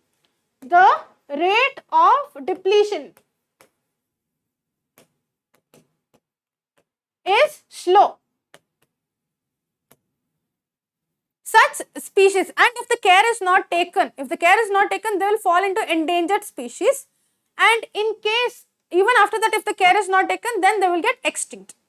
Okay, example is blue sheep, Asiatic elephant, and Gangetic dolphins. Fine. Students, am I not audible? Is my voice not clear? Let me check once. Students, am I not audible? Is my voice not clear? Shriram, you have asked what is that, right? Wait, I'll show you. This is a type of animal, Indian wild ass.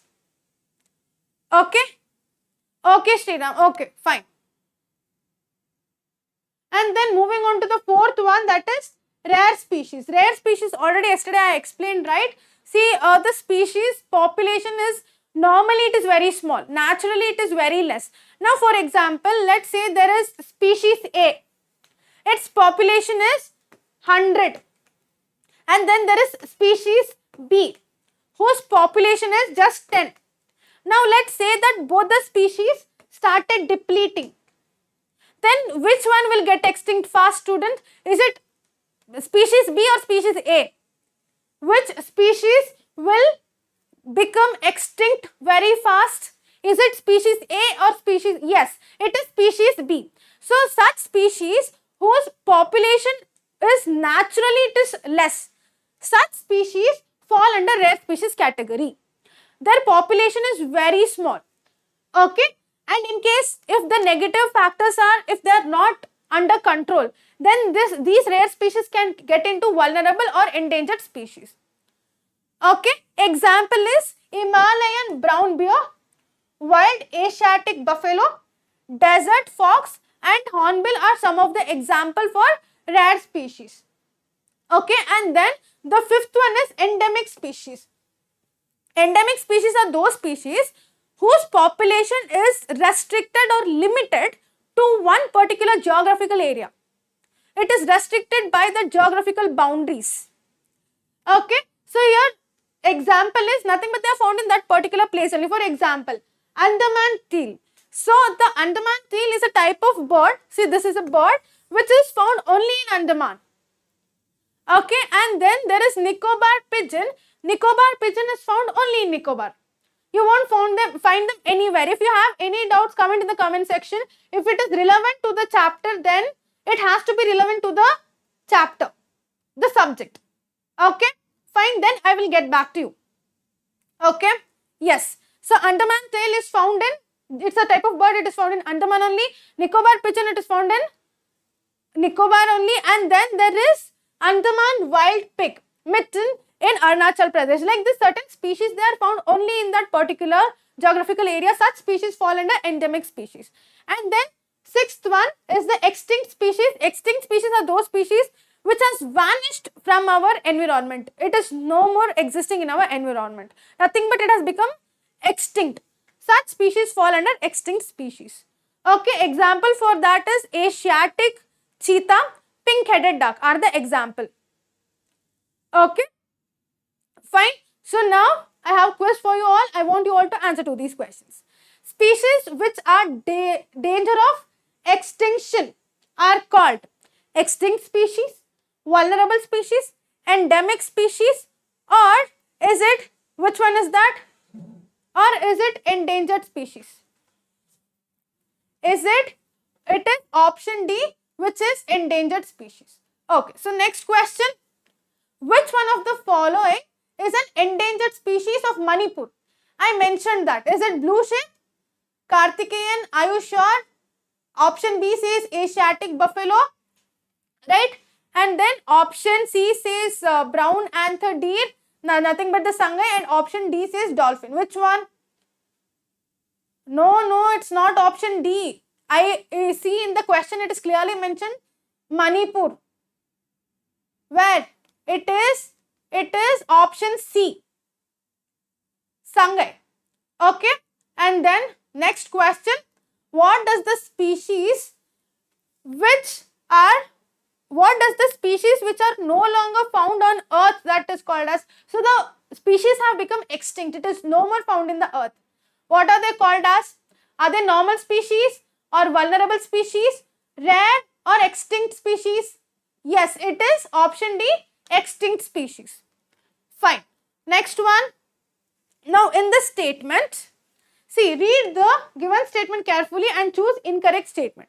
So the first statement says that the Asiatic cheetah is extinct animal species. Is that true?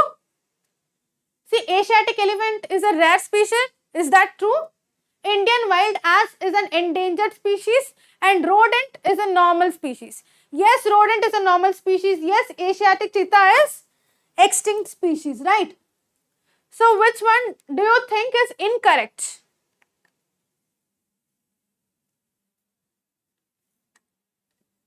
Which one is the right answer?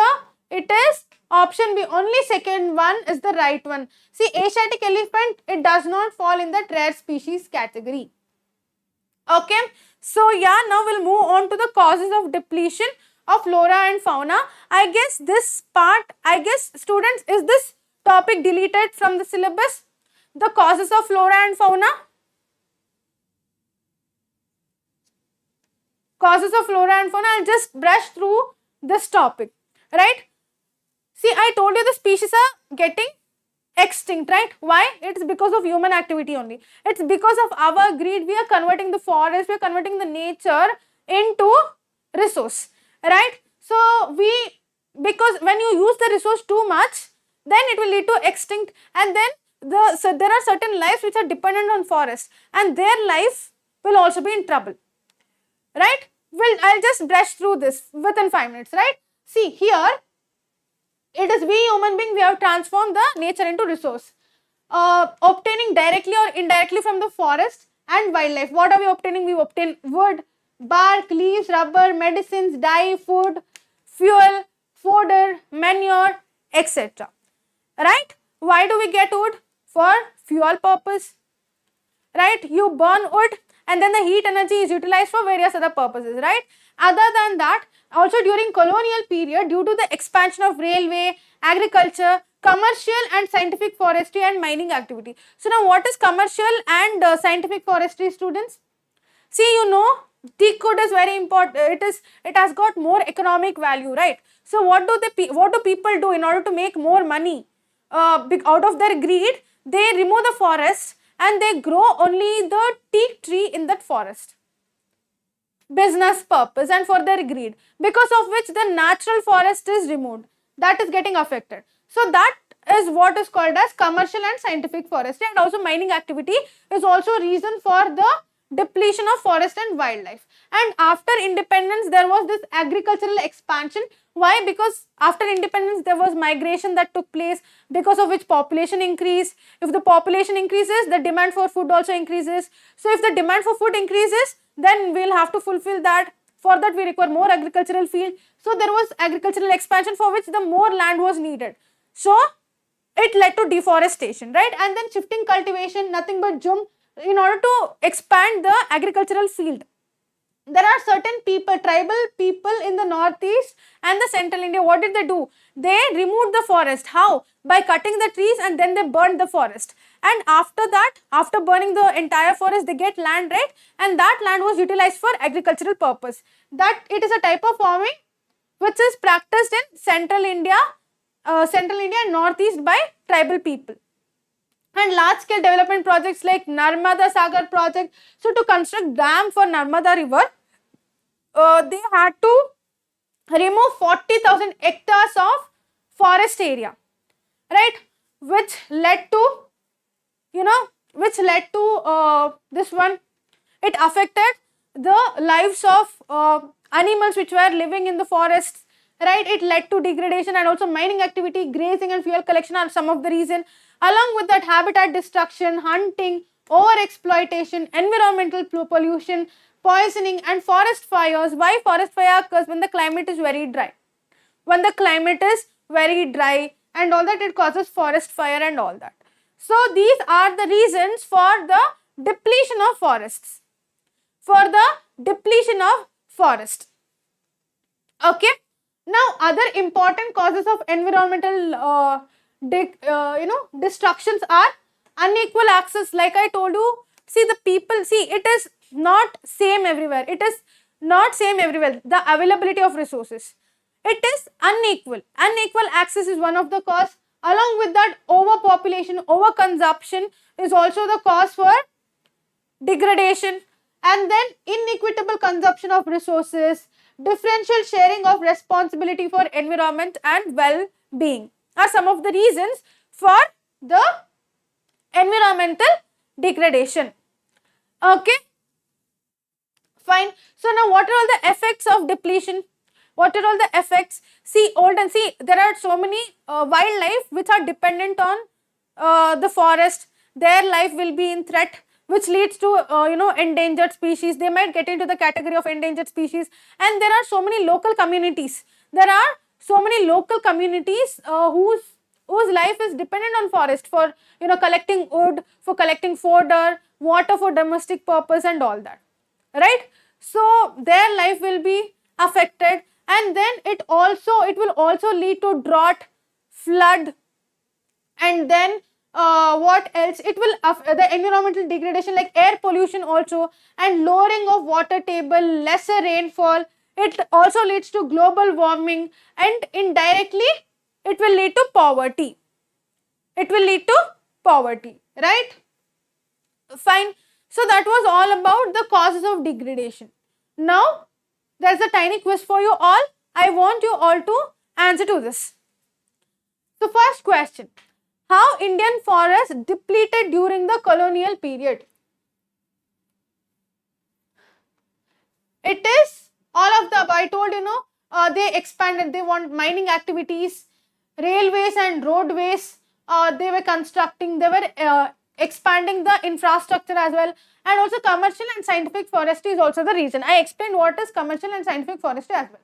So option D is the right answer. Okay, so next question. Narmada Sagar project is in the state of, in which state is it? Is it Madhya Pradesh or is it Maharashtra? Option C is Orissa. Option D is Gujarat. Which one? Narmada Sagar project. D. Is it option D, students? It is in Madhya Pradesh. It is in Madhya Pradesh, not Gujarat. Okay. Next question. Buxa Tiger Reserve is seriously threatened by mining of, is it copper or is it coal or is it iron or dolomite? Which one? No, Simran, it is not option B. Divesh, are you sure? Is it option D? Are you sure? Yes, it is dolomite. Okay, next. So now we'll move on to the conservation of forest and wildlife, and then that what are all the steps that is taken by the government to preserve the forest and wildlife, and then we'll study about the types of forests, and finally the community and conservation. Only 3 topics are left. We'll finish it off. Okay, fine. So why do we need to conserve our forest and wildlife? Why? One is to preserve the ecological diversity, and other one is genetic diversity. Ecological diversity like water, soil, air, whereas genetic diversity so that the animals they can for their for better growth of species and as well as breathing.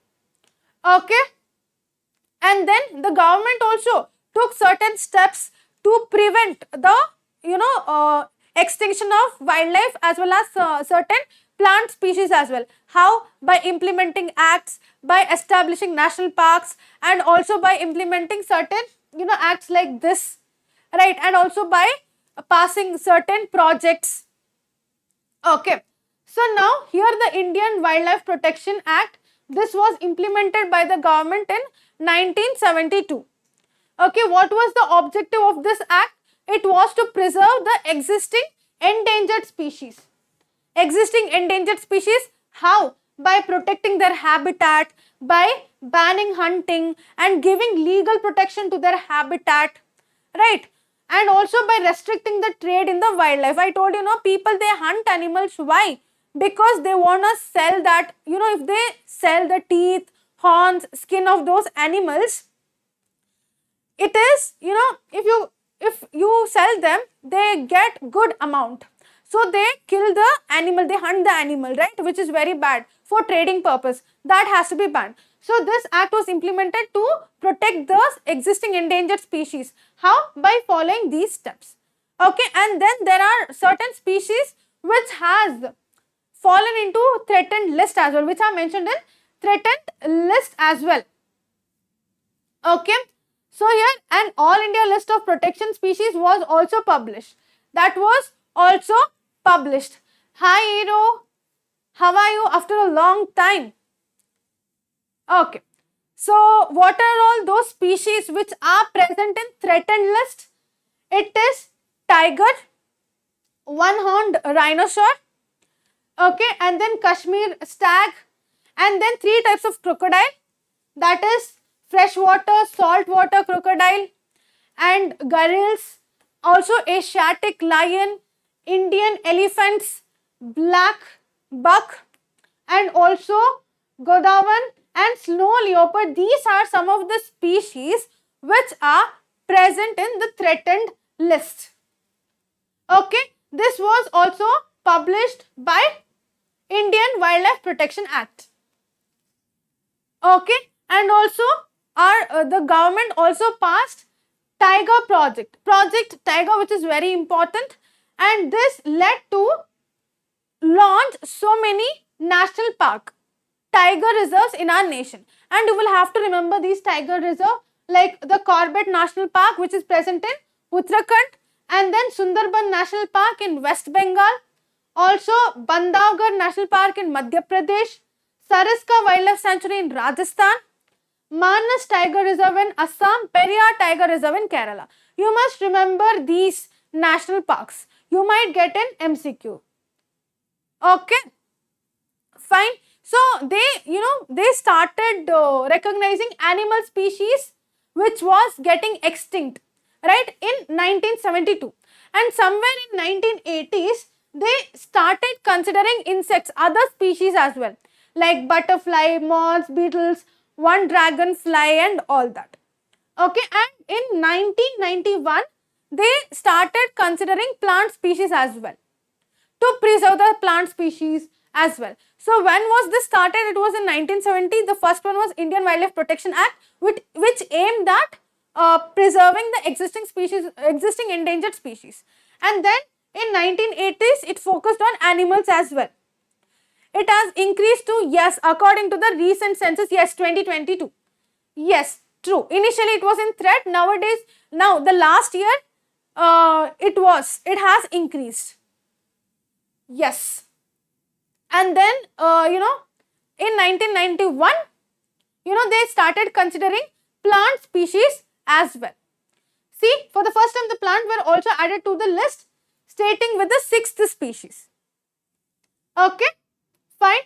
So now, have a quiz for you all. I want you all to answer to this. Now, in which year the Indian Wildlife Protection Act was implemented? Is it option A 1970, or is it option B 1971, or is it option C or option D? What is the right answer? Yes. No, it is 1972. 1972, which is option C. Okay. Next one, which one of the following project was launched in 1973? Is it Tiger, Project Tiger, or Butterfly Conservation, or Project Elephant, or Project Hungle? Which one? No, it's not option B. Are you sure? Are you sure, Sriram? It is Project Tiger. Yes, it is Project Tiger. Okay. And now read the given statement carefully and choose the correct statement. Corbett National Park, is it present in Uttarakhand? Sundarban National Park in West Bengal. Manas in Assam. Bandhavgarh National Park is in Gujarat. So they are asking us to choose the correct option. Yes, Manas National Park is present in Assam. Yes, hero, this belongs to the Tiger Project thing. Yes, Tiger Project was the answer. Option B, are you sure with that? See, Manas National Park is present in Assam. Yes, it is option D. Option D is the right answer. Okay, in which one of the following state Periyar Tiger Reserve is located? Option A says Rajasthan, option B says Haryana, option C says Maharashtra, and option D Kerala. Which one is the right answer? It is, yes, it is option D. Sariska Tiger, Rajasthan, yes. Villages have fought against, yeah, that comes under that community conservation hero. Yes, it is option D, that is Kerala. Okay. So, yeah, now we'll move on to the types and the distribution of forests and wildlife resources. So, here the types of forests, there are 3 types of forests. See, Indian forest and wildlife resources are owned and managed by the government through the forest department and other government as well, and they have divided the total forest that is present in our nation into 3 categories: reserved forest, protected forest, and unclassed forest. We'll study about each one. Reserved forest. See, the reserved forest is actually, it is half of the total forest land that is present in our nation. Yes, Preeti, I will explain the Chipko movement. After this, the next topic is community conservation. Over there, the Chipko movement, Beach Bachao Andolan, joint forest management, all that will be explained. Okay? And sacred groves, all that concept will be explained after this concept. So now the first one is reserved forest, which constitutes half of the total forest area in our nation. It is considered as the most valuable. Why? Because it has got those species whose economic value is very high. Yes, Eero says the Chipko movement is the forest conservation movement in India opposed to the commercially logging, and yes, where did it took place? It took place in Himalayas, right? And then it was also successful. It was successful in resisting the deforestation in the Uttarakhand also. Uttarakhand or Uttar Pradesh. Forest situated here. Here you will have to remember in which state the forest is present. The reserve forest. Okay. So here it is most valuable forest. Which one? The reserve forest. It is also called as permanent forest. And it is in Madhya Pradesh. It is in Madhya Pradesh.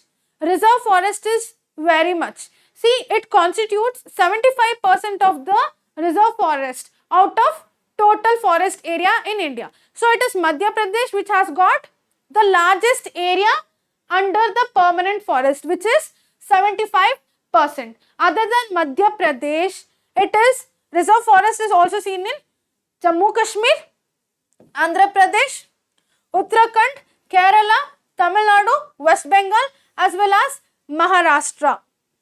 Okay, yes, Sriram, you can comment in the comment section. Yes, Preet, right? I will explain Chipko movement. Just give me 5 to 10 minutes. I'll finish this off first. Okay, so this is all about reserved forest. You will have to explain how much is that area. See, it constitutes half of the total forest area in our nation. It is also called as permanent forest. It is most valuable one, right? And it is Madhya Pradesh that constitutes 75% of the reserve forest. Okay, clear with that? Reserve for only permanent or reserved and protected both? No. The reserve, see, only the reserve forest is called as permanent forest. Protected is not the permanent one. No. Protected is not the permanent one. Okay, see, the second one is protected forest. See, here the forest department has declared that one third of the total forest area is the protected forest, right? Here they are protected from further depletion. Okay, where is it found?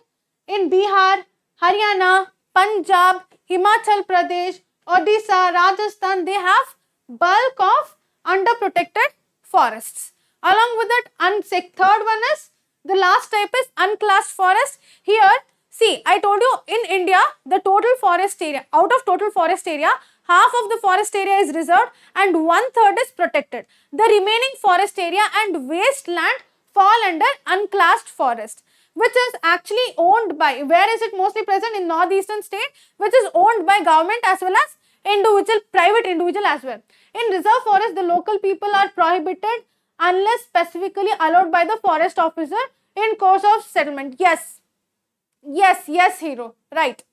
Yeah, Sonali, comment your doubt in the comment section. So now students, this is all about the types of forest that is there in your syllabus. So now I want you all to answer to this question. Biodiversity is nothing but, see, in our planet, you would have seen, right? We have there are so varieties of life form, starting from microorganism which we cannot see with the help of a naked eyes, right?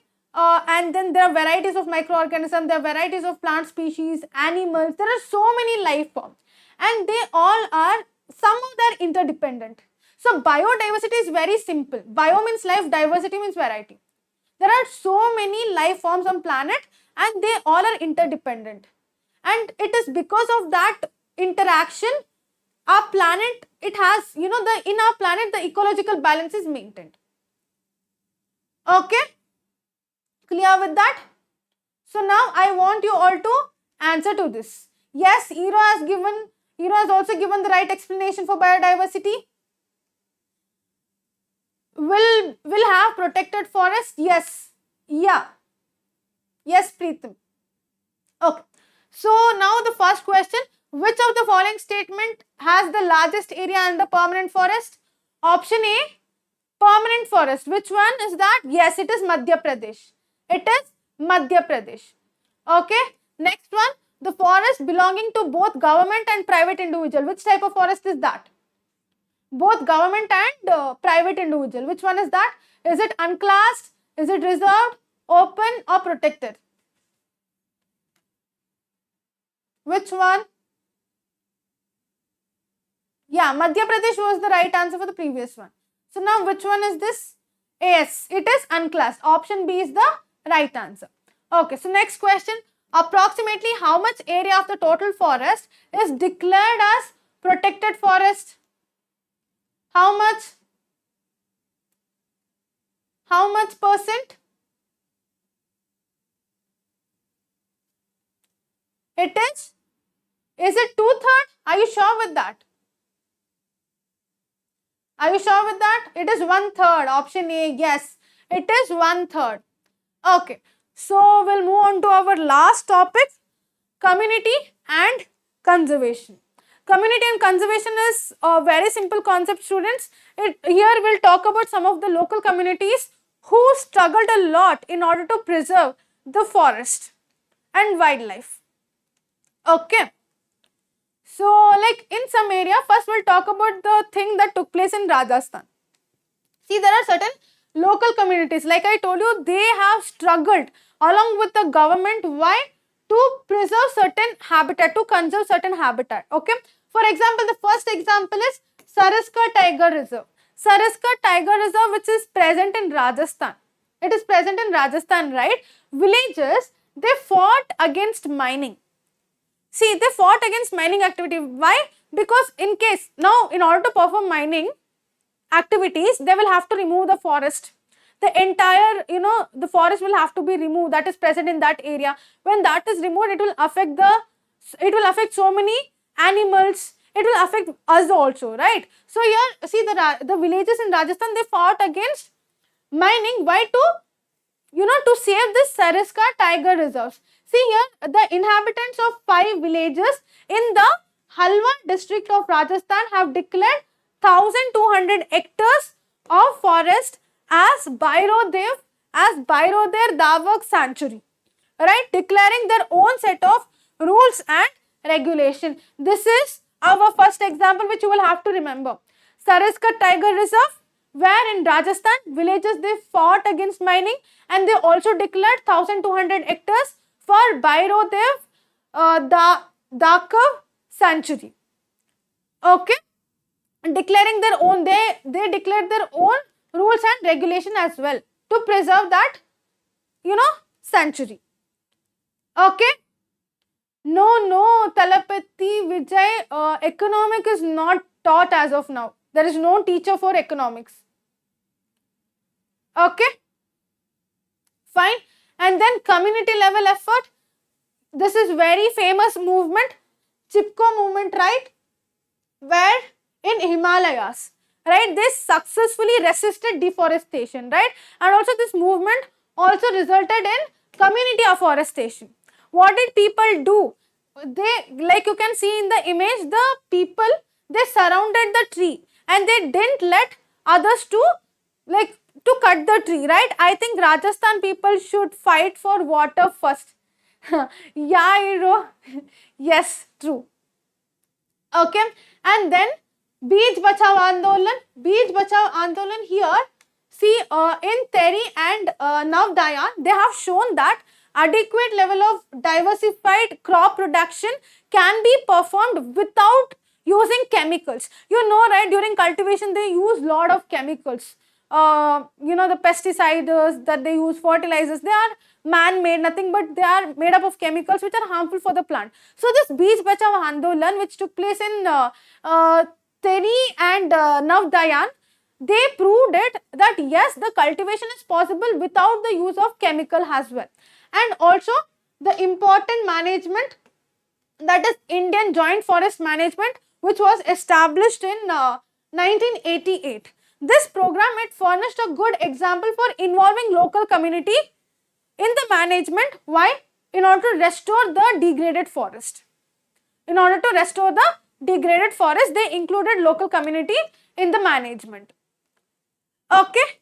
So yeah, in order to conserve the forest, the government also has taken certain steps and the communities also has taken certain steps. What are the measures that is taken by the government? See, the government established so many national parks. Government also implemented certain acts, projects and all that, right? For example, Project Tiger, Project Rhino, and then Project Save the Riddle Turtle, and also Save the Gharial, which is a type of crocodile, right? And then the measures that were taken by the community are sacred groves, Chipko Andolan, Beej Bachao Andolan, and also Navdayan, right? Now we'll talk about sacred groves. Rajasthan people knew that we have so many camels, but don't have tiger and forest fire. Yes.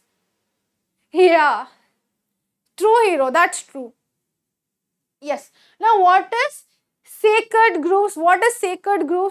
See, you all know, right? In India, we people, we worship river, we worship animals, we worship trees.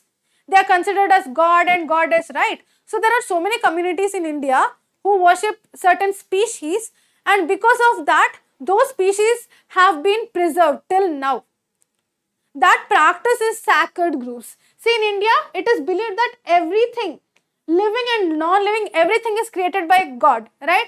And also all tribal and traditional society, they have protected certain species from time immortal. Why? Because they worship them, right? See here, Mundas tribe of Jharkhand protected mouse and kadamba trees and they worship them. Whereas people of Bihar, UP, they worship people, banyan, mango, tamarind tree, right? And not only that, even rivers, mountain, forest, they're considered as god and goddesses, right?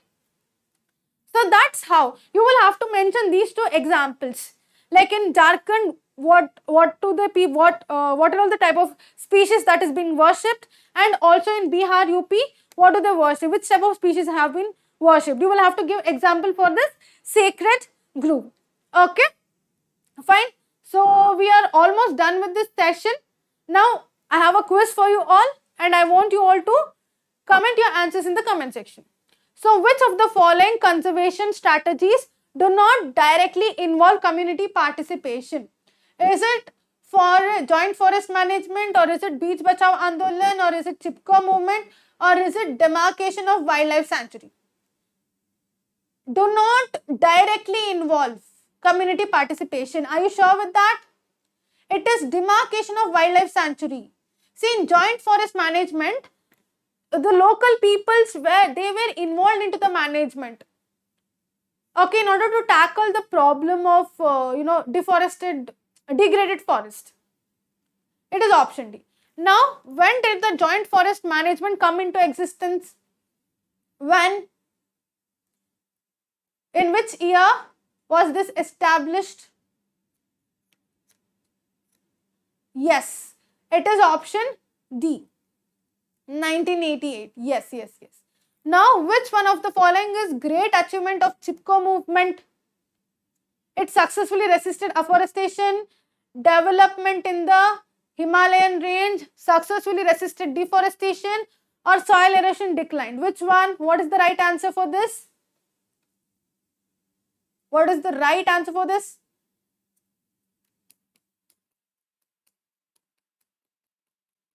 Yes, it successfully resisted deforestation. This one, it successfully resisted deforestation. Okay, students. So this was all about the first two chapters in geography. Right? So now, yes, let's take some 5 to 5 to 10 minutes break, and you all can again, the class will continue. Right? So we are done with first two chapters. Clear, students? Just take 5 minutes break, we'll be back.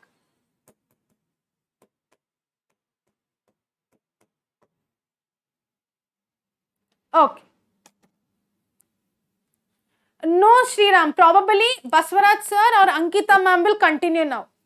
So this was all about the two chapters in geography. I completed the first two chapter. Resource development one, and then this one, the forest and wildlife resource. Okay, tata. Okay, wait.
Army ಬಂದ್ಕೊಂಡು ಇಲ್ಲಿ ಲೈನಲ್ಲಿ ಬಂದ್ಕೊಂಡು ma'am ಇದೇ ಥರ song ಹೇಳಿ, ನಾನೆಲ್ಲ ರೀಲ್ಸಲ್ಲಿ ಹಾಕಿರೋದು ಹಾಡೆಲ್ಲ ಹಾಡಿರೋದೆಲ್ಲ ಕೇಳಿದ್ದೀನಿ ನಿಮಗೆ. ಶಾಯರಿ ಎಲ್ಲ ಬರೀತಾನೆ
ಮಜಾ ಮಜಾ.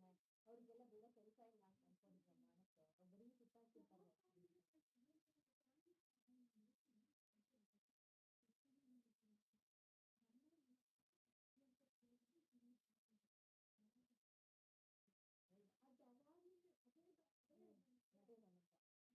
ನಮ್ಗೆ ಕೇಳಿದಾರಂತೆ, ಅವು ಮೇಲಿಂದ ಈ ಚಾನಲ್ಲೆಲ್ಲ ವರ್ಕ್ ಮಾಡಲ್ಲ, ಅದಕ್ಕೆ ಹೋಗ್ಬಿಡ್ತೀವಿ. ಅದಕ್ಕೆ ಹಿಂದಿನ ಕಲಿತಿದ್ದೀನಿ. ಹಿಂದಿನ ಮಾತ್ರ ಹಿಂದಿನ ಅಲ್ಲ ಇವಾಗ ಏನಾಗಿಲ್ಲ ಅಂತಿದೆ, ಬ್ರೇಕಪ್ ಆಗ್ತದೆ.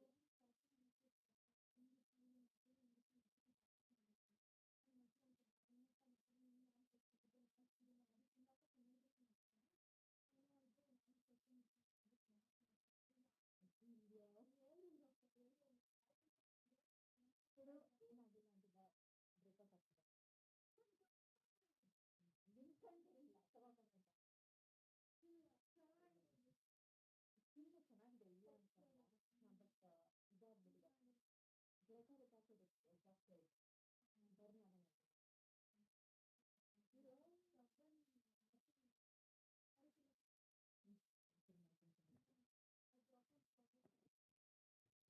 ಓ ನಂದೇ ಇದೆಯಲ್ಲ ಅದು. ಹಾಂ ಹ್ಞೂ ಹ್ಞೂ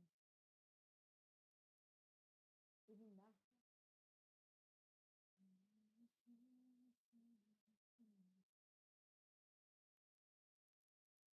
ಹಲೋ ಹೇಳಿ.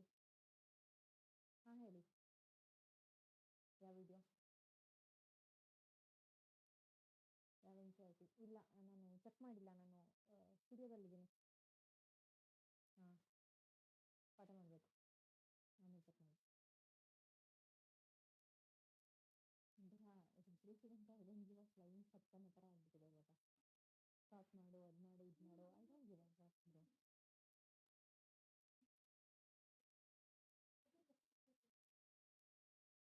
ಕಳಿಸ್ತಾರೆ, ಅಡ್ವರ್ಟೈಸ್ಮೆಂಟ್ ಎಲ್ಲ ಕಳಿಸ್ತಾರೆ. ದ್ರೋಣ ಕ್ಲಾಸಿಂದ ಅಡ್ವರ್ಟೈಸ್ಮೆಂಟ್ ಕಳಿಸಿ ರೀಲ್ ಮಾಡೋ ಅಂತ ಅಂತಿದ್ದಾರೆ.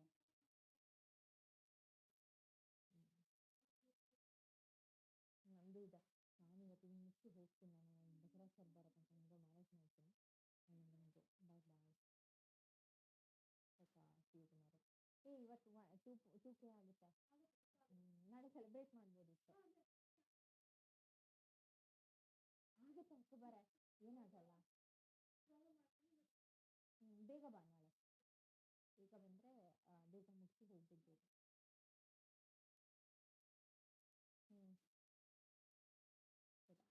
ಈಗ ನಾನು ಬಿಸಿಲಿದೆ, ಸಕ್ಕ ಬಿಸಿಲಿದೆ.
Hey guys, am I audible and visible?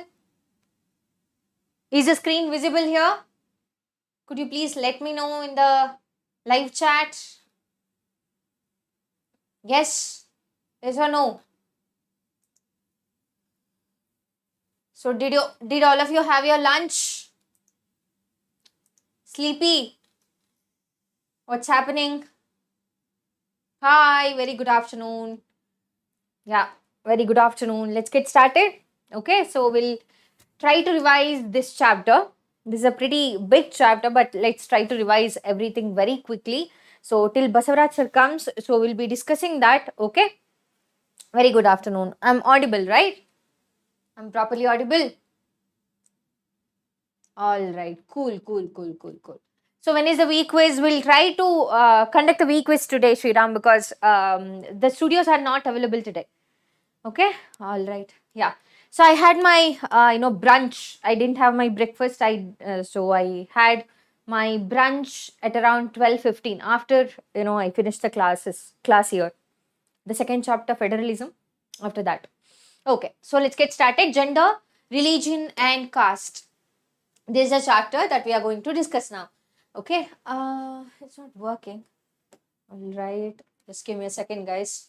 The PowerPoint is not working. Oh, there is something up all the time. Just give me a couple of minutes. Enable editing. Cool. We'll see now. Huh. Yeah, let's see. Yes, it's working. Yes, it's working. Cool. So we'll discuss, gender, caste, religion, and caste. So we'll discuss gender and politics and women's political representation. Okay, let's get started. Introduction. So there is social difference, right? A part of democratic system. So social difference is a part of democratic system. So differences are a reflection of social division such as gender, we have religion, and we have different caste. Okay, so religion and caste discrimination, even gender discrimination is very predominant in the society, and it's very saddening. Don't you think it's very saddening? So discrimination shouldn't be there, right? Equality must be there. It's not like women should be, there is a false sense of feminism these days, which says that some of the people believe that feminism is about, supporting women no matter what. No, it's about equality, right? It's about equality. Yeah. So let's discuss that gender revision. Gender revision is gradually decreasing. Okay. So gender revision is neither natural nor biological. Gender division is based on social expectation and stereotypes. So there is stereotype that men needs to go out and work and women needs to cook back home, right? That is a stereotype. Or so women can't dress up like this, or men cannot cry. So that is nothing but stereotyping. Okay. So gender division of labor in most of the families reflect most women do all work inside the home, such as cooking, cleaning, washing clothes, tailoring, looking after the children. The majority of women do some sort of paid work in addition to domestic labor.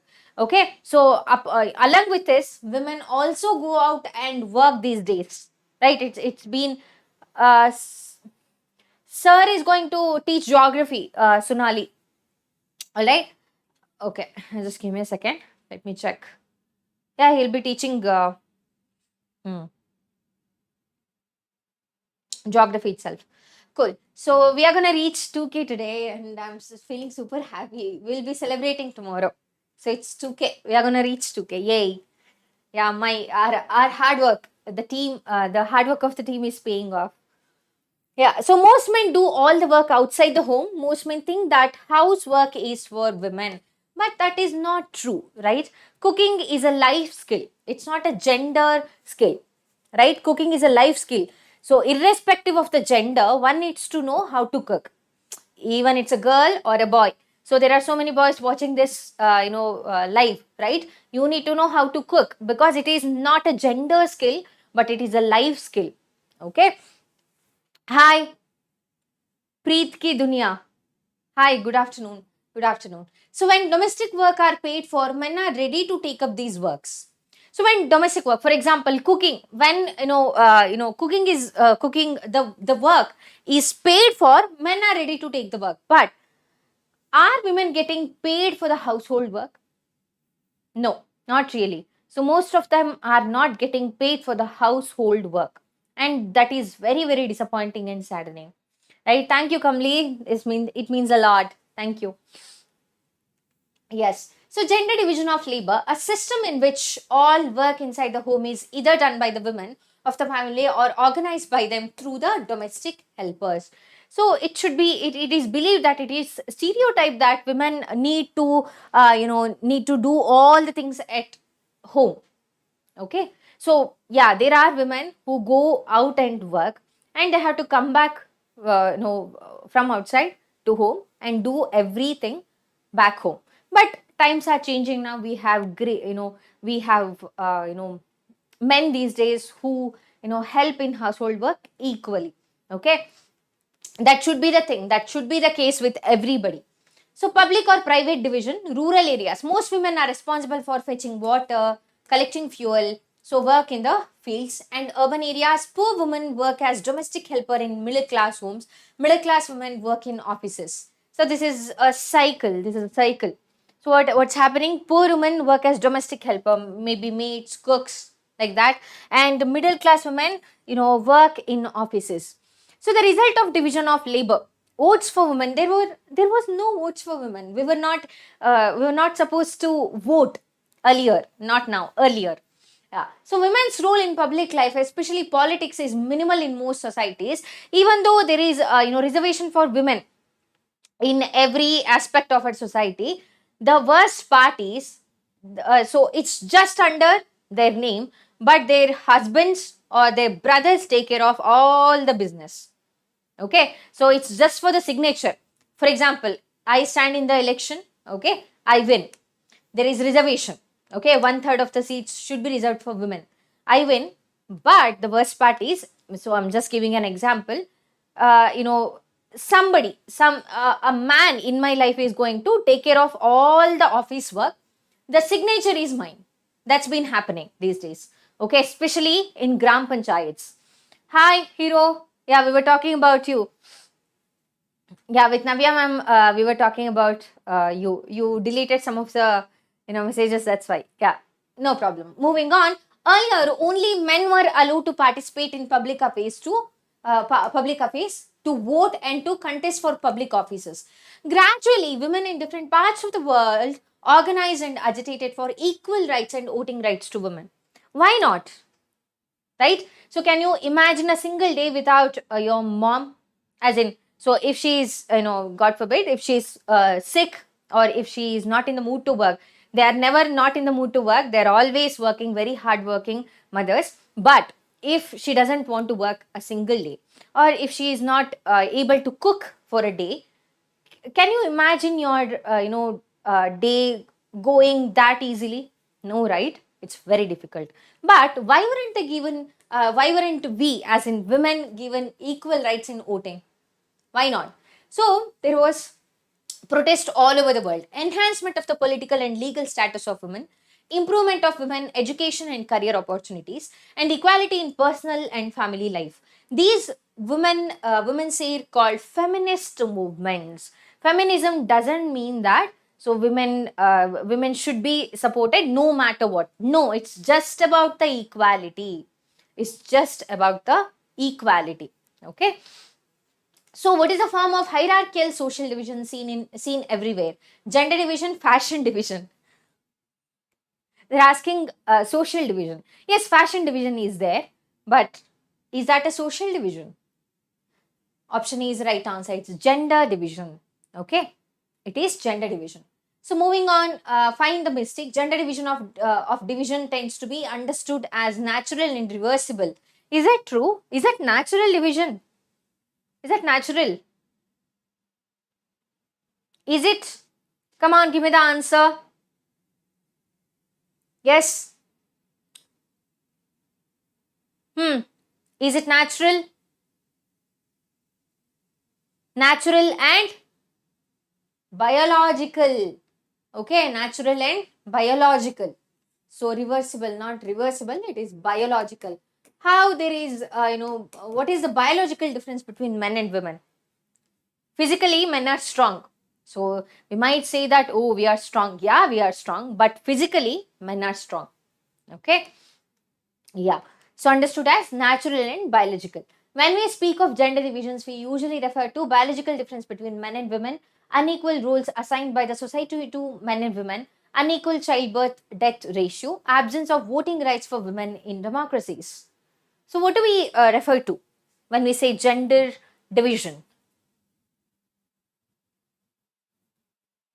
Why is Anu saying "Huh"? Yeah, come on, give me the answer. There are 11 students watching and there is no single answer here. Hi. Hi. What is the answer, guys? It's option B. Okay, unequal roles assigned by the society to men and women. So there is this thing even now. So some men likes to stay home and they want to look after kid, but are they appreciated? We are going to look down on those kind of men. Those men who want to stay home and look after the children, right? Yeah. So it's the stereotype we are talking about. Next, what is gender division based on? Social expectations, natural factors, biological factors. So what is it based on? It is social expectations, okay? Not natural factors or biological factors. It's just the social expectations, the norms, the stereotype that is formed by the society. Okay, so we'll discuss about everything: caste, gender, religion. We started off with gender, so we'll discuss about everything. Okay. Yeah. Back in the day, women had to fight for the right to vote. Now we just fight over who get control over the. Yeah, that's a progress, hero. You're right. That's a progress. Me and my brother used to fight always. So we never, fortunately, I never had to fight that who is going to go to the school. Okay, who is going to get the education, but yeah, who is going to get the TV remote? Absolutely, that's a progress. Absolutely. So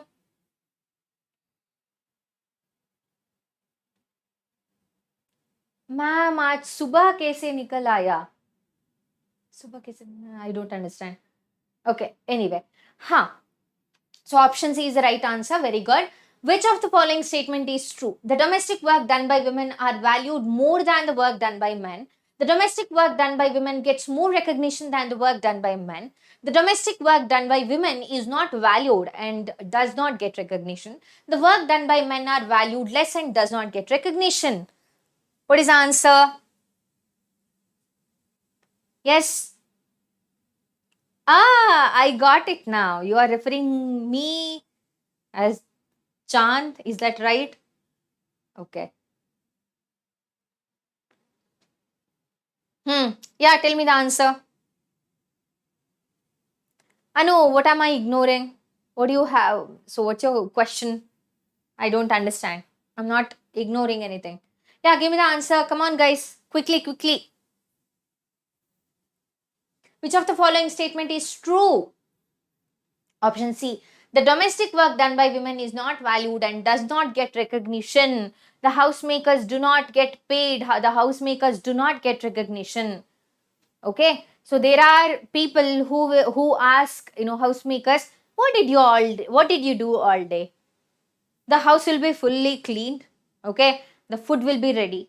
And they have the audacity to come back and ask, what did you do all day? You don't even do anything. Right? So that's what's been asked here. Okay, the domestic work done by women is not valued and does not get recognition. Next, gender and politics. So the improvement of women's role in public life. So what are the results of the feminist movement? So around the world, so feminist movement started, right? Asking for equal opportunity, equal rights, recognition, right to vote and everything. So today, women are working as scientists, doctors, engineers, lawyers, managers. Today, women are even head of states. Example, Germany. So countries such as Sweden, Norway, and Finland have high participation of women in public life. Okay, so there has been drastic improvement. Okay, where so yeah. Prime Minister Narendra Modi. Really? Wow. I have Modi ji in my class now. Nice. Yeah, so in India, women still lag much behind men despite some improvements in independence. Ours is still a male dominated patriarchal society. So ours still is a male dominant society, patriarchal society, which is very unfortunate. We wouldn't say that we want matriarchal society, but we want equality. That's it. Okay, housewives are like domestic engineers running 24 into 7 CEO position with zero vacation days and wardrobe of superhero aprons. Yeah, I'm gonna cry now. You're absolutely right, hero. Yes, gender is positive. Huh? What is gender is positive? I don't understand.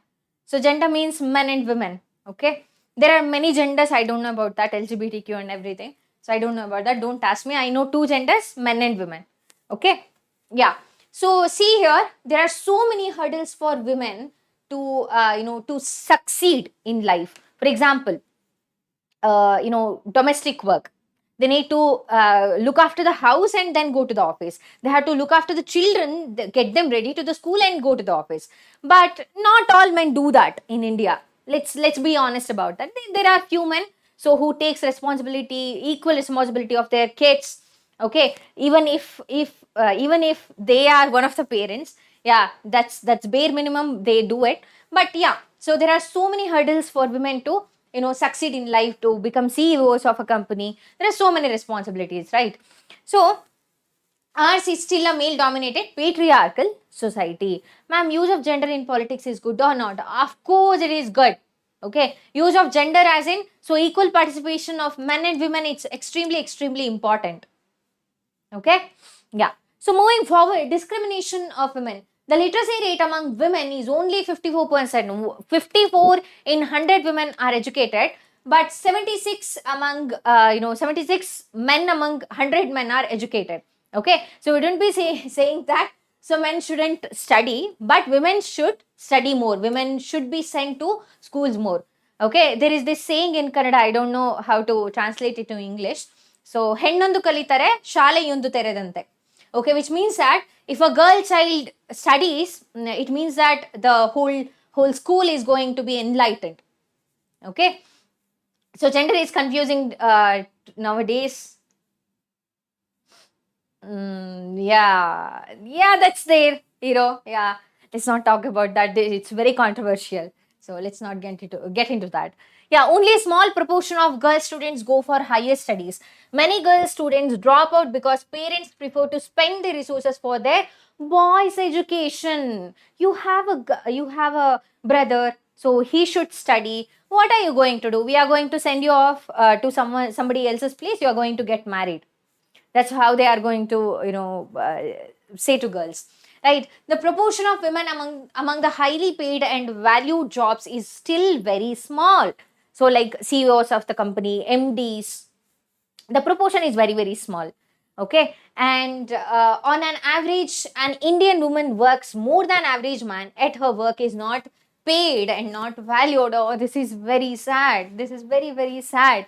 So on an average, an Indian woman works more than an average man in India, but yeah, they do not get paid. We all know that. So let's look at examples of our mothers, right? Yeah, screen is blur. You have to increase your resolution quality, I suppose. So moving on, oppression of women. Women are not safe in their own houses. A large number of reports of harassment and other forms of domestic violence are registered every day. Harassment against women is common in rural as well as urban areas. Everywhere, every single place that we go, we are harassed. Okay, so there is no safe space per se. So domestic violence is an universal problem. So domestic violence, domestic abuse, mental or physical, so it's real. Okay, so most of the women face that. And women are not even safe at their home. So how can we trust others? How can we trust people from outside? Unfortunate. Yeah, and domestic violence is a universal problem. So we now find women professionals in every sphere of life. True or false? Now that the times are changing, time is changing, is this true? Yes, it is true. Okay, there are so many engineers, doctors, lawyers, teachers, even in politics, there are women, right? आज कौन से chapter तक complete करेंगे civics? Yeah, just this chapter. And we'll be left with 2 more chapters, will be continued tomorrow. Okay? Alright. So moving on, find the mistake. The literacy rate among men is only 54% compared to 76% among women. I wish. But this is ulta. Okay? So 76%, 76% among men is 76% and 54% among women. Okay? Came to know that lipstick is edible. Oh, yeah. Is that edible? I didn't know that. Anyway. And also, we just posted the PDFs and PYQ link in the chat. Please click on that and download all the notes, PDFs, and everything. Okay. Yeah. So moving on, who were allowed to vote, participate in public affairs and contest for public affairs in earlier times? Only men, only women, both men and women, only children. Which is the answer? This is pretty simple, guys. They're not gonna ask you this simple of a question. Okay? Option E is the right answer. Only men. Next, what do you call a person who believes in equal rights and opportunities for both women and men? Anti-feminist, feminist, masculinist, liberal. What's the answer? You can be a feminist. It doesn't mean that you're going to support women no matter what. If a girl does a mistake, it's a mistake. Still a mistake. Okay? But feminism is clearly a misunderstood topic these days. Feminism is just, seeking equal opportunity, fighting for equal opportunity. That's it, nothing else. Okay? Abhi Banaya Gaming and Vlog, etc. Okay, cool. I just took your name. Feminist, very good. It is option B, feminist. So, in which year was the Equal Remuneration Act passed in India? Have you heard about Equal Remuneration Act? When was that? It was in the year 1976. It was in the year 76, sorry, not 56. So, what is Equal Remuneration Act? We'll discuss that. Yeah, what is Equal Remuneration Act, guys?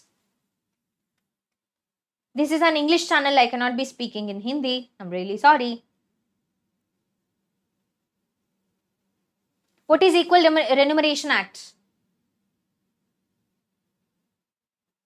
So it simply states that equal payment for the same work. Okay, so men are paid. Men used to be paid more, and women were used to paid less. So in order to abolish that, equal payment for the same work. Okay, there is a male CEO and there is a female CEO. Okay, both of them carry the equal responsibility, so they should be paid equally. That is Equal Remuneration Act. Okay. Alright, so moving on. We are going to discuss women's political representation. So issues related to women's well-being or otherwise are not given adequate attention. Unless women control power, their problems will not get adequate attention. But I wouldn't say, it's always the case. There are women who puts down other women. That's not cool, right? So yes, unless women control power, their problems will not get adequate attention. So the leader should be mindful, be it a man or a woman. So he or she should be mindful of others' problems. He or she should be respectful of others' ideologies, thoughts, and problems. Okay. Yes, one way to ensure this is to have more women as elected representatives. So it is one of the ways where we can voice out our concerns, because women would know women's problems, right? That's why. So I live in Bengaluru. That's not important now. In India, the proportion of women in legislature has been very low. The percentage of elected women members in Lok Sabha has touched 14.36% of its total strength for the first time in the year 2019. Just 2019. Okay, so in 2019, just like how many years ago? 5 years ago, it has reached its highest, which is that we should be sad about this. Just 15%. 15, not even, complete 15% is just 14.36%. We should make it to 50%. Okay, so now she is reading the facts. Yeah, And it's also very sad. I might cry at the end of the chapter. Yeah, so women participation in state assemblies is less than 5% in India. India is among the bottom group of nations in the world in women's political representation. India is behind the averages for several developing countries of Africa and Latin America. So yeah, women's in national parliaments in different regions of the world. See here, world average is 24%, but India 11%, just 11%. So moving on, steps taken for political representation of women. To have a fair proportion of women in the elected bodies as done in the Panchayati Raj in India, one third of the seats. If there are 30 members in the local bodies, 10 should be given to, so one third should be given to women. So it is reserved for women. In local government bodies are now reserved for women. There are more than 10 lakh elected women representatives in rural and urban local bodies. So women reservation bill is pending in parliament for a decade, but census could not be evolved. Okay, it's still pending. The women reservation bill still sitting on the desk. Now there are more than dash elected women representatives in rural and urban local bodies. 10 lakhs or 15 crore. I wish it was 15 crore. Is it 15 crore? But it is just 10 lakhs, guys, not 15 crore. Okay. It is 10 lakhs, just 10 lakhs. So now moving on, what is the total percentage of women representation in 2019 Lok Sabha? 2019, the representation reached the highest, which is at 20, 25, 14, 16. Yes, at least 25 would have been better. But it's just 15%. Not even 15, but 14%. Okay, it's 14%. Next, what is world average of women representation in parliament in 2019? 28, 24, 17.8, 21.3. What's the answer? Abhi Bania. So, yeah, I live in Bengaluru.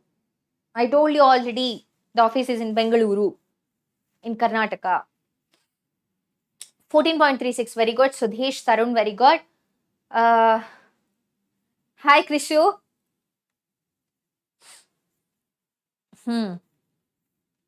Option B is the right answer. 24.6%.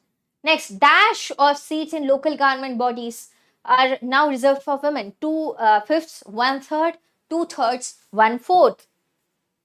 Which is the answer?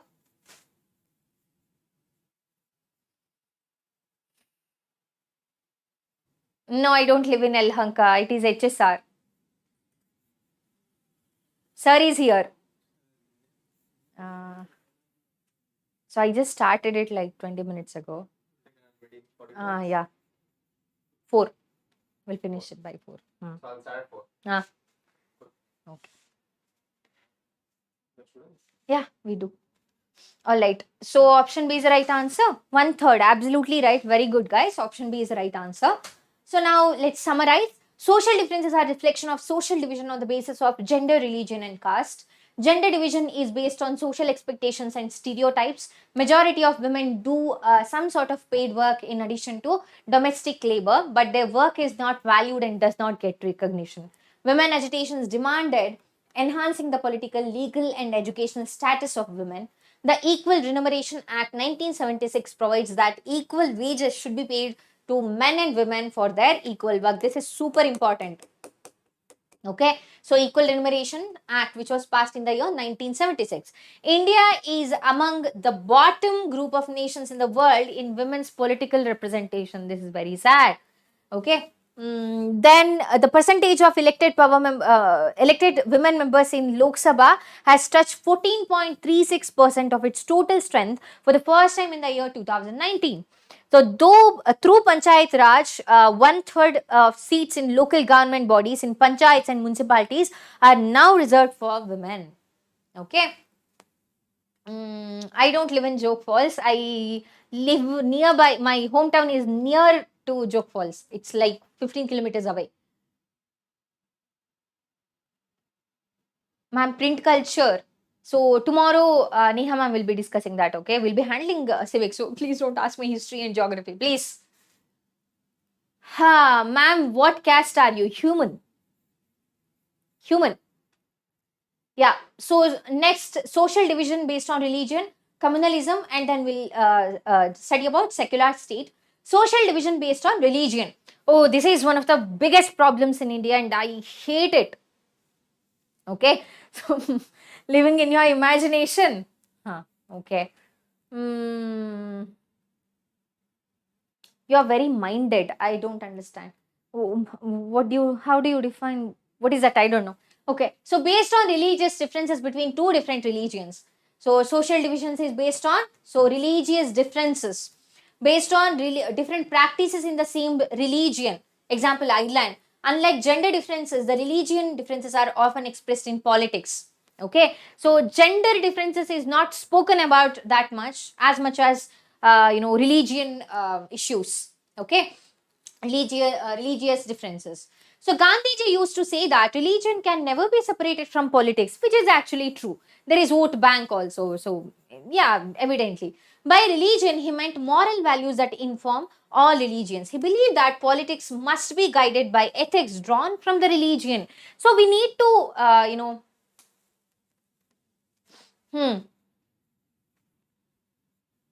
you didn't understand next two topics, which is that? We'll teach that. Okay, I'll teach my best, because I'm not a social science teacher. I'll try my best though. Yeah. He believed that politics must be guided by ethics drawn from religion. Every religion has some good aspects, some good morals and ethics. We should only take the good aspects of the religion. Okay, so we should not be fundamentalist. Like, we should have an open mind. Okay, you believe in something, I believe in something, I respect you and you respect me. Simple. Okay, so we shouldn't be we shouldn't be condemning others practices, others beliefs. That's so, as long as they keep it to themselves, as long as I keep my business to myself, so nobody can speak about it. No, nobody should be speaking about it. Okay, so we should be we should have a liberal mindset. Okay, all right. So moving on, human rights groups in India have argued that most of the victims of communal riots are people from religious minorities. This is very sad. So in the first chapter, we discussed something about Sri Lanka, right? In Sri Lanka, so the majority people are putting down the minority people. That's based on linguistic.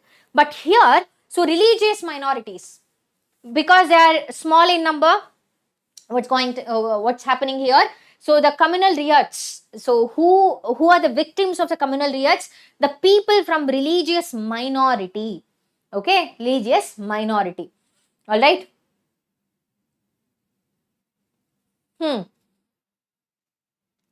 Pet name is polity chemistry. Oh, that's cute.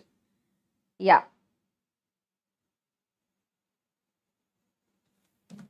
Hmm.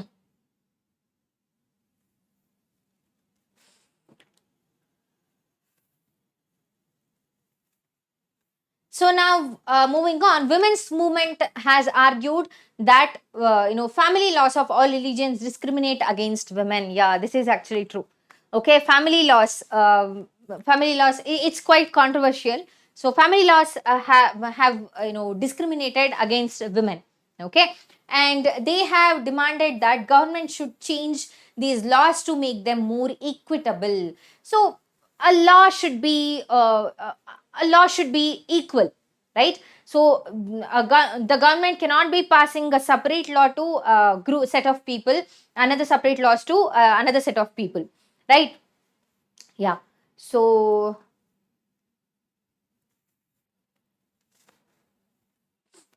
moving on. So ideas, ideals, and values drawn from different religions can play a role in politics. Yeah, in politics, it's always about religion and caste these days.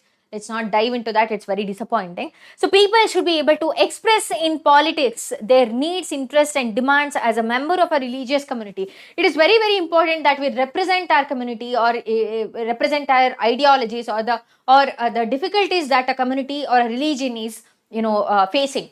Okay, political power should treat every religion equally and prevent discrimination and oppression. So political power. So if I become a leader, I cannot be supporting just my religion or just my caste. or just my community. It is very, very wrong. It's very wrong of me. Okay, so how do we, how should we treat other religions just like my own religion? Okay, yes, there is this great famous saying by Gandhiji. Do you know that? Treat the world, like you want to be treated. That's how we need to be, right? Yes. Near Uttara Karnataka. No, Tarun. I'm from Shimoga district, Sagra Taluk. Yeah. So all these instances involve a relationship between religion and politics. Okay. Moving on. So what is this? Enlight gender differences. The religious differences are often expressed in the field of dash, politics, education.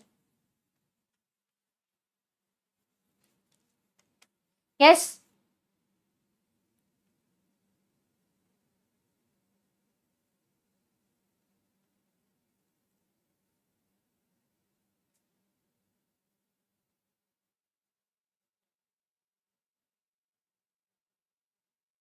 What's the answer, guys? Option A is the right answer.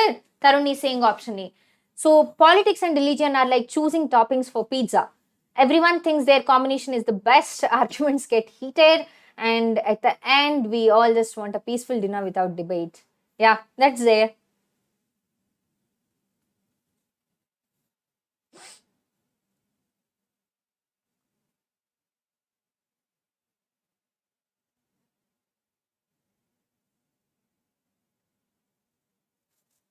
What is the answer? Difference between ideas and ideals of politics.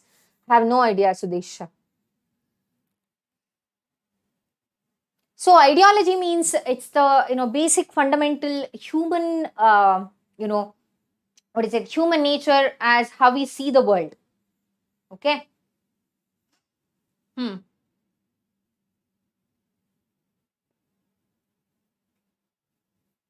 So now moving on, caste is a slice of cheese in burger. I don't understand. Okay, please do not bombard me with with analogies. I'm not able to get it at all. Cheese in burger, slice of cheese in burger. Okay, I don't know how to relate that. Anyway, so option A is the right answer. What is religious social division based on? Difference between two different religions, difference between two different genders, difference between two different castes. This is very simple. What is religious social division based on?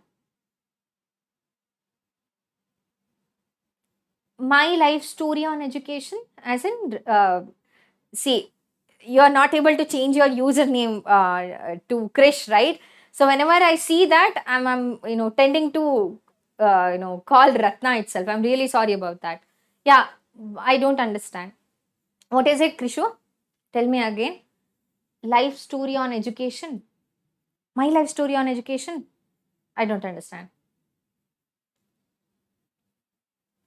What is it? Option C is the right answer. Sudesh. Option C is the right answer. Very good. Only one. Difference between two different religions. Next, who said that religion can never be separated from politics? Jawaharlal Nehru, Mahatma Gandhi, Swami Vivekananda, Subhash Chandra Bose.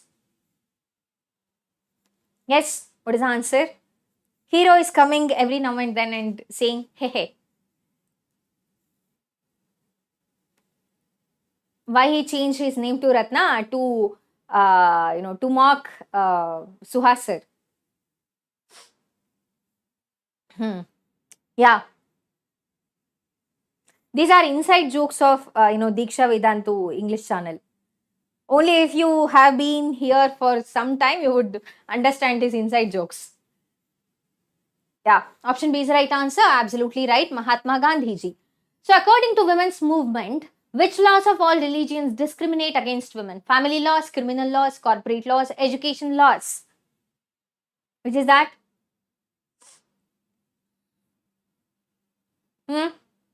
Option B, criminal laws.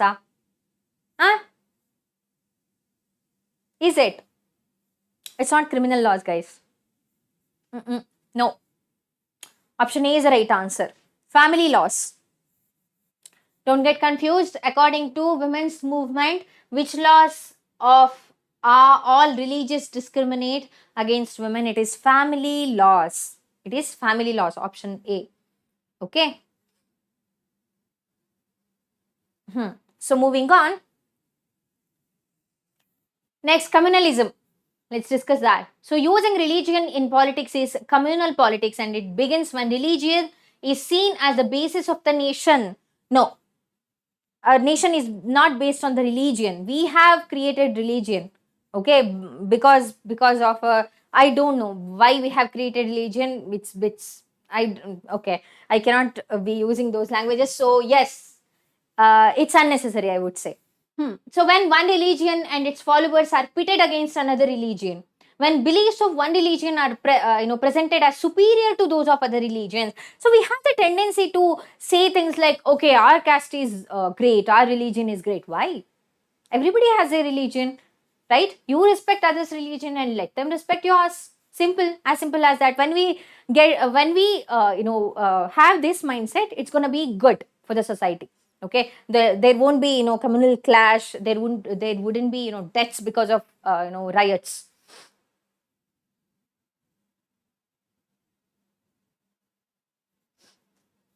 All right. So when the demands of one religious group are formed in opposition to another, when state power is used to establish domination of one religious group over the rest. So when government uses its power to dominate, okay, dominate over other religion, okay. All right. So moving on, beliefs of communal politics. There is no B and C here. Okay. So beliefs of communal politics. What are the beliefs? How do they, what are their beliefs? Whoever believes in communal politics. So religion is the principal basis of social community. No. So the followers of a particular religion must belong to one community with same fundamental interest. People who follow different religions cannot belong to the same social community. Is that right?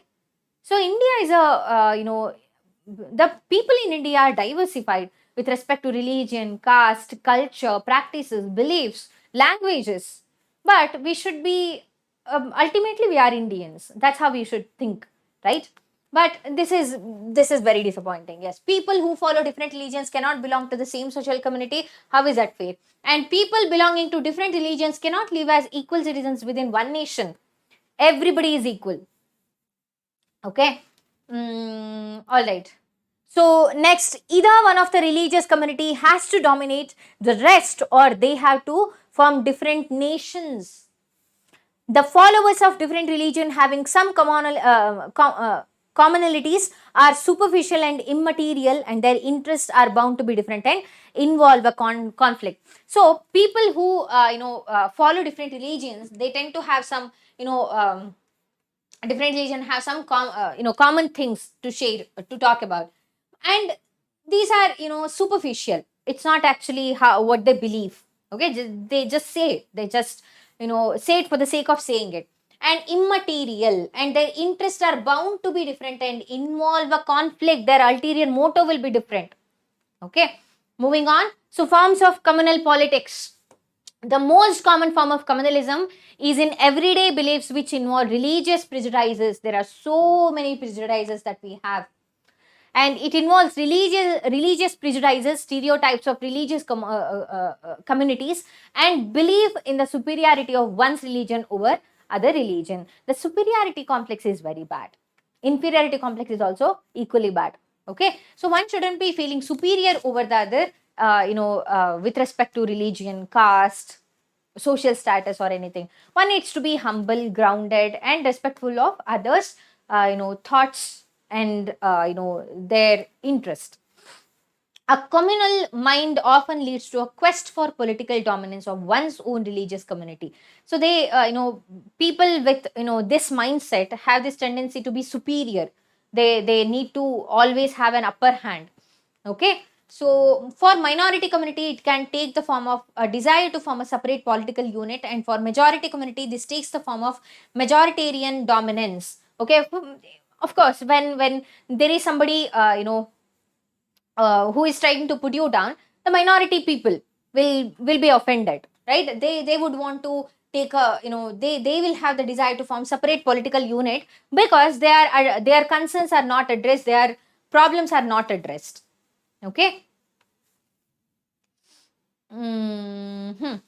Quiz time, we'll update you with that. I don't think we have any, studio that's available today. So I don't think we'll be conducting any quiz. Let's see about that. So moving on, political mobilization on religious lines is another frequent form of communalism.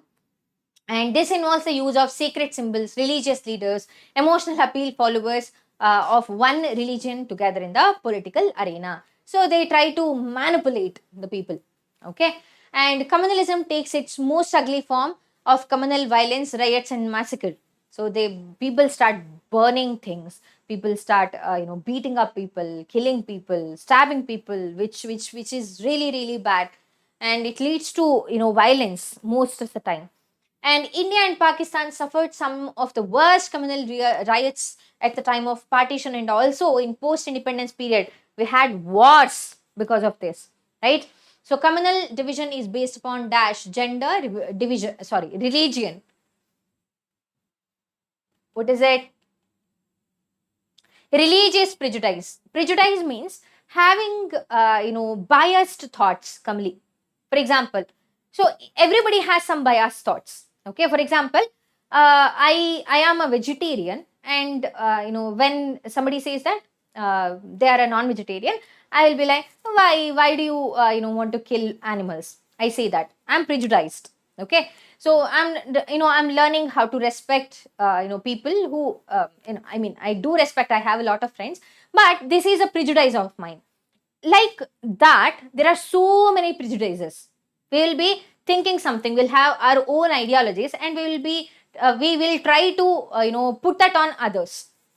Okay, we try to make others follow our thoughts. That is prejudice. Okay, yes. Religious prejudice means, okay, there is a community which is celebrating something, and you'd be like, why? That's not necessary. It's causing so much havoc here. That's prejudice. Okay. Option B is the right answer. Yeah, it is religion. Next, under which conditions does communalism grow? When religion is seen as the basis of the nation, when one religion and its followers are pitted against another religion, when beliefs of one religion are presented as superior to those other religions. Which is that? All of the three are going to. I have no idea about history. I'm taking up civics part of the syllabus. So you ask this question to Neha ma'am tomorrow, okay?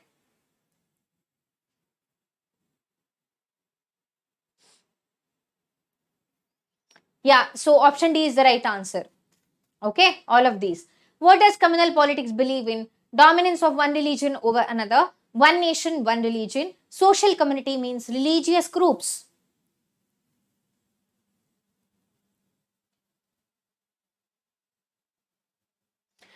Vegetarians do not hate non-vegetarians, but vegetarians try to impose their thoughts on non-vegetarians, and it's vice versa. Okay, so non-vegetarians try to make the vegetarian friend of theirs to eat something, eat meat. Okay, so that's prejudice. You saw Basuraj sir's new video? That's nice, Krishu. Did you like it? Vedantu office. There are couple of studios. I would say 1, 2, 3, 4, 5, 6. There are 7, 8 studios. Yeah. Option A. It's option D. Okay. So what does communal politics believe in? Dominance of one religion over another. One nation, one religion. Social community means religious groups. So this is what communal politics believe in. Okay. All of these three. So what does, what is this?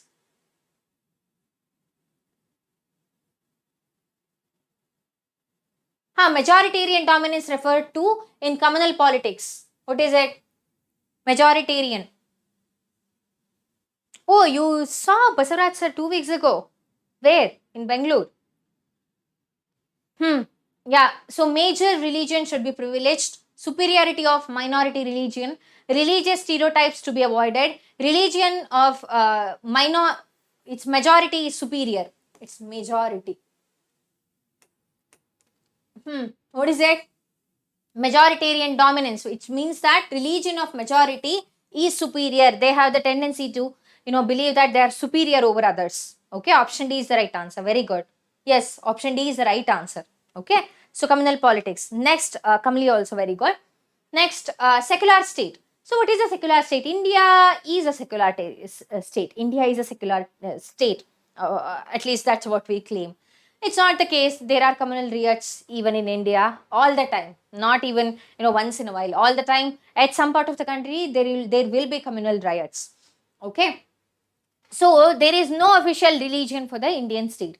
Our constitution does not give a special status to any religion. There are so many religions in India, right? Christianity is there, Hinduism, Buddhism, Jainism, Muslims are there. So there are so many different religions in India, and every religion should be given equal importance, right? Yeah, option D. Last question, how option D? See, what does majoritarian dominance refer to in communal politics? Communal politics, what is communal politics? They believe in religion, one nation, one religion, right? So majoritarian dominance means, so the religion which is in majority feels superior. Okay, they think that they have the right over everything. Okay, they are superior. Okay, yes. So there is no official religion for Indian state. The constitution allows the state to intervene in the matters of religion in order to ensure equality within religious communities. Okay, religious communities. And India is a secular state on account of the above constitutional provisions. The constitution provides to all individuals and communities freedom of profess, practice and propagate any religion. So anybody can follow any religion. Okay, so it's not like you are born in this religion, you have to follow this religion. It's not like that. It's about your belief. Okay, previous one. Which is the previous one? Communal politics believe in dominance of one religion over another, one nation, one religion. Social community means religious groups. Yeah, they believe in those things. Communal politics. Communal politics means the people who believe in religious, they have a very strong fundamentalist, ideology or mindset. All the options are right here. So the constitution prohibits discrimination on the grounds of religion. It doesn't only prohibits discrimination on the grounds of religion, but a lot of things. Okay, lot of things.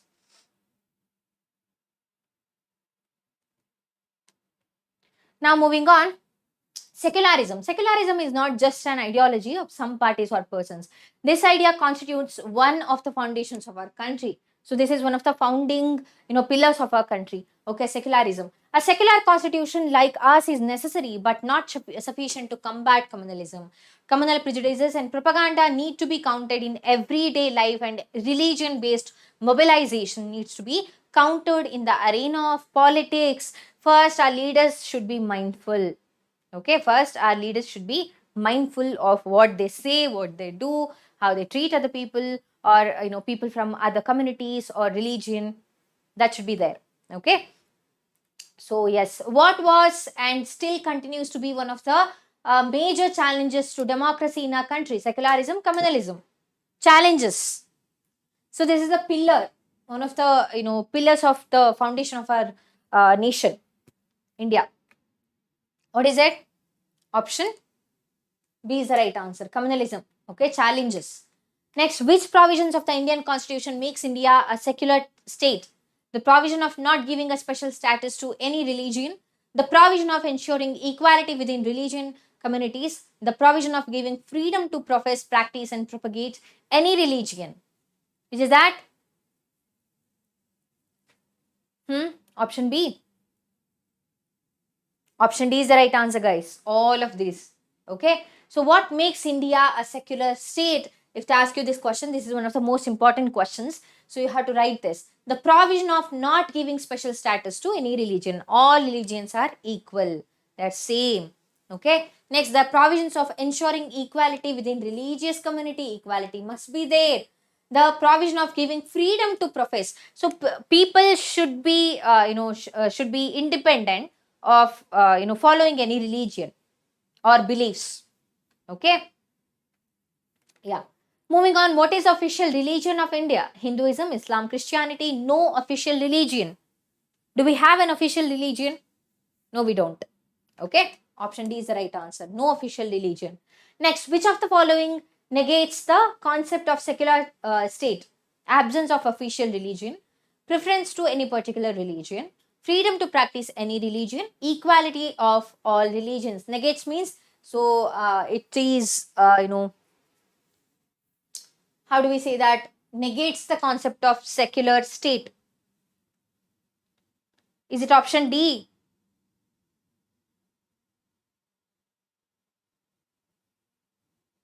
Option D is the right answer. Is it so? Equality of all religions. Negates means nullify. Make it null and void. It is option B. Okay, option B is the right answer. Preference to any particular religion. It nullifies the concept of secular state. Okay, so absence of official language, official religion. Yeah, it supports the secular state. Okay, and freedom to practice any religion, it supports equality to all religion, it supports the concept of secular state, but preference to any particular religion, it nullifies the concept. Okay, so option, guys, option B is the right answer. Don't get confused. Option B. Okay. Moving on. Yes. Let's summarize. Unlike gender differences, the religious differences are often expressed in the field of politics. So gender differences are not spoken about much, but religious differences, yes, religion differences, it is spoken about in politics. According to Gandhiji, religion can never be separated from politics. Political acts are not wrong as long as they treat every religion equally. Okay, so our leaders should be mindful of treating every other religion equally. Oh, I'm reading the answer that, okay, cool. So there will be a lag, okay? I speak here and there will be a little bit of lag when it reaches you. And when you, type the answer, there will be a little bit of lag that reaches me here. Okay? Menti ma'am. Menti week quiz, you mean? So we'll discuss that, okay? Because we don't have the studio availability today. I'm really sorry about that. Read your name. I have read your name, Abhi. Abhi, I have read your name couple of times now. Yeah. Ma'am, Kallina Kote. What do you mean by that, Krisho? Kallina Kote is in Chitradurga, in Karnataka.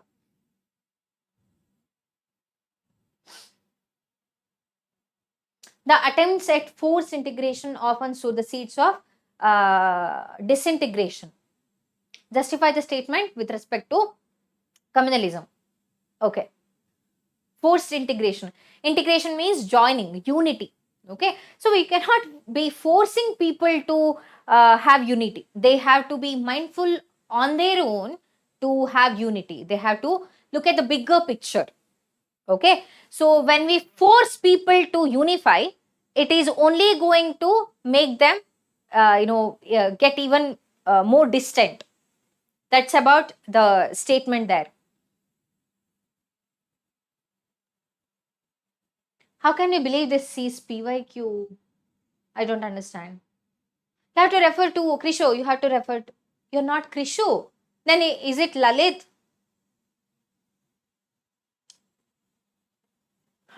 We'll continue. Alright. So moving on, caste inequalities, caste in politics and politics in caste. So caste and politics, okay, C is cut off here. Caste and politics. So caste system in a class structure that is determined by birth and further followed in the social structure. Okay. So caste is determined by birth in India. Okay. So Brahmins, Kshatriyas, Shudras, Vaishyas. So there are different, some discrepancy here. So all societies have some kind of social inequality and some form of division of labor. In the system, members of the same caste group are supposed to form a social community that practice the same or similar occupation. So basically, initially the caste system was about, similar occupation. Okay, but now it has taken a different extreme and it is causing a lot of difficulties in our social, set. So marry within the caste group and do not eat with members from other caste groups. This is quite disappointing and depressing. So caste system is based on exclusion of and discrimination against the outcast groups. Okay, so caste system is abolished now. Peter Parker. Spider-Man. Okay, all right. Huh. So caste and politics. Caste system in modern India have undergone great changes due to large scale urbanization. Everybody is moving to rural urban areas from rural areas, and growth of literacy and education. So when people are educated, they will have a liberal mindset. That's why education is extremely important. So it's not necessary that every educated individual is mindful of everything. Okay, and occupational mobility. So anybody can practice anything, right? So yeah, occupational mobility is there. And weakening of the position of landlords. So yeah, abolition of these holding a huge chunk of land was abolished, right? So it's also one of the reasons why caste system in modern India has undergone significant change. The Constitution of India prohibits any caste-based discrimination and laid the foundations of policies to reverse the injustices of the caste system. All these has resulted in breaking down of caste hierarchy. Is it completely broken now? Not really. Okay, in rural areas, there exists caste system. I have experienced that first-handed, but yes, there are significant changes, but there is more way to go. Guru Dakshina, what is it? Phone Pay. Huh. Yeah, sure, we'll do that. Garima, I should write your paper. Sure. Yeah, I'll do that. I'll not only teach, but I'll write your paper as well. Nice. This is nice. So what is casteism? It is a belief that caste is the sole basis of social community, and people belonging to the same caste belong to a natural social community and have the same interests which they do not share with anyone from another caste. So caste, so we all know the concept of caste. It still exists, right? 2K subscribers. It's done. Oh, this is really nice. Yay. Yeah. Thank you guys.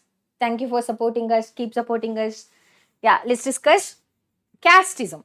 So current status of caste system.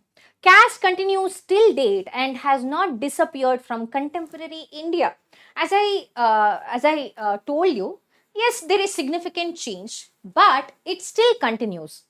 Even in our birth certificates, we have our caste mentioned, right?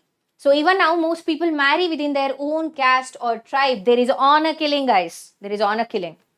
So if a girl or boy marries somebody from the other caste, the family members are going to kill both of them. That's honor killing. That is very prevalent in most of the places in India. And untouchability has not ended completely despite constitutional prohibition. Untouchability still exists. Untouchability still exists. Okay, there are so many movies that are made, based on true stories. You should watch that after your exam. And effects of centuries of caste advantages and disadvantages continue to be felt today. And the caste groups that had access to education under the old system have acquired modern education. So people belonging to the specific caste were able to get the education.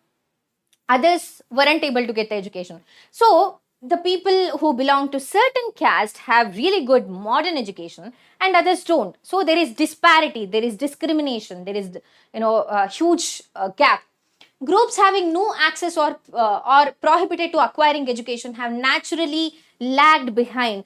This is why we need reservation. Okay, so it shouldn't be based on the caste entirely. So yeah, it's a fault in our system, but this is why we need reservation. So population of different religion communities in India 2011. See here. So Hindus 79.8%, Muslims 14.2%, yellow color indicates Christian 2.3% and Sikh 1.7%. Okay, so others include Buddhists 0.7%, minorities, Jain 0.4%, other religions and persuasions 0.7%. So religion not stated. So there are few religions which are not in the list, per se. So 0.2%. Census of India 2011. It's the data of census 2011. Okay, that is very nice, Lalit. Thank you so much. Yes. Ma'am, then even there is cutoff for NEET based on caste. Yes, there is. There is. There is. But yeah, faulty system. Yeah, there should be reservation based on what? Yeah, there should be reservation based on caste. But it should have some protocols and everything. So moving on, who records the religion of each and every Indian after every 10 years? Census of India, Ministry of External Affairs. Definitely not Ministry of External Affairs, it is Census of India. Okay. Moving on. What is caste system in India? A social division, an economic division, a political division, a gender-based division. Caste system in India, what is it? Give me the answer quickly.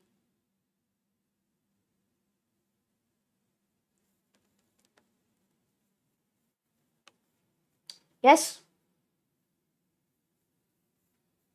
It is a social division. Okay, option A is the right answer. Now, which among the following is not associated with the caste system? Marriage in the same caste, practice of ancestral occupation, exclusion of the outcast groups, equal status to all caste. Caste system which is not associated with the caste system. Sudhish, A was the right answer. Was it? Yeah, it was A for the previous question. What about this one? It is the equal status to all caste. We are trying. There is progress, but it is not associated with a caste system. Which of the following is not true about caste system? Even now, many castes marry within their own caste or tribe. Untouchability has not ended completely despite constitutional prohibition. Untouchability has ended completely due to constitutional prohibition, which is not true, they are asking. Incorrect. Caste continues till date and has not disappeared from contemporary India. What is the answer? Always be mindful while you are reading the questions. When there is a negative statement, so look for the options. Okay.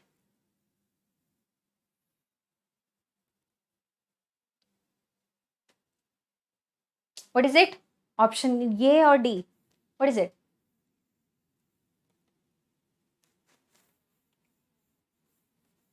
Option C is the right answer. Untouchability has ended completely due to constitutional prohibition. Okay. It is not true. It is not true. Moving on. So next. Politics in caste. Sir. It's, yeah.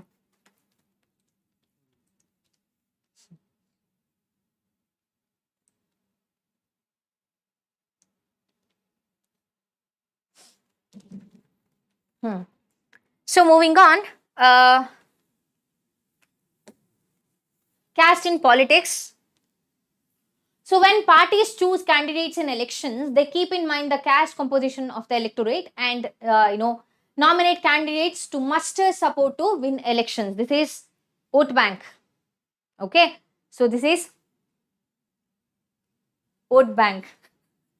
No, okay, sir is not behind the camera, he is sitting right here.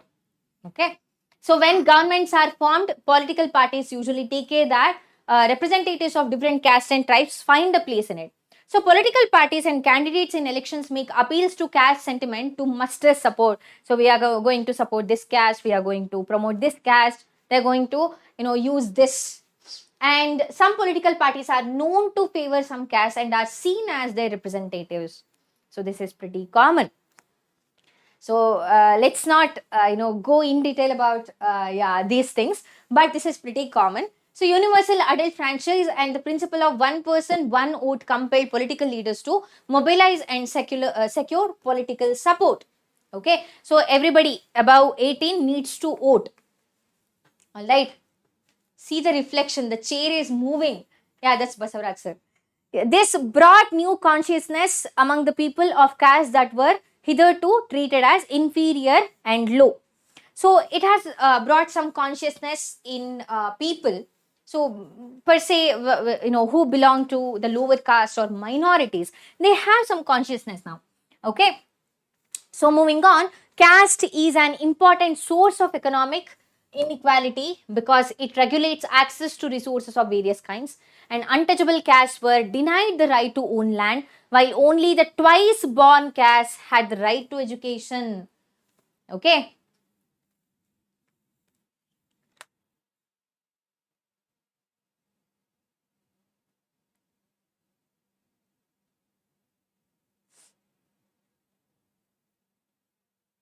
Thank you so much. Yeah, we have reached 2K. Thank you, thank you, thank you.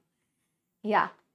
So inequality based on caste is now outlawed, but the effects of centuries of accumulated advantages and disadvantages continue to be felt. Okay, so right to education. So who had the opportunity to educate themselves, so they are in higher positions now. The relationship between caste and economic status has changed a lot, as today we find very rich and very poor people in every caste, whether low or high. We can see this, right? How to score full marks, revise. Moving on, caste inequality today. Caste inequality today. So the National Sample Survey shows caste continues to be strongly linked to economic status in many ways. The average economic status of caste groups still follows the old hierarchy. Okay, who had the access to education, who used to be in the top in the hierarchy of the caste system, they tend to be more richer. The upper caste are best off, the Dalits and Adivasis are worst off, and the backward classes are in between. Okay, so yes, even there is caste inequality in economic aspect of the social society as well. Okay, that is very good, Sudesh. Yeah, NCRT is more than enough. You just need to know the story lines in history, and in political science you need to remember certain dates, and also here also it's almost like story, but you need to apply your knowledge here. Okay, you have to be able to think, and you can write social science in your own words. You don't have to follow word to word which is in an NCRT. All right. So moving on, caste inequality today. Although every caste has some poor members, the proportion living in extreme poverty is much higher for the lower caste and much lower for the upper caste, because the access to education. Okay, access to education. The upper castes are heavily overrepresented among the rich, while the lower castes are severely underrepresented. And caste is an important factor in electoral politics, but not a sole deciding factor in election. Why? So no party wins the votes of all the votes of a caste or community. Okay. So if I belong to a caste and I stand for election, it's not like I'm getting all the votes from my community. Okay. So yeah, it is not the sole factor to decide the leader in the election. And every candidate and party needs to win the confidence of more than one caste and community to win the election, because India is diverse country. The population is very, very diversified. So it's not enough for a leader to win over one community. Okay, he needs to gain the confidence, love and respect of all the communities. And many political parties may put up candidates from the same caste if that caste is believed to dominate the electorate in a particular constituency. So this is something that our political parties do. So whom do they choose? A person belonging to the caste which is in majority. Okay. Yes. A few more reasons for making caste important in electoral politics, but not the sole deciding factor. Some voters have strong attachment to political parties, which is often stronger than their attachment to their caste or community. So this is there. Okay. So they have strong, love or respect for a particular party, irrespective of the community or the caste that they belong to. Okay, so the love for the political party supersedes the love for their caste or community.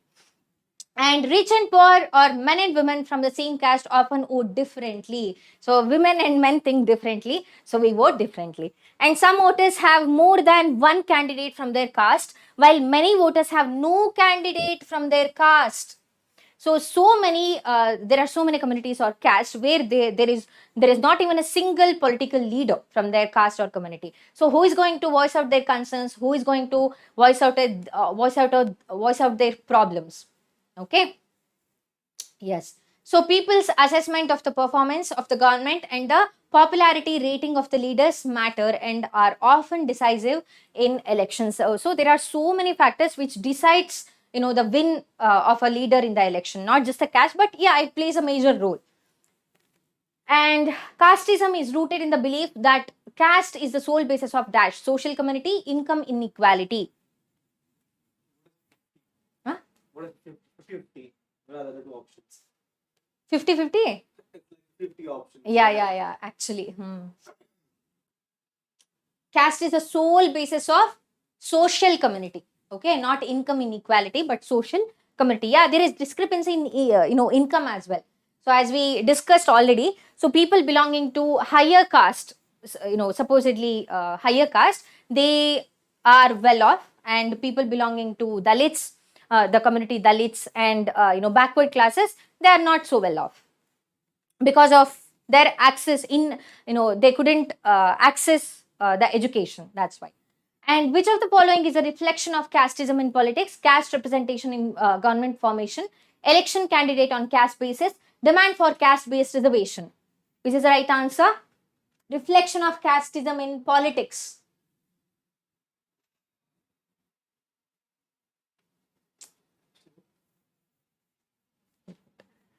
Option C, D is the right answer. All of them are right. Thank you, Avika. Thank you. Keep supporting us. So moving on, which of the following statement is correct? Which is correct here?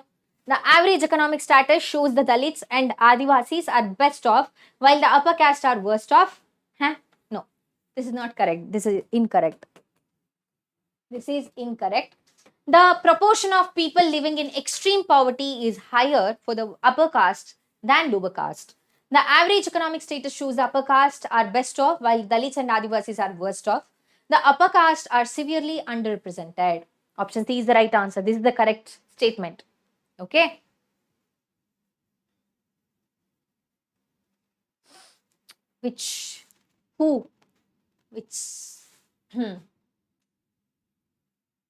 Yeah, option C is the right answer. Next, what plays a decisive role in election? People's assessment of government performance, popularity of leaders, attachment of voters to political parties. What is it? What is the answer? C. It's option D. Okay, all of these plays a decisive role in election. Okay, option D is the right answer. Very good, all of you. Yeah, I understand that was a answer for the previous question. This one, right? Yeah.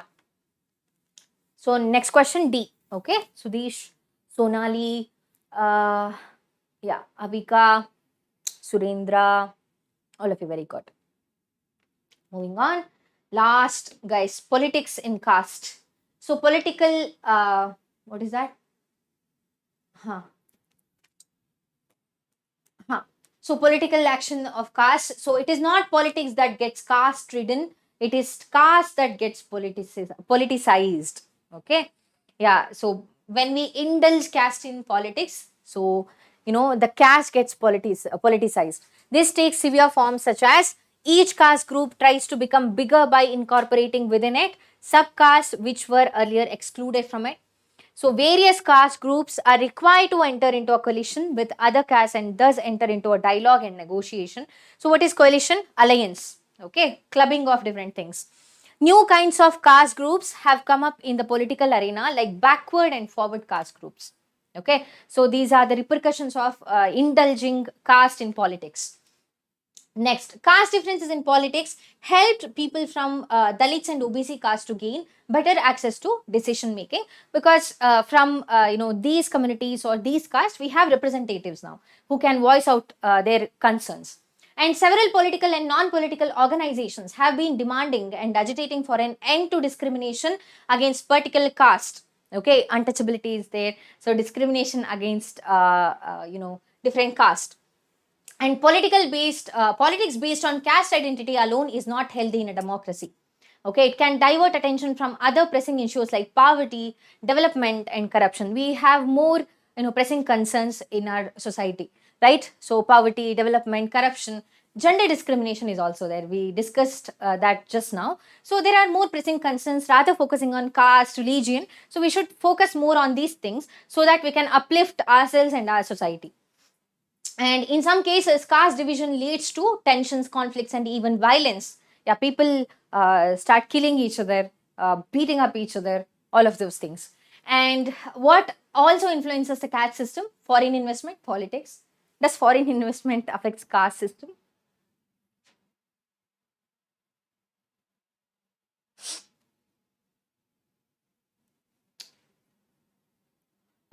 Sudesh, there will be fun classes after exams. We'll play truth or dare game, singing competition, yeah, dancing competitions. Basuraj sir is a good dancer.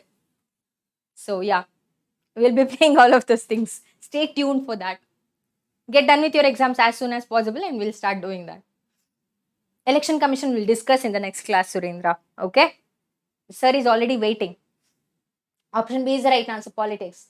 What has helped people from Dalits and OBC castes to gain better access to decision making? Economic difference in society, religious difference in society, caste difference in politics, gender difference in politics.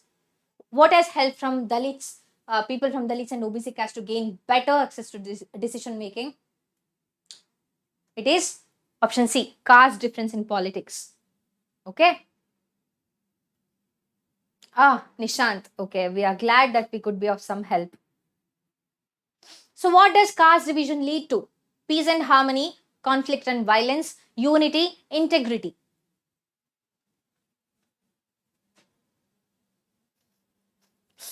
For mood fresh, tell Basuraj to dance. He's not gonna do that. Not today.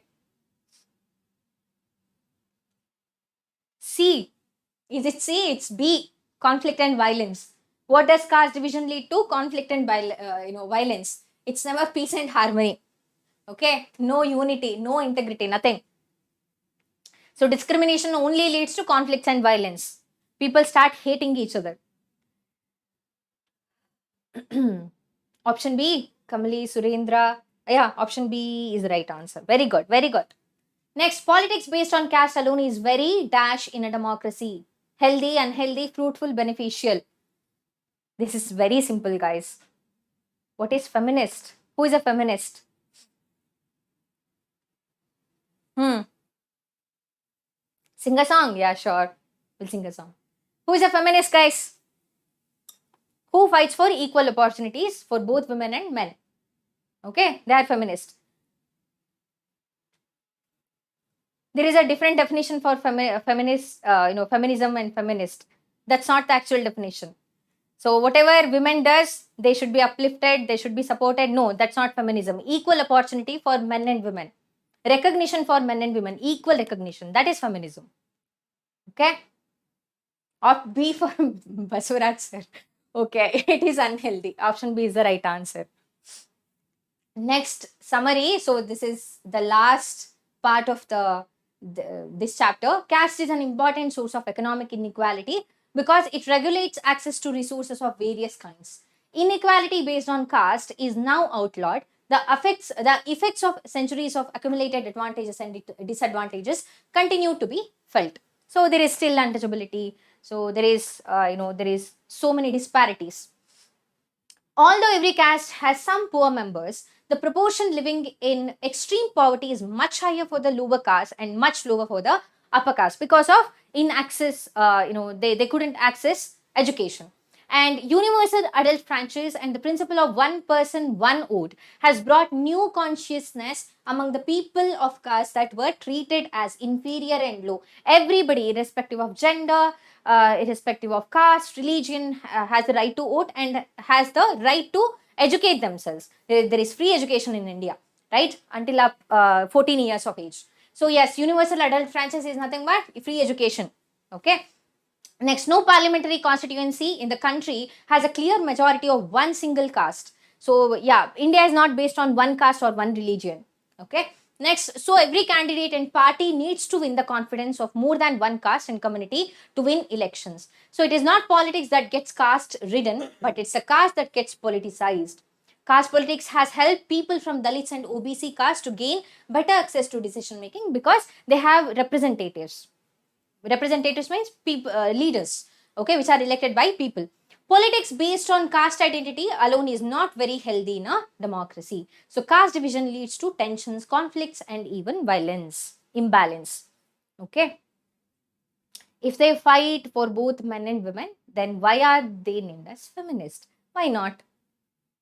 It's just a term. So India is a patriarchal society. Okay.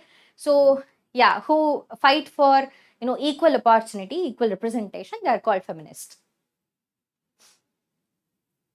Man women representative assembly is 1/3 representation. It's 1/3 representation. Okay. So English marathon really helped. He's sitting right there, sir. Please take over, sir. I'm done. Welcome. Thank you so much, ma'am. First of all, students, quickly tell me in the chat how many of you are excited to cast your first vote? Because when I was your age, when I was in class 10th, I was super excited to cast my first vote, telling that, someday my voice will be recognized somewhere. So that is actually very important that every single student needs to vote when you turn 18 years old. So, first of all, thank you so much, everyone, that the channel is 2K. I know we should have started long back, right, ma'am? We should have started long back. I know we shouldn't have waited for the last 1 month for your examination, but it's fine. It's fine. We are going smoothly. We are on the right track. We are helping students. We are providing them the notes. Every single thing is happening smoothly now. So, can I take over, ma'am? Yes. So all the best, guys. We'll take the part 2 of the marathon tomorrow. So students, I'll be doing 2 chapters from your geography. Rest of the chapters of your social will be dealt tomorrow. Okay? So let's give them a 2 minutes break, ma'am, so that they can refresh themselves and start for geography. Have a cup of coffee or tea and Go drink milk. Boost. All of you boost people. Yes. Yes, fun sessions after. Ratna is like, I am 8th subscriber. That's like really good. So, I think so. I believe that's yours. Okay, students, let's take a 2 minutes break and let's start geography. Can we take 2 minutes break? Bye, ma'am. Let's take a 2 minutes break, students.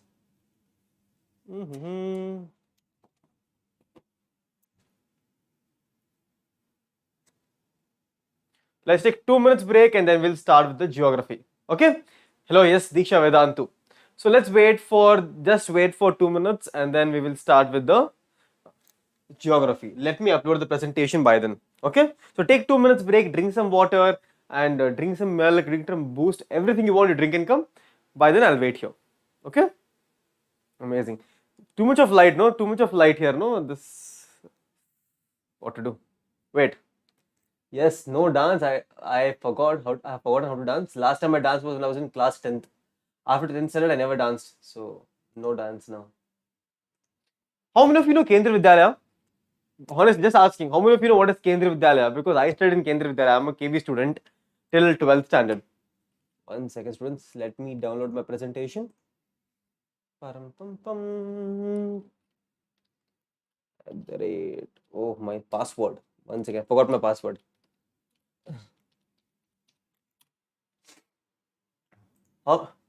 Does anyone of you know what is Kendriya Vidyalaya? Gamer boy, yes. You're from KV, Sonali. That's amazing. Which KV? Let me know in the chat. Which KV? You know. So students, some of you might not know me. Let me introduce myself. My name is Baswaraj sir. I have done my schooling, that is all the way from the class 1, where class first standard I was in Gujarat. Gujarat, yes. First I was in Gujarat, then from Gujarat I came to Bangalore, Belgaum, and then Bangalore. Till 12th, I have done my schooling in Kendriya Vidyalaya Institute of Science, IISc, and then I have done my undergraduation degree from St. Joseph University with a triple major. Then I have done my post-graduation with a master's degree in botany. After that, I've been teaching for almost 2 years now. So that is my thing. So quickly tell me in the chat, what is your school name? So while we wait for my presentation to download, I want everyone to tell me your school name. Which school you're from? Tell me. Tell me quickly tell me everyone. Which school you're from? I want to know my students. I want to know about my students.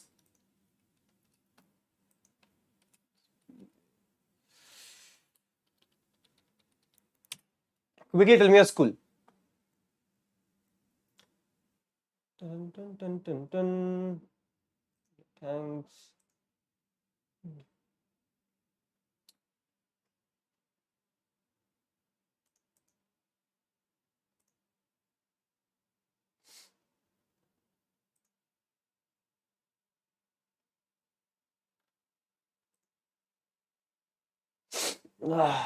So cold. I almost got a cold. 1 second, students. It's getting downloaded. Oh, yes. Save.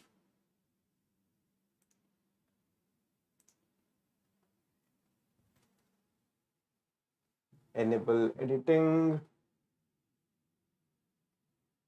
Okay.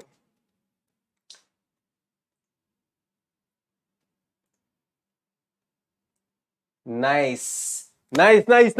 Students, quickly tell me in the chat if my voice is audible to all of you and the presentation behind me is visible to each and every one of you. Quickly tell me in the chat, because I am super excited. I am super excited for this chapter, that is your geography. For the very first time ever, I will be teaching geography. And honestly, when I was in my class 10th, I was like, okay, finally, social is over out of my life. Only science is in my life. That was my thought. But fortunately or unfortunately, social is again back in my life, just like how it is in your life. So can we start, students? Hello. You're from Kendriya Vidyalaya. That's really great. Okay. So can we start?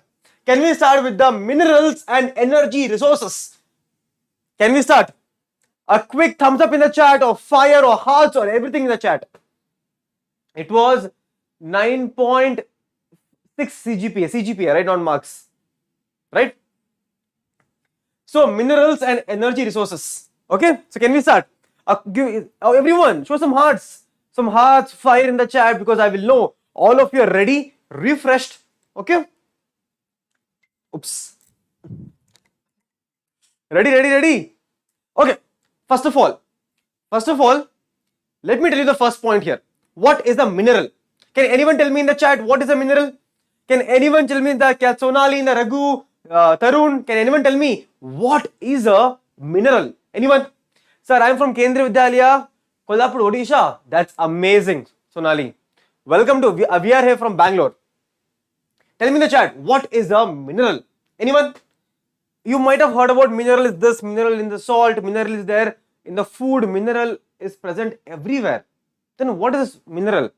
No, Surendra, mineral and ore are two different things. Mineral is separate, ore is separate. Then what is a mineral?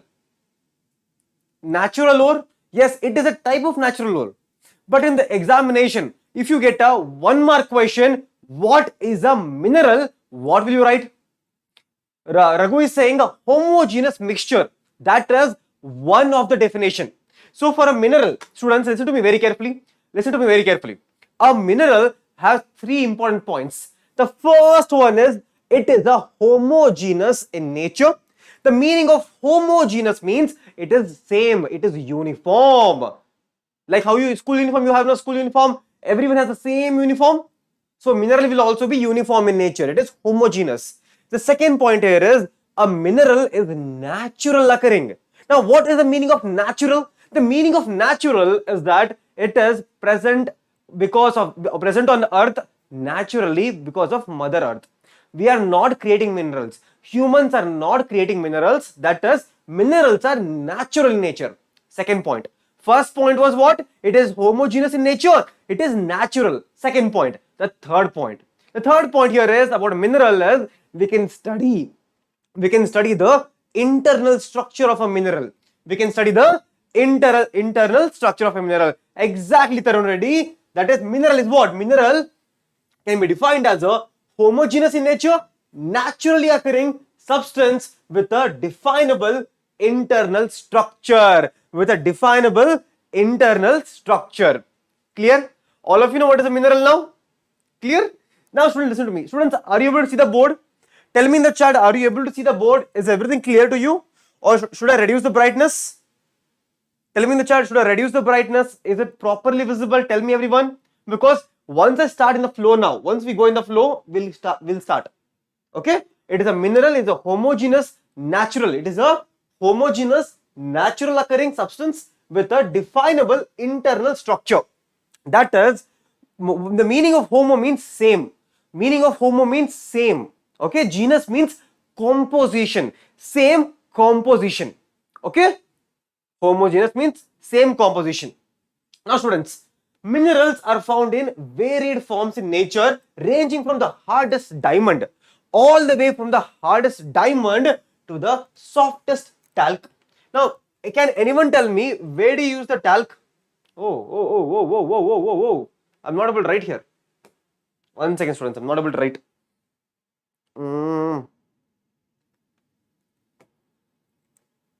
Okay, it's fine.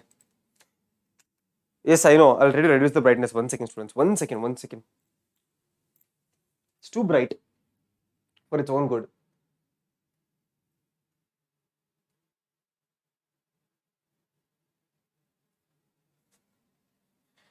Check now. Is it fine? Is it visible now? Surendra, is it visible now? Check. Yes, I reduced a little. It's blur. Tell me if it's blur or is it proper, because till now ma'am was teaching and it was proper. Now as soon as I came, it became blurry. Is it? Huh? Surendra? Is it fine now? Are you able to read the lines? Yes. Talcum is used in the powder. You know this Pond's cream or Pond's powder you put on the face to become bright. Your mother rubs on your face when you were kids. That talcum. That is talcum powder which is present in the Pond's powder. So that is also a mineral. So a mineral can be very hard as a diamond. It can also be very soft as talcum powder. Okay. So can you see different types of minerals? Can anyone tell me where is fluorite used? Can anyone tell me where do you see fluorite? Fluoride is mainly used in the toothpaste. It is used in the toothpaste. Then we have granite. Can anyone tell me where do you use granite? You must have noticed in your houses, the floor of a house. It will be either, it could be this, tiles, or it could be granite. They use granite for the floors. Then we have, all of this we'll learn later one by one. Anything which is separate? No, it's fine. Now, all of you know what is a mineral now. Now, can anyone tell me what is a rock? Now, what is the difference between a rock and an ore? Anyone can tell me what is the difference between a rock and an ore? Now, listen to me very carefully. In the case of rock, a rock is actually made up of many minerals together. So, what is rock? A rock is made up of many types of minerals joined together. That is a rock. But then what is a ore? O-R-E, ore. What is a ore? Listen to me very carefully. Ore is a structure. Ore is a substance which has one type of mineral in large quantity. For example, bauxite. Bauxite is an ore which has aluminium in the largest quantity. For example, this big is the bauxite ore. 90% will be aluminium only. 10% will be something else. That is an ore. And you can extract mineral from a ore. Clear? You can extract mineral from the ore. Now, rocks are combinations of homogeneous substance called as minerals. Some rocks, for instance, limestones. Some rocks such as limestones can be present in layers. That is, limestones consist of a single mineral only. Can anyone tell me which mineral do you find in limestone? Anyone? See here, some rocks, for instance, limestone, consist of a single mineral only, but majority of the rocks consist of several minerals in various proportion. So what is a rock? Rock is a substance which has many different types of minerals inside it. That is the definition of rock. A particular mineral that will be formed from a certain combinations of elements depends upon the physical and chemical conditions under which a mineral is formed. So what makes a mineral, what makes a rock, and which type of mineral should be there? All that depends on the physical and the chemical properties, that is the outside conditions. Okay. Now, if you ask me what are the properties of a mineral, like how can we study different properties of mineral? For example, the first type of property is the density, then we have color, hardness, crystal form, and also luster and density. But will they ask you in this exam? No. What will they ask you in exam? They'll ask you what? I'll tell you in next 2 minutes. I'll tell you one previous year question. Before that question, I want everyone to solve this question. What is the question here? Yes, I know talc is a bleaching powder. Yes, I know. I saw your message. Calm down. Oof, drink some water. Calm down. Which of the following material used to reduce the cavities in the teeth? Is it limestone? Is it fluoride, which is used in your toothpaste? Which is it? It is fluoride. Fluoride is used in the toothpaste. Okay. Now, listen to me very carefully now. Listen to me very carefully. Mode of occurrence of minerals. How are the minerals formed? Okay. Minerals are usually found in ores. So, where do you find minerals? Minerals are mainly found inside the ores. Students, listen to me very carefully because all of these notes will be given to you for free. Download the notes and study from there later on. But right now, just listen to me. Close your eyes, open your eyes, just listen to my words. Okay. The term ore is used to describe an accumulation of any mineral mixed with other elements. So any mineral mixed with the other elements. Now, but in the case of ore, one mineral will be present in the large quantity. Clear? For example, I told you already, bauxite ore will have aluminium inside it in highest quantity. Clear? The mineral content of a ore must be sufficient concentration to make it extraction commercially viable. That is, for us to make profit out of the ore, it should have enough amount of mineral inside it. Okay? Now, main types of formation which minerals occur. Now, where do you find minerals? Do you find in the road? Tell me. Yes, you can ask your doubts as such. I will clear your doubts as such. So, keep asking. Now, where do you find minerals? Do you find minerals inside the kitchen? Tell me. Do you find minerals inside the kitchen? Can anyone tell me in the chat? Obviously, sir, we find minerals in the kitchen. Example, salt. Do you find minerals inside your bathroom?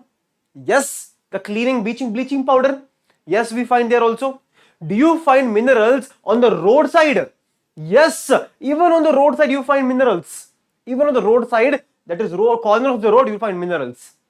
But actually, that is, when you want to extract the minerals, where do you find them? The main source of minerals are the igneous as well as the metamorphic rocks. What are the main source of minerals? The main source of minerals are the igneous as well as metamorphic rock. Now, what is the igneous rock? Does anyone know what is igneous rock? Igneous rock is a rock which is basically a type of lava, molten lava. When it cools down, right? When the molten lava cools down, it makes a rock. Now, that rock will have small cracks in it. It will have what? The rock will have small cracks in it. In the small cracks, you can find the minerals. So, where do you find the minerals? Minerals can be found in the cracks of a particular rock. Which type of rock? It could be igneous and metamorphic rock. Now, does this cracks has a name to it? Yes, students, a crack has a name to it. What is this name of this crack? That is, minerals may occur in the cracks, crevices, faults or joints. The smaller occurrences are called as veins. So, the small cracks are called as veins and the larger ones are called as lodes. Clear? So, where do you find? Clear? Students, clear?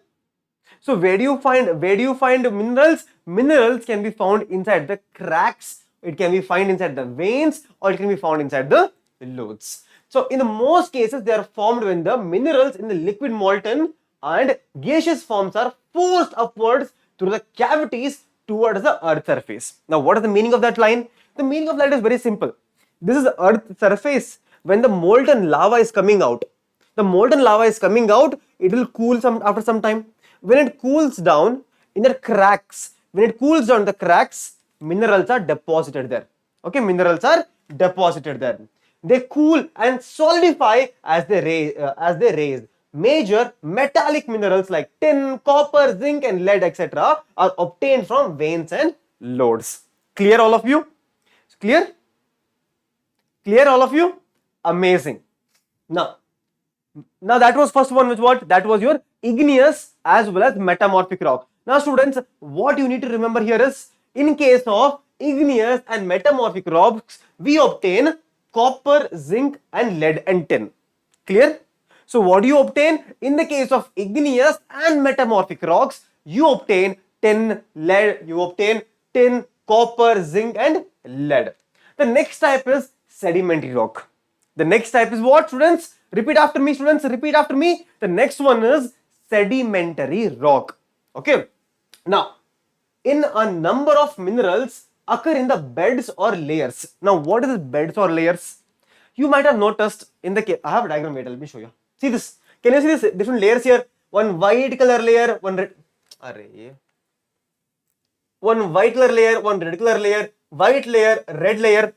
That is layer after layer.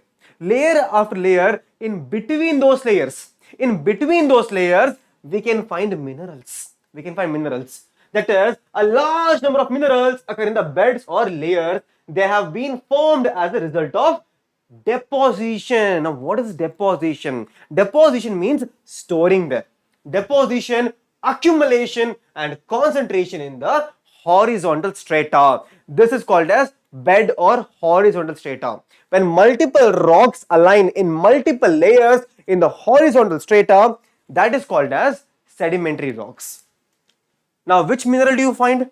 The main mineral in the case of sedimentary rock, all of you repeat after me, it is coal. What is it? It is the coal. Coal and some forms of iron ore have been concentrated as a result of long period under the great heat and pressure.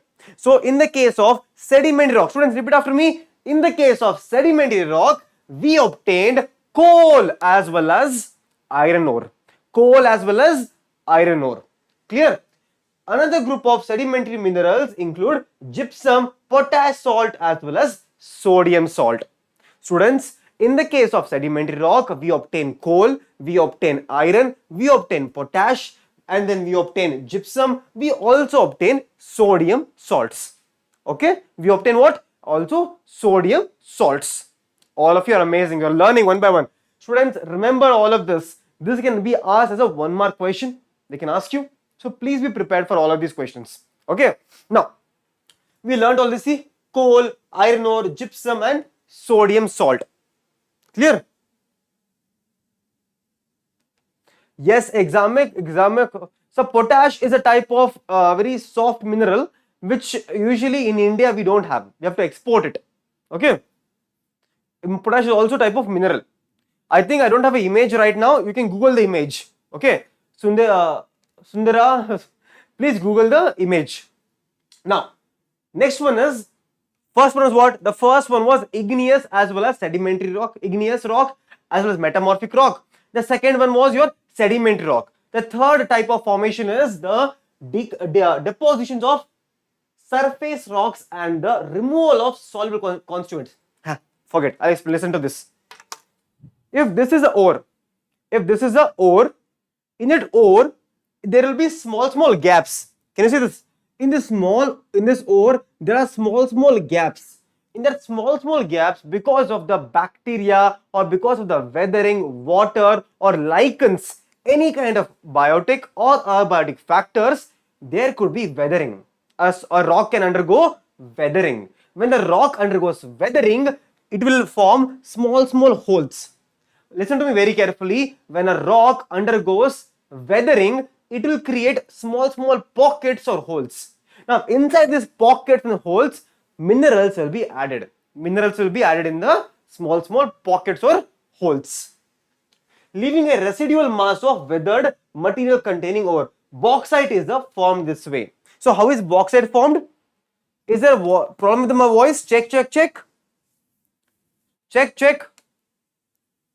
Is there a problem with my voice? Is my voice clear to all of you? Is my voice clear? So tell me students, how is bauxite found? Bauxite is found because of the residual waste. Because of the residual phase. Clear? The next one, alluvial deposits. Now what is this alluvial deposits? Alluvial deposits are basically where the water is coming. Yes, I am teaching very slow for you to understand. See, I have taught this chapter in 20 minutes, 25 minutes. I've taught this chapter full. I've made a video already. But I want my students to understand this chapter, right? If I just say, see, alluvial deposits, mineral occur in alluvial deposits in sand valley floor. Will you understand? Will you understand? No, right? I want everyone to understand this chapter. Okay.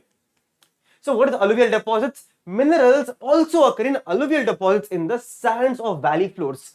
See, wherever we have the, when I say a mountain, right? If a mountain is there, a foot of a mountain will have alluvial deposits. Yes, and alluvial soil. And these type of deposits are called as what? Called as placer deposits. Now, in this placer deposits, we can find precious metals. Now, what are these precious metals? Precious metals are basically your silver, tin and gold. Silver, tin and gold can be found in the alluvial deposits. Clear? Now listen to me very carefully. The fifth one is the ocean water.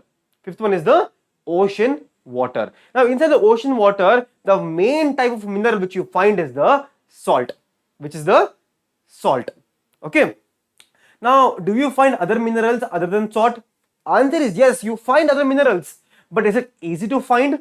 No. It is not easy to find. The main mineral which we extract from the ocean water is the salt. Okay. Now, let's start with the first. Now, that is the end of the main types of formation in which minerals occur. All of you know in which minerals are occurring. Okay. The next is the ferrous minerals. Can we start, students? Can we start ferrous minerals? Happy birthday to MD Khan. Kushal PL. Yes, I know. Yes, case-based questions can come. Okay? Clear? So can we start ferrous minerals now? So all of you learned how are the minerals formed. First one is your igneous as well as metamorphic rock. The second one was your sedimentary rock. Then we had alluvial deposits. Then we also had weathered material, that is weathered material, or the bauxite example. Then we had the fifth one was the ocean. Okay, the fifth one was the ocean one. Okay. Now, next one is your ferrous minerals. What are ferrous minerals? Ferrous minerals account for about 3/4 of the total value of the production of metallic minerals. Now, ferrous minerals are basically your iron minerals. We are the iron minerals. Clear? They provide a strong base for the development of metallurgical industries. That is, every industry, metallurgical industry needs iron for every single equipment. Right? They need. I told you place it here. See here. Wherever in the foothill that is a deposits, right? In the foothill of your alluvial deposits can also be called as your placer deposits.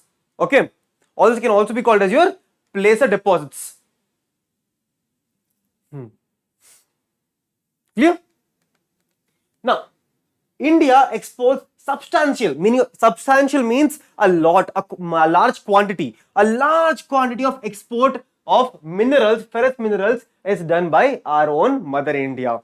Okay. After meeting its internal demands. The meaning of internal demands is nothing but, internal demands means whatever needed for the country we are using, rest everything we are sending out. This chapter can come for 5 marks, this chapter can come for even 3 marks question can also come. A 3 mark question can come, even a 1 mark question can also come.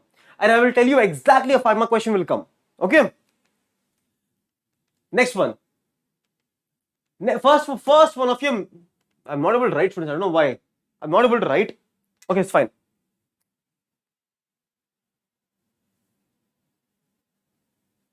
The next one is your iron ore. Okay, the first type of your ferrous, the first one of your ferrous minerals is the iron ore. Now, quickly tell me in the chat. Quickly tell me in the chat which is the highest, purest form of iron ore. Tell me. Tell me quickly. Tell me in the chat which is the most important, most purest form of iron ore. Tell me. The most purest one is your magnetite. Is the finest iron ore which available high content for iron up to 70%. So 70%, up to 70% pure iron is going to be your magnetite. Then what is iron ore? Iron ore is the basic mineral and the backbone of industrial development. India is rich in very good quality of iron ore. Now which is the good quality? That is the hematite. The next one is your other one is your like a little bit unpure, or can I say around 50 to 60% iron ore, that is your hematite. Hematite ore is the most important industrial iron ore in the terms of the quality used, but has a slightly lower iron content than the magnetite. They can ask you one question, which is the highest purest form? The purest form is going to be magnetite. The less pure is going to be hematite. Okay. See, can you see different types of ore? Hematite, magnetite, and also limonite. Now, question alert. Map revision, yes, Sonali, a map is coming for you right now. A map is coming for you right now. Listen to me very carefully. The major iron ore belts in India, there are 4 of them. There are in totally 4 main iron ore belts. A map can be asked from this point. Okay, the first one is your Odisha Jharkhand belt. First one is what? Odisha Jharkhand belt. The second one is your Durg Bastar Chandrapur belt. The first one is what, students? The first one is your Odisha Jharkhand belt. The second one is the Durg Bastar Chandrapur belt. You can keep asking me doubts. I'll keep on seeing your chat. You can keep on asking the doubts. Okay. Now, students, in Odisha, high grade hematite ore is found. So, which is found in your Odisha? In the case of Odisha, high grade hematite found in the Badamspur mines in the Mayurbhaj and Keonjhar districts. In the adjoining Singhbhum district of Jharkhand, hematite iron ore is mined in the Goa and Naumundi. So here I'll tell you what is important. First is the major belt, that is your Odisha. Second one is your Durg Bastar. Third one is your Karnataka one, that is Bellary, Chitradurga, Chikmagalur, Tumkur belt. Now here question will come from the map. You have to identify and write one point about it. Point, you can read from this points here. In the case of your Bellary, Chitradurga, main mining is because of Kudremurg. Main mining point is the Kudremurg one. Okay, in Karnataka has the largest reserve iron ore. The Kudremukh mines located in the western Ghats of Karnataka are 100% export. That is the beauty of this. 100% exportation from the Kudremukh. Kudremukh deposits are known to be one of the largest in the world. The ore is transported as a slurry through a pipeline to a port near the Mangaluru or Mangalore. Okay, then we have Maharashtra. The Maharashtra Goa belt, it has iron ore, but very low quality one. Okay, includes the state of Goa and Ratnagiri district of Maharashtra. Though the ore are not of very high quality, yet they are efficient exploited. Iron ore is exported through the Mongoa port that is present in the Goa. Clear? Now that is done. Now here is the map. See here, Maharashtra Goa belt is here. Then we have Bellary Chitradurga one here, Durg Bastar Chandrapur belt. They have the Odisha Jharkhand belt here. Now they can ask you in the examination, that is they can point one point, they can tell you identify this belt. Okay, that is really good already. Ratna, really? Chitradurga, even my native is almost near that side, North Karnataka itself. See here, Chhattisgarh, 2 places, that is Durg and Balidila. Then Odisha we have, then we Karnataka, Bellary and Kudremurg. See, important mines, not okay. That was your iron ore. Then we have manganese. Now, what is the importance of manganese? Listen to me very carefully. Manganese is mainly used in the manufacturing of steel. What is the use of manganese? The main use of manganese is in the manufacturing of the steel and ferro-manganese alloy. So, but it is used. But how much do you need? How much do you need? Kushal, I have made, if you go to the channel right now and if you check one video I've made on 20 minutes video, check out 20 minutes video, that video is sufficient also for this particular chapter. Go watch that video. I have covered all the PYQs there. Okay, I have covered all the PYQs in that video. Check that video once. It is there in the channel. Just around 30 minutes back I uploaded the video. Okay, nearly 10 kgs of manganese is required to manufacture 1 ton of steel. Very important point.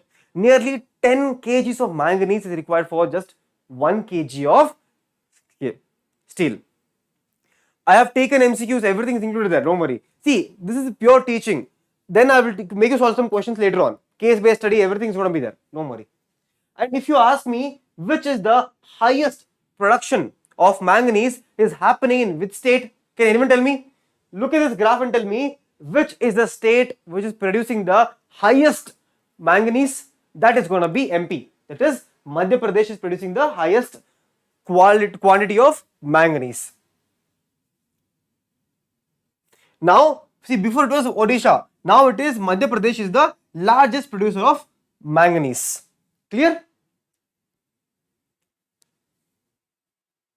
Now, India's reserve for production of non-ferrous minerals is not very satisfactory. That is, non-ferrous minerals, nah, not much. We are like, no, that is not for us. That is not for us. Non-ferrous is not for us. Okay. So, India, non-ferrous, what do we do if we don't have? India usually imports most of the non-ferrous ones. That is, these minerals, which include copper, bauxite, lead, zinc, and gold, play a vital role in number of metallurgical, engineering, and electrical industries. But do we have such gold mines? Yes, we have gold mines. KGF. KGF is there, right? For your gold mine. We do have gold mines, but all of this extraction, the quantity is very less. Okay. Now, the first one from here, non-ferrous, that is non-iron, is the copper. It is the copper. So, India is critically deficient in the reserve and production of copper. What is the meaning of that? Meaning is India has a very low copper content. So, even though copper is so useful, it is malleable, ductile, very good conductor of heat and electricity. It is required in all the industrial applications. Even though there is so much requirement, the copper is very, very less in India.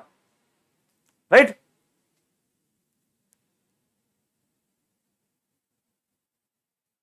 Okay.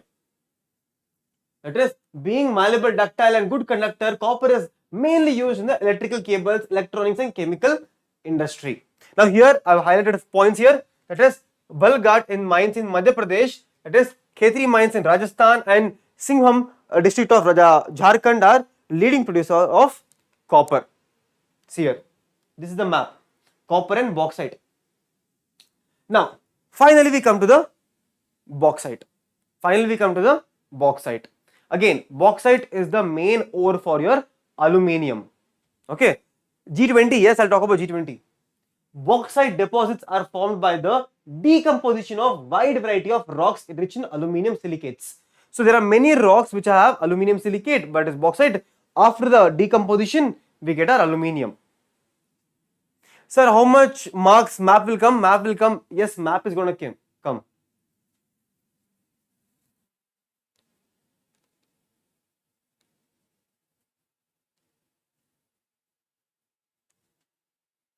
Okay, aluminium is obtained from the bauxite. Aluminium has a good conductivity and great malleability. Can anyone tell me? Only one map, only one will come, don't worry, only one map will come. Can anyone tell me what is the meaning of malleable? Map will come for 5 marks, yes. Okay, now deposits are mainly found in the Amarkanta Plateau, Michael Hills, as well as the Plateau regions of the Bisalpur Kanti. Odisha has the largest bauxite producing state in the India, that is 2018 to 2019.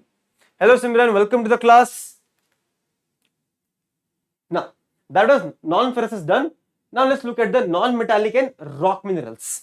Now, non-metallic, next one is your mica. Yes, it can be beaten into sheets. Okay. Now, mica, again, how many of you eaten this puff? How many of you eaten puff? Tell me. Can anyone tell me how many of you eaten puff? Egg puff, veg puff, paneer puff. How many of you eaten puff? In the bakery we get now, in the bakeries.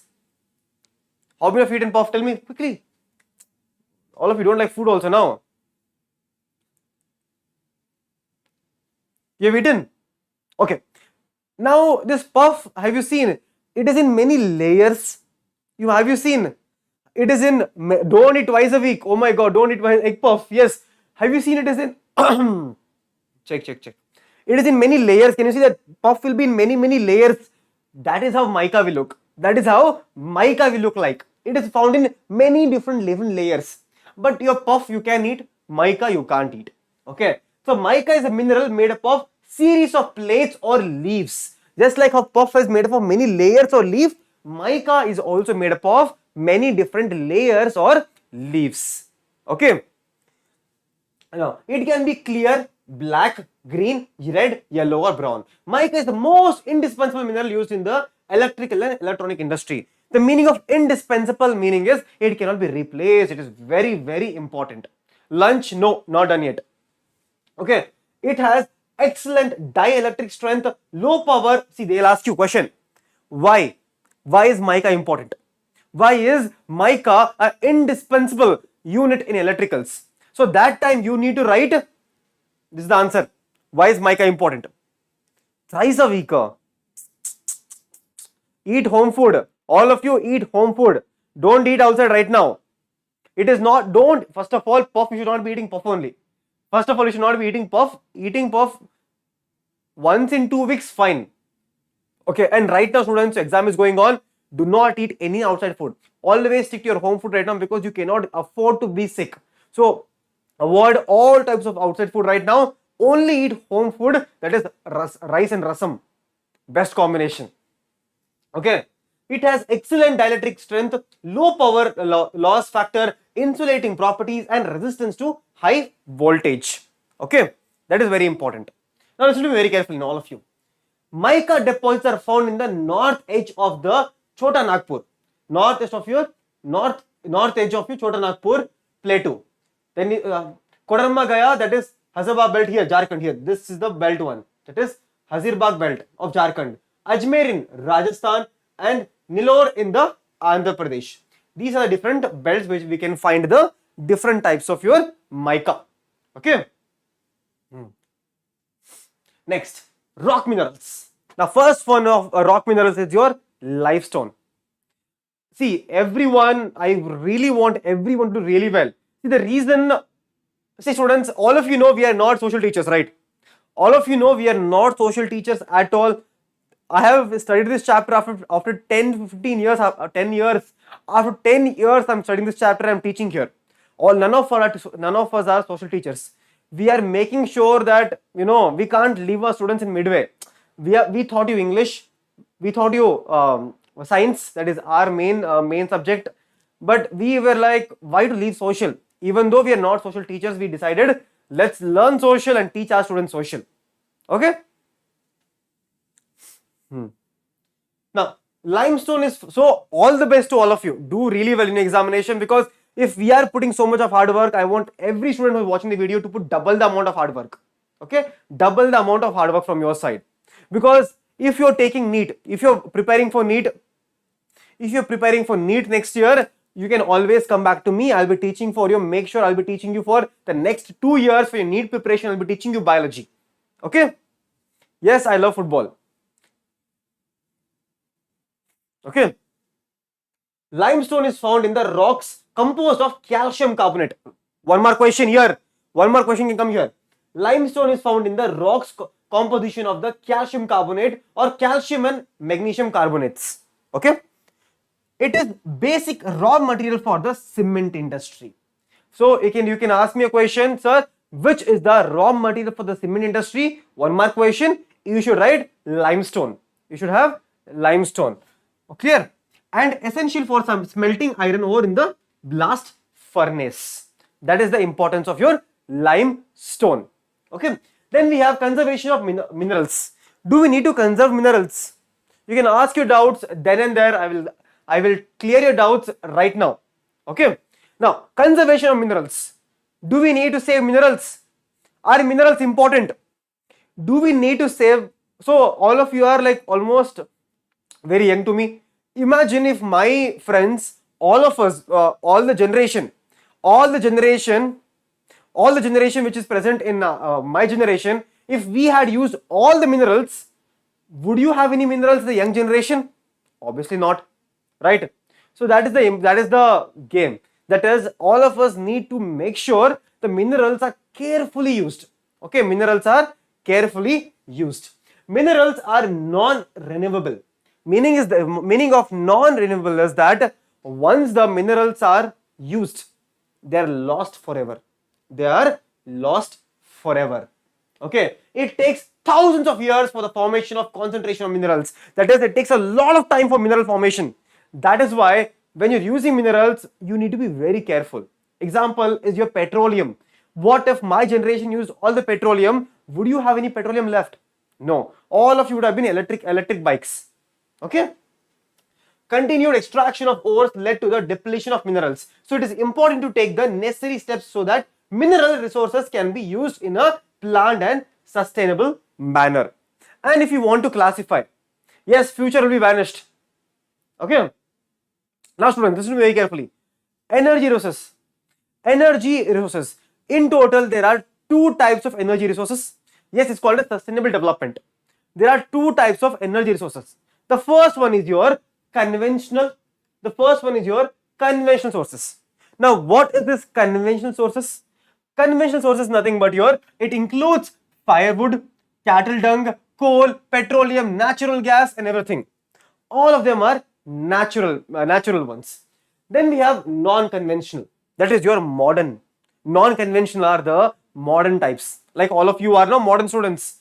Modern ones. That is, it includes solar, wind, tidal, geothermal, biogas and atomic energy. And also atomic energy. Clear? That is the meaning of non-conventional. That is a new one. Non-conventional means a new type. Okay. My face wash, Lifebuoy. Use Lifebuoy. Hair, coconut oil. Now, next one is coal.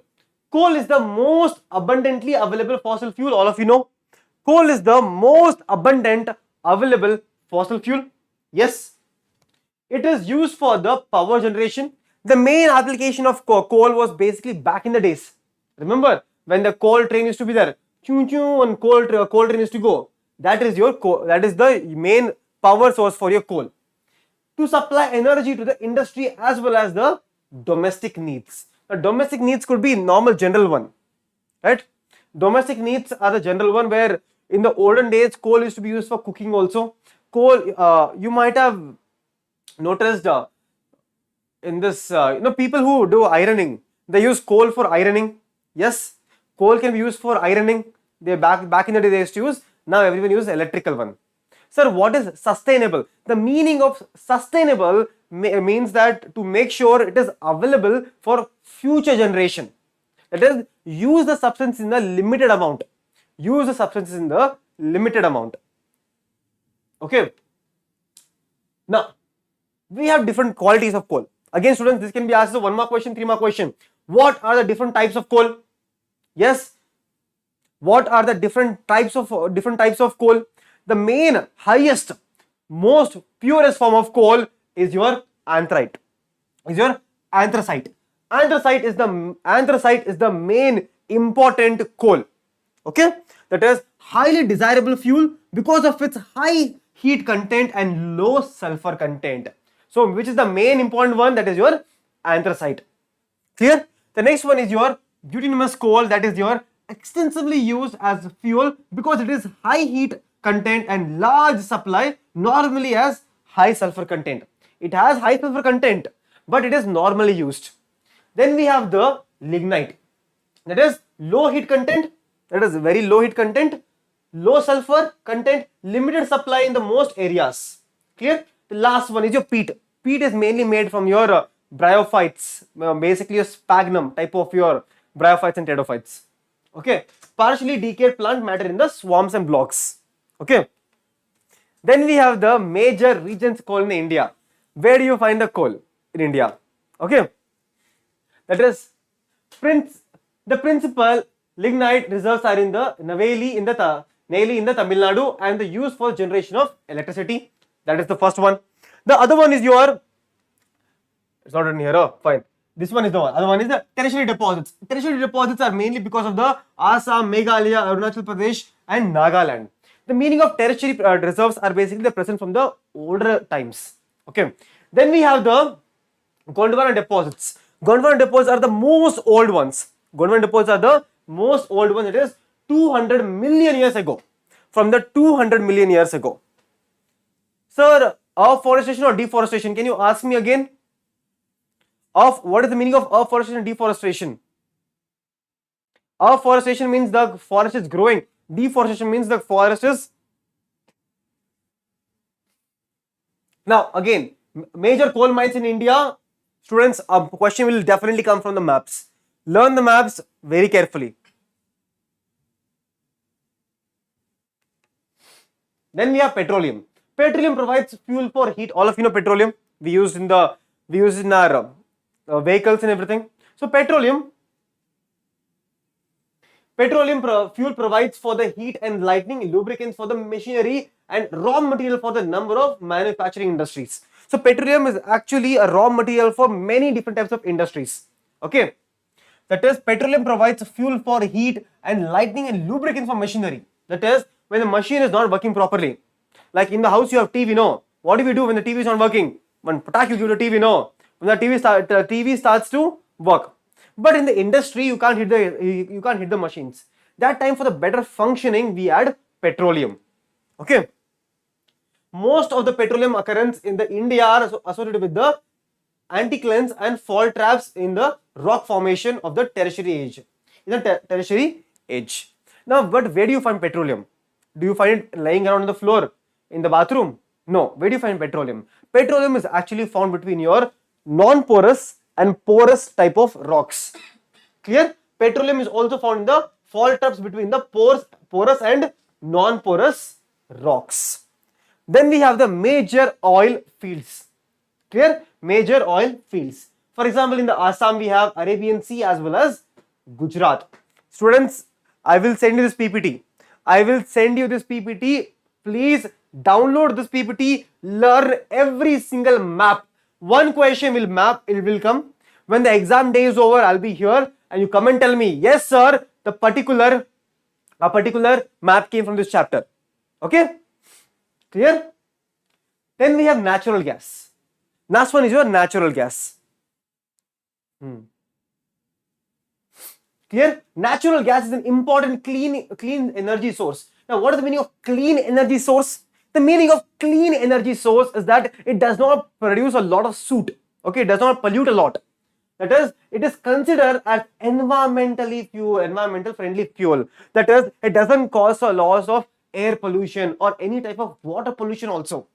Okay, what is the meaning of porous? The meaning of porous is that small holes. Porous means small holes. Okay. It is used as a source of energy as well as industrial raw material in the petrochemical industry.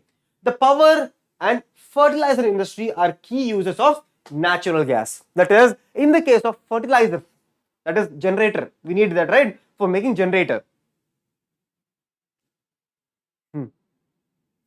Clear? Compressed natural gas, the CNG, is used in vehicles to replace liquid fuels. That is, in case of Bangalore, every single auto runs on the CNG. You might have seen that it is green color autos you have seen in Bangalore. That is basically which is running on CNG, that is compressed natural gas. Clear? Pure fuel is CNG, exactly. Right? Then we have major regions of natural gas. That is, along the west coast of the reserves of the Mumbai High and allied fields are supplemented by the finds in the Gulf of Cambay. Large reserves of natural gas have been discovered in the Krishna Godavari basin. Andaman and Nicobar Islands are also important areas having the large resource of natural gas. Clear? We'll finish this chapter and we'll finish the next chapter also. 2 chapters today from my side. Okay? 2 chapters from my side today. Electricity. Hydroelectricity is generated by the fast flowing water, which is renewable source. India has a number of multi-purpose projects like your different dams, valleys and everything which produce the electricity. Okay? Do not send any money. I'm telling you, do not send any money. We'll send it back. No money required. Okay? Thermal electricity is generated by the using coal, petroleum and natural gas. Clear? The next one is your nuclear, non-conventional sources. So conventional sources are over. Petroleum over, coal over, everything is over. Now we have non-conventional source of energy. Now what is this non-conventional? Non-conventional are the modern ones. Like all of you are modern, right? All of you are modern. Just like how all of you are modern, that is what is non-conventional.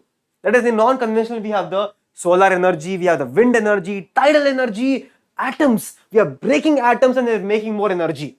That is your, where is that? Not given here. Okay, that is your nuclear energy. Then we have biomass, geothermal, tidal and wind. Clear? Now, the renewable energy sources like solar energy, wind, tide, biomass and energy from the waste material are called as non-conventional. Conventional means normal methods. Non-conventional means a little bit different, like psychotypes.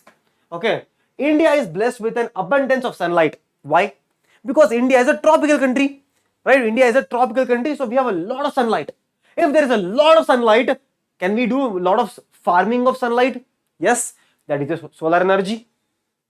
Water, wind and biomass, it has the largest programs for the development of these renewable sources. Then we have nuclear or atomic energy. I'll come to tidal energy. Don't wait. I'll come to the tidal energy. Wait for 2 minutes. Okay. Then we have nuclear or atomic energy.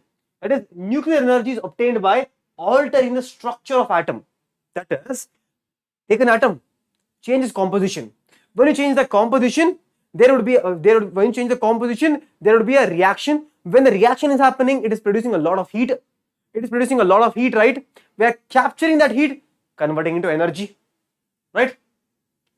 It is such energy is released in the form of heat and is used for generating electrical power. Uranium and thorium, which are available in Jharkhand and Aravalli Hills of Rajasthan, are used for generating atomic or nuclear power. Then we also have monazite, which is found in the Kerala region. Monazite sands of Kerala is also rich in thorium. Okay. So, no. I have a class on English tomorrow. Then we have solar energy.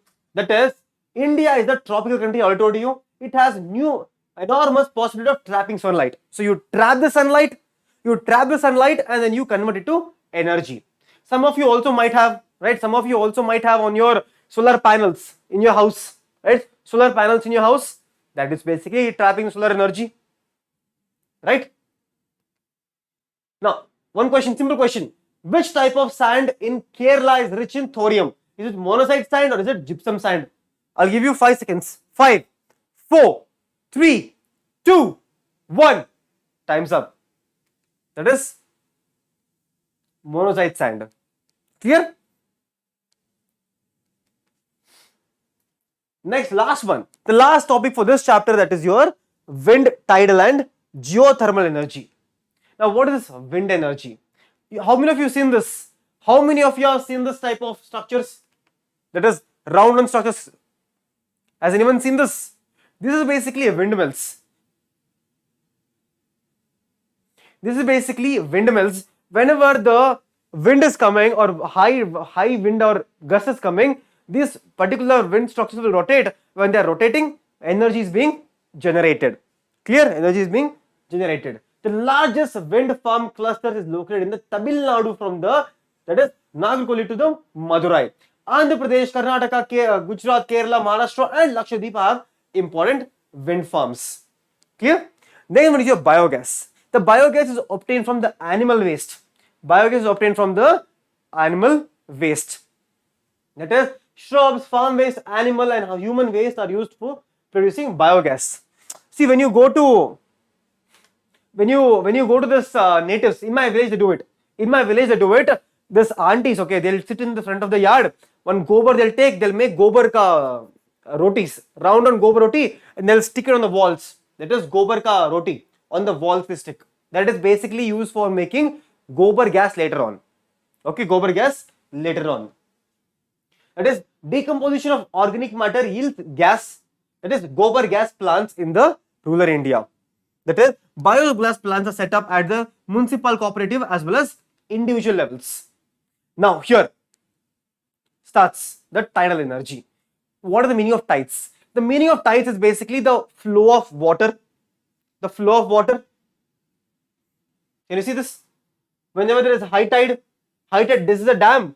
When the water is going low, what is happening? This turbine is spinning. When the water is moving, right? When the water is moving, the turbine is turning. When the turbine is turning, electricity is being generated.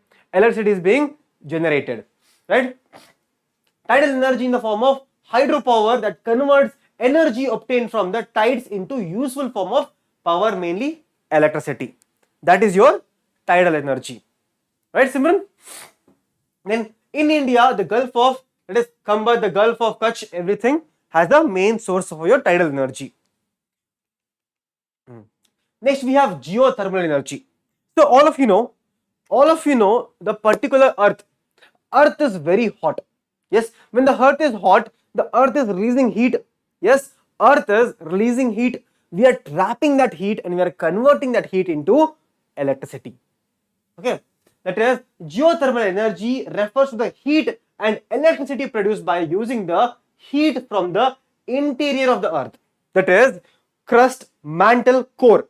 From the core region, lot of heat is being generated out. That heat can be used for the production of energy. Clear?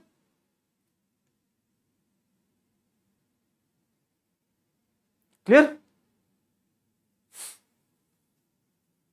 Geothermal energy exists because of the earth grows progressively hotter with increasing depths. Clear? Students, I want every one of you to write this down, and also especially the maps, write down few points you can understand very easily. I'm telling you what are the main important points. Note down the main important points. For example, that is, there are several hundreds of hot springs in India. There are many different hot springs in India which could be used to generate electricity. 2 experimental projects have been set up in India. What are the 2 projects? The first one is located in the Parvati Valley near that is Manikaran in Himachal Pradesh. That is the first one. The second one is nothing but the other one is located in the Puga Valley of Ladakh. Again, students, both of these are very important for the graph. Now, this is a 5-mark question. That is conservation of energy resource. That is, why do we need to conserve them and how do we conserve them, right? How do we conserve it? Every sector of national economy, agriculture industry or transportation, commerce or domestic needs input of energy. That is, every single industry out there, it could be cotton, it could be jute, every single industry will need energy input. Yes, there is an urgent need to develop a sustainable path for energy development. Some ways to save the energy resources. That is, what are the different ways? What are the different ways you can save energy? The first one is your using public transport system. That is, all of you, instead of going in your bike, all of you should use the public transport, that is bus, metro or anything. Okay. Then we have switching off the electricity when it is not used. All of your mom says, right, mom and dad. All of your mom and dad, they say, right, switch off the light when it's not in use. Switch off the light when it is not in use. That is what you should do. Then we have using power saving devices. That is, you might have seen on your fridge, there are 4 star, red stars. So you always use power saving devices. Then we also have using non-conventional source of energy. What are the non-conventional source of energy? That is, every single house should have at least one solar panel. At least a solar panel should be there in every house. So you can convert all of those solar energy into electrical energy.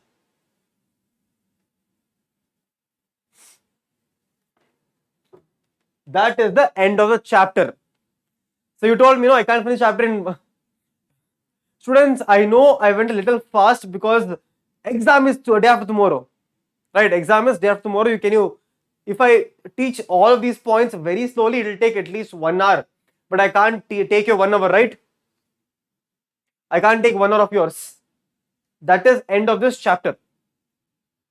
Now, students, I'll tell you what are the 5 marks here. 5 mark question you can expect. The 5 mark question you can expect from here. 1 second, students.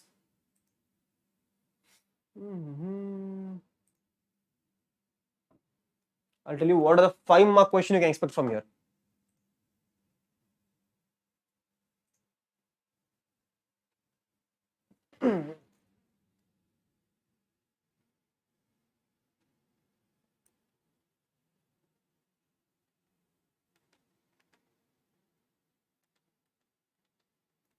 See here, question directly. Minerals are indispensable part of our life. Support this statement with an example. That is, minerals are extremely important.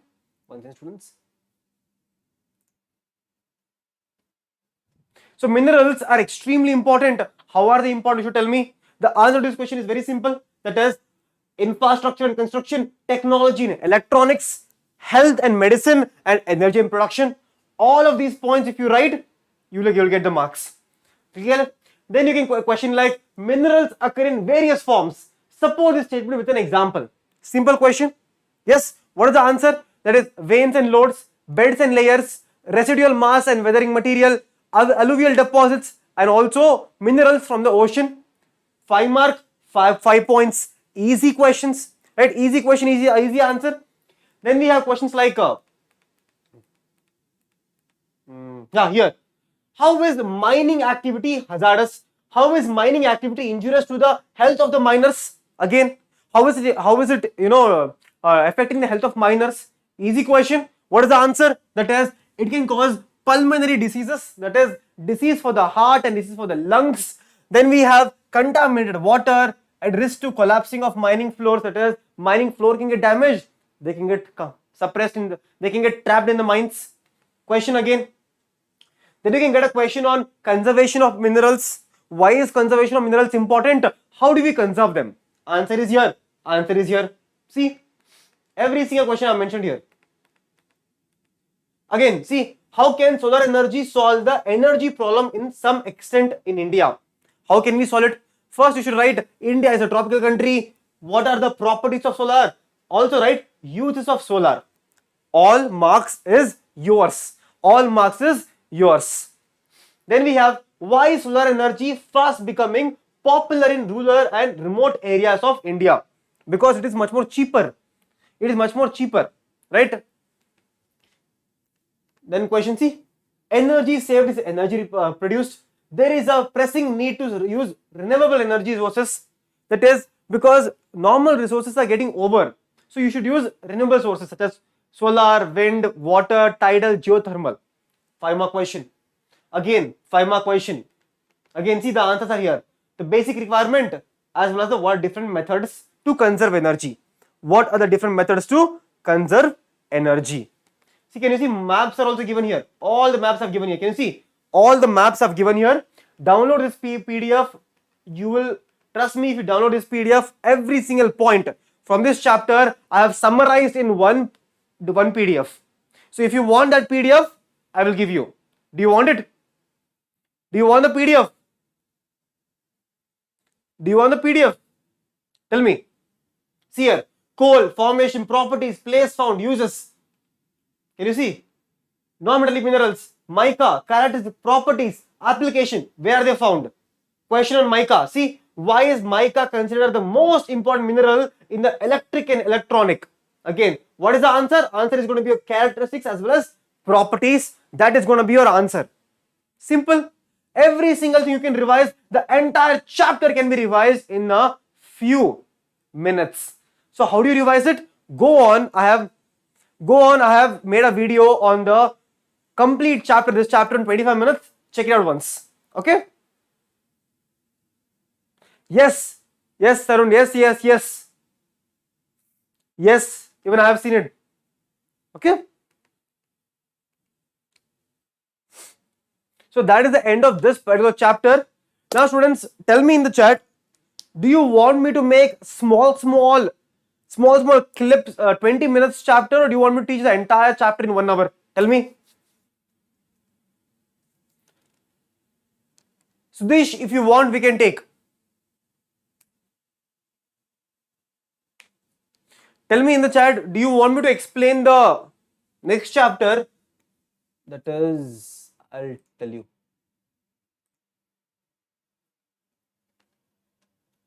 Manufacturing industries in detail, or do you want me to make a small video? It's downloading, wait.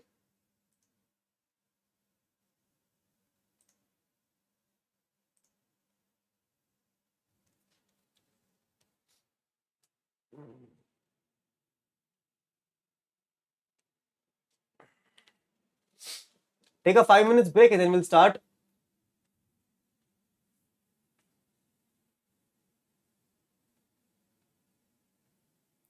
Okay. Entire chapter I will do now only. Don't worry, I will do now only. I will teach you manufacturing industries now only. Okay. Can we start? Okay. Let's finish the chapter in the next 30 minutes. Okay. Entire chapter, can we start?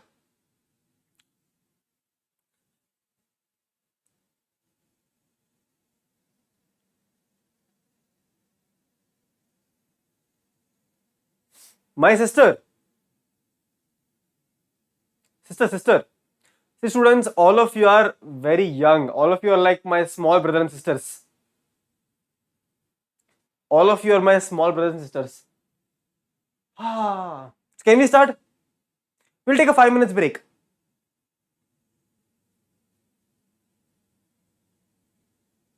Yes, we will do a maps will do. Okay? We'll do one for maps also. Don't worry.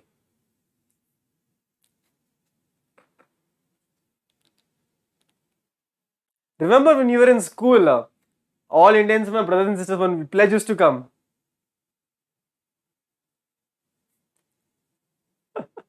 All Indians are my brothers and sisters. Okay, take 2 minutes break and we can start. Okay. Let's start at 5:30, 5:40. No, too much will become.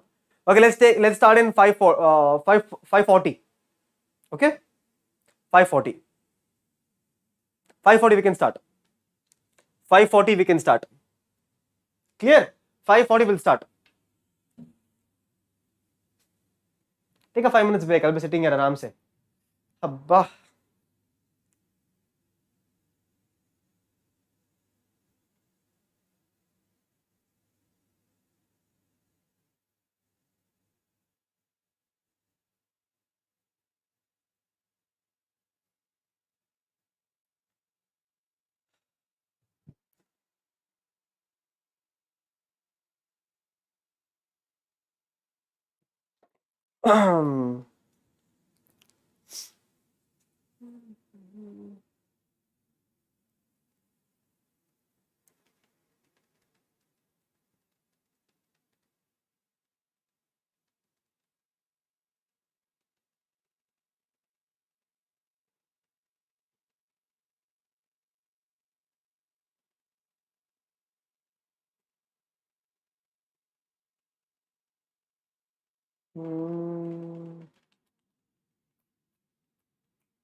Keep asking your doubts. Keep asking your doubts. I'm looking.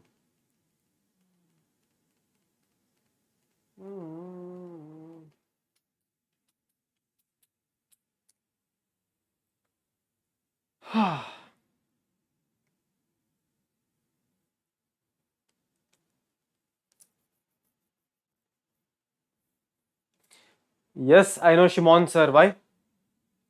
Yes, I know Shimon sir. Shimon sir, I think I met him only once till now. I'll be coming to Chennai next month. Next month I'll be coming to Chennai.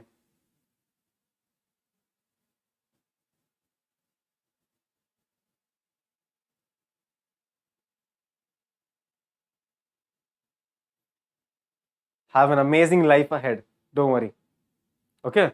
Have an amazing life ahead.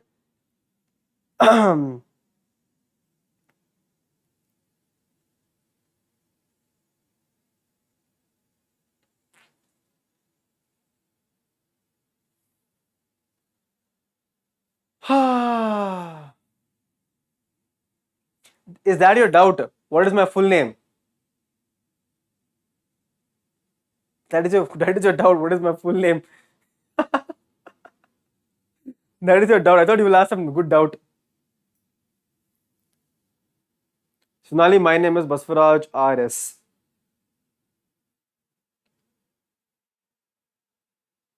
Yes, I'll be coming to Diksha Center. Probably from next year, this year, May, I'll be teaching for NEET on Diksha centers. Okay?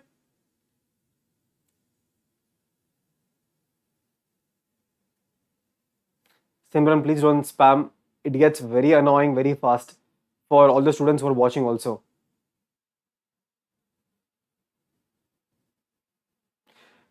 Unfortunately, I cannot speak Tamil, so I cannot join Tamil team. I'll be just coming to Chennai with my NEET English team. Okay?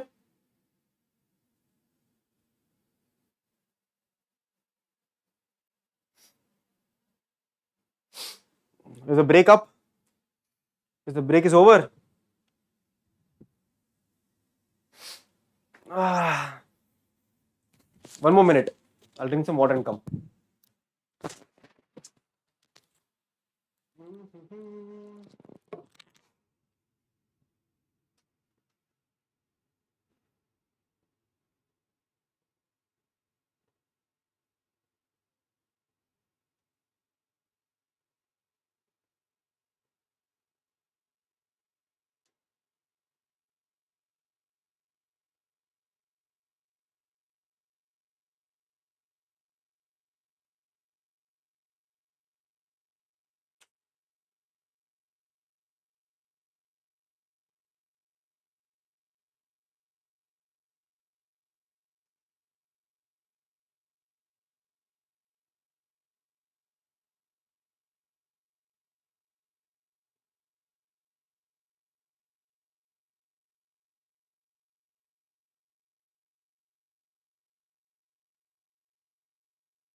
Yo, can we start?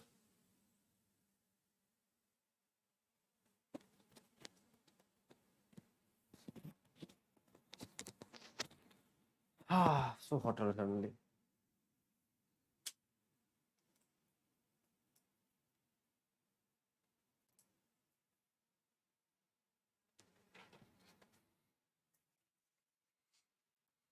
One second, students.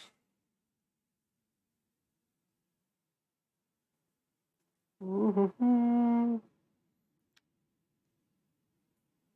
where did this pen come from? Random pen in my hand.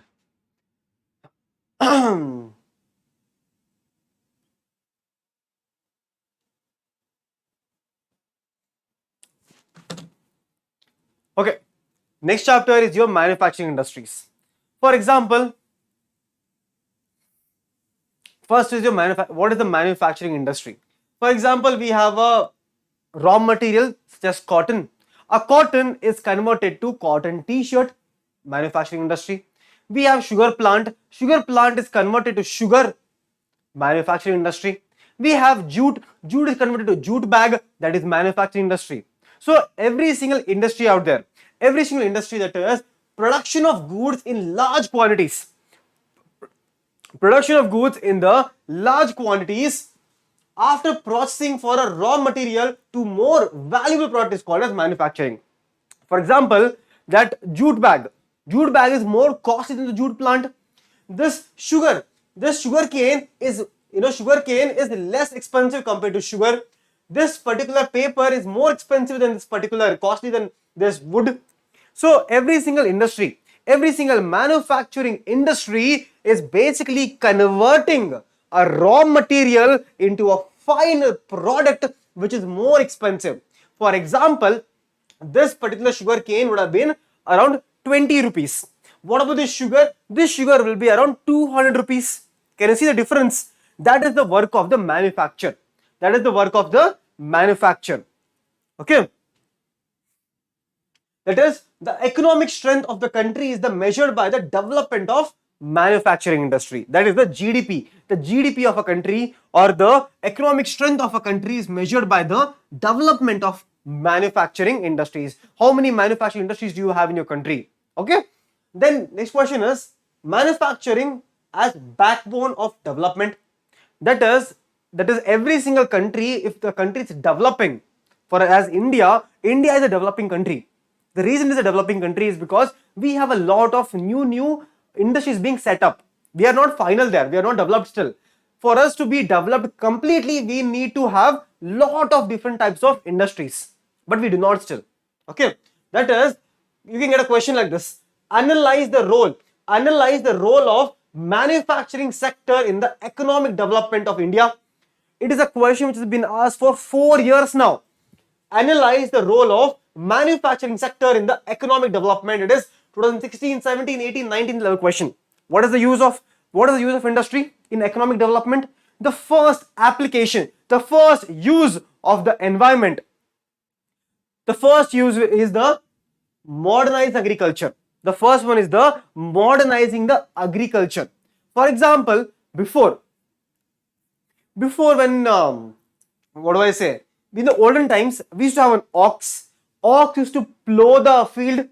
Before we had for winnowing and thrashing, people used to do it on the road. They used to do it. But right now, for every single agricultural practice, we have a machine. We have a tractor. For winnowing, we have a new particular instrument. For thrashing, we have an instrument. So the agriculture has become much more modernized because of manufacturing, right?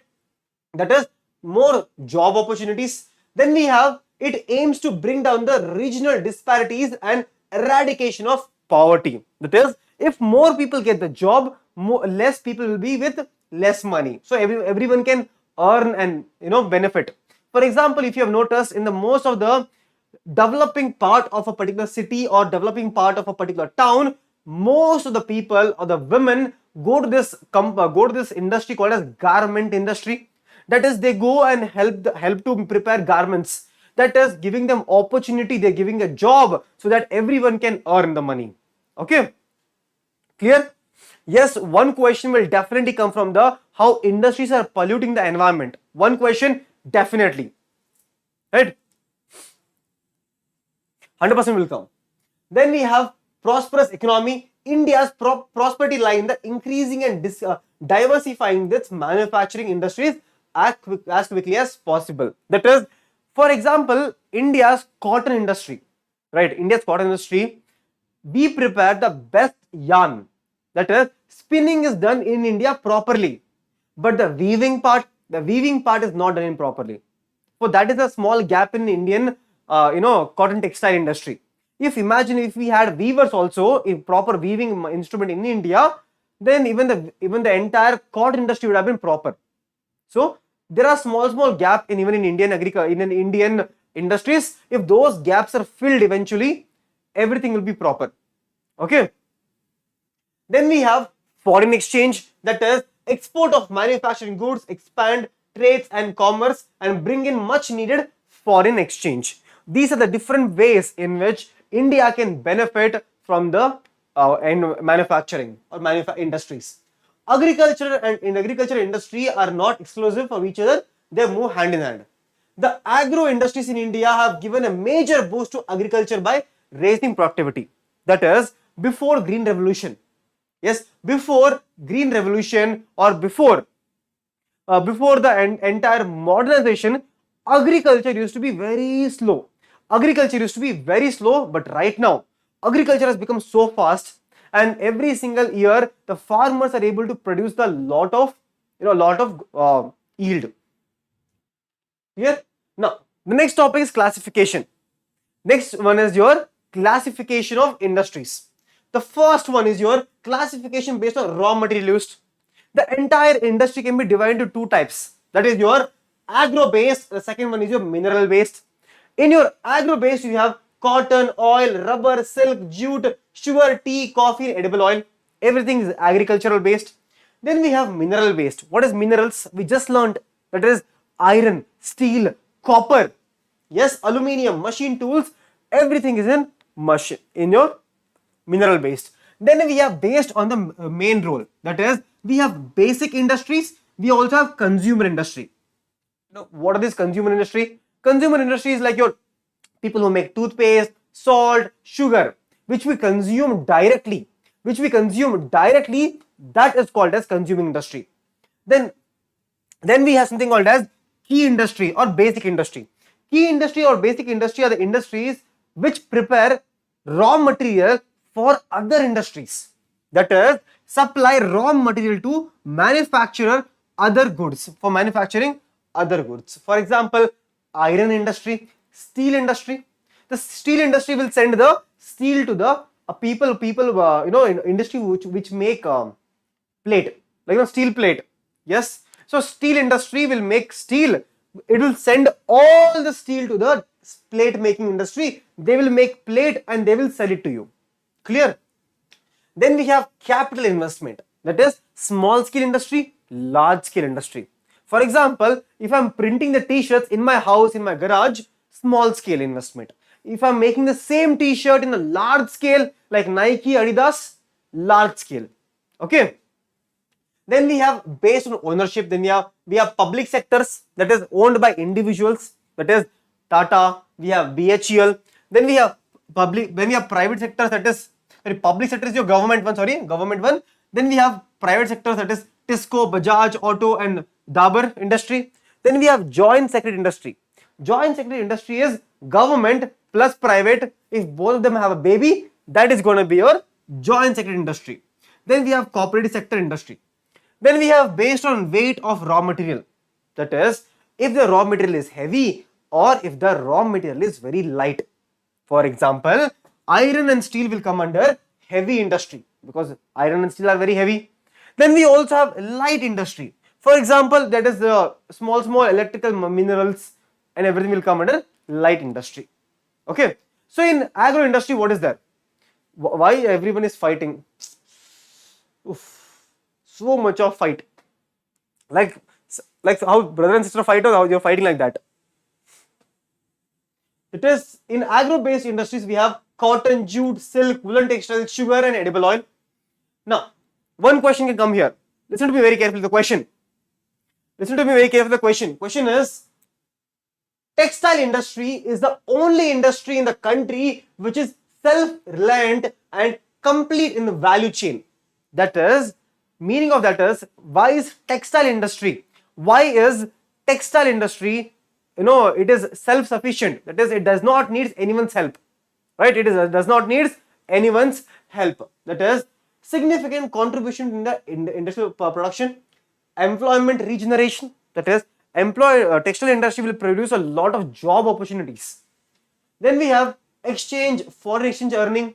That is, textile, we are sending our cotton to other countries. We are exporting the cotton.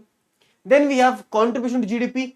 Only industry in the country which is self-reliant and complete in this value chain, that is from raw material all the way from the raw material to the highest value added product. All the way from the raw material to the highest product, every single thing is done in India. That is, all the way from the fabric production, spinning, weaving, dyeing and finishing, and garment production. Every single step is done in India. That is why it is called as what? That is why it's called as self-reliant and complete in its value chain. Now, if they ask you a question, you need to draw this chain. You need to draw this chain and tell them this chain is self-reliant. Every single step is happening in India. Okay. Question comes. See, all of these are again the same points. Then we have cotton industry. What are the changes in cotton industry? For example, it is removed. Oof. Jute and sugar is also removed.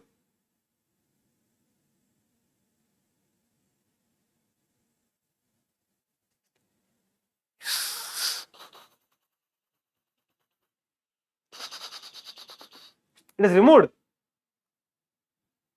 This is what happens when you are not up to date.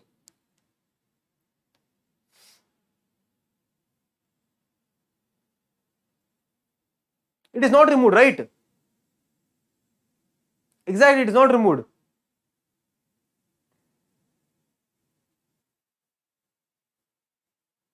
Exactly, it is there. True. Now, you can get a question like this. This is a very good question. This is a very good question. That is, where is the question?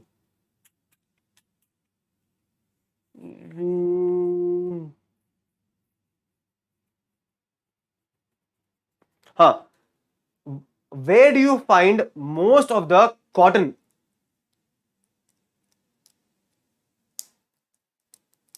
Where do you find most of the cotton? It is removed. Arey yaar. Simply I learned so much for you guys. Time. So much of extra knowledge I got. So much of extra knowledge I got.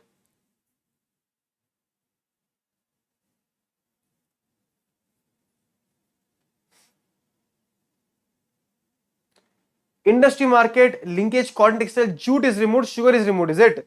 Steel and cement industry is removed. Okay. It's not there. Okay, fine. You know what I'll do? I'll teach everything. I will teach everything.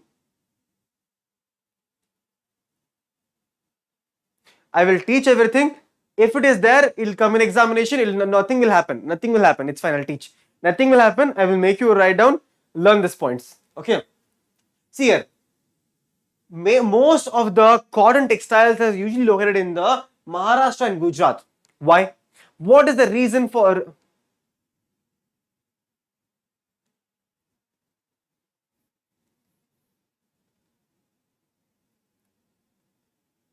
Will teacher, they did teach you already. It is there in your syllabus. Did they teach you already or did they not teach you already?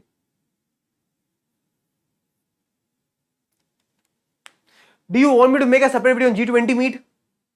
Do you want me to make a separate video on G20 meet? Tell me. Oh my God.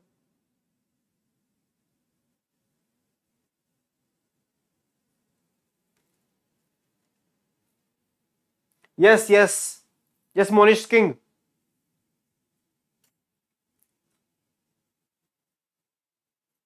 I should have checked with other teachers. My mistake.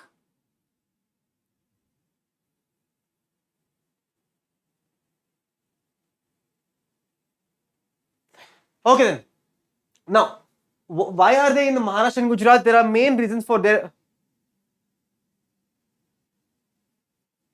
The main reasons it is the in Maharashtra and Gujarat is availability of raw cotton, market, transport, including accessible port facility, and labor, moist climate that is contribute towards the localization for them. Now this is the important one. Strong spinning production but weak weaving sector. Remember I told you that time. In India, we are making very fine, thin, beautiful yarns. But when it comes to weaving, when it comes to making the material, when it comes to making the cloth, we are very bad.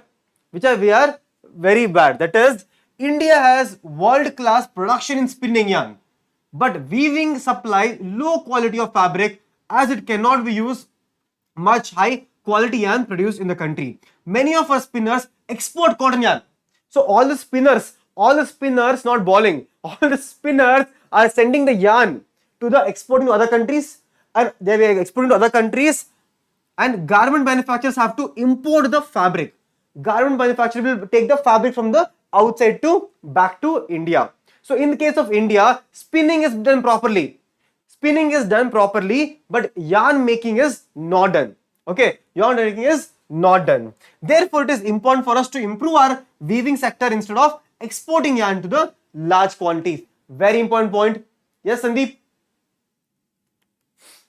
Now, jute textile. See, I'll tell you main points. All of you, I'll tell you main points. So understand the main points. Okay, understand the main points. For example, in jute, India is the largest producer of the raw jute and second place as an exporter. Largest producer, and also largest producer as well as second largest exporter.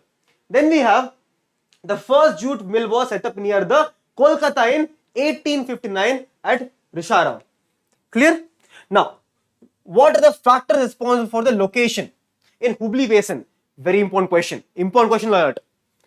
Factors responsible for the location in the Hooghly Basin are, what are the different factors? The first factor is the proximity of the jute producing area, because jute is produced in the nearby area. Inexpensive water transport, good network of railways, roadways and waterways to facilitate the movement of the raw material to the mills, abundant water for the processing of raw jute, because when you process the raw jute, it needs to be kept inside the water for a long time. Then we have Kolkata provides banking, insurance and port facilities for exporting of jute products. Cheap labor from the West Bengal and adjoining states of Bihar, Orissa and Uttar Pradesh. Clear? That is the answer for this question. Then we have jute textile, that is the jute industry was supposed to be 3 lakh workers daily. Not important, not important, not important. No. Next is sugar producer. Again, I'll tell you what are the most important ones. That is, India stands the second as the world producer of sugar. Second highest producer of sugar in the world. Okay. Then we have India occupies the first place in the production of gur and khasdar, that is basically a type of sugar. Okay.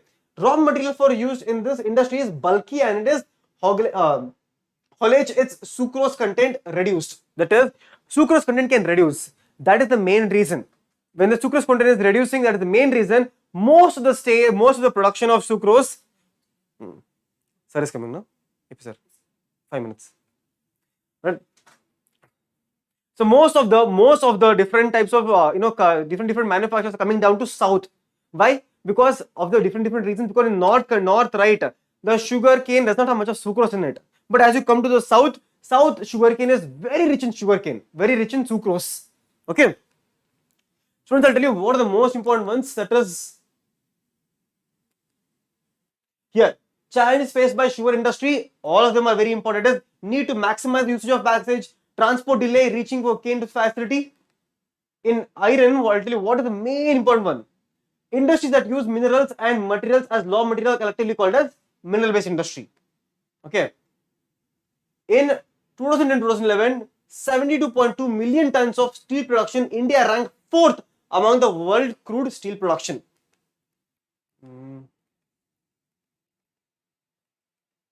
This I'll teach you later on. I'll make a small video on this. I'll tell you what is the most important one here. This can be asked as a 5 marks question. This can be asked as a 5-mark question. What are the 5 marks question? Here, industries are responsible for the 4 types of pollution. 5-mark question: air pollution, water pollution, land pollution, and land as well as noise pollution. For example, air pollution, every single industry is producing a lot of soot, a lot of smoke, a lot of precipitate matter. And how do we control it? Control is given here.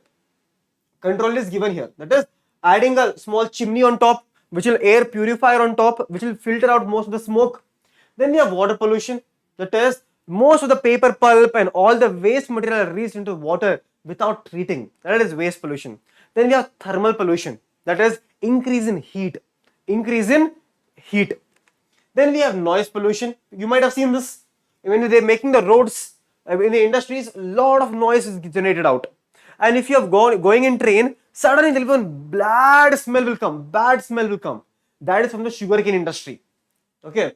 Then see, noise pollution, thermal pollution, water pollution, air pollution. One question definitely will come from here. Okay.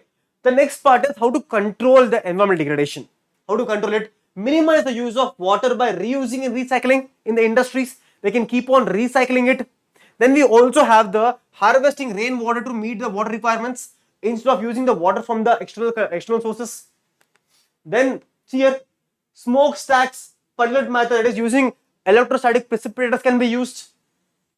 Treating hot water and effluent before releasing into the river. Yes, that is using wastewater treatment. Then we have one case study here, that is NTPC, National Thermal Power Corporation, is a major power providing corporation in India. Now, all of them here, NTPC has an amazing technology, that is, they make sure they follow something called as environmental management system. When they follow environmental management system, everything will be covered. They'll be following all the norms, they'll be following all the different advanced technologies to make sure very less pollution is released outside. Okay. See, this is the NTPC system.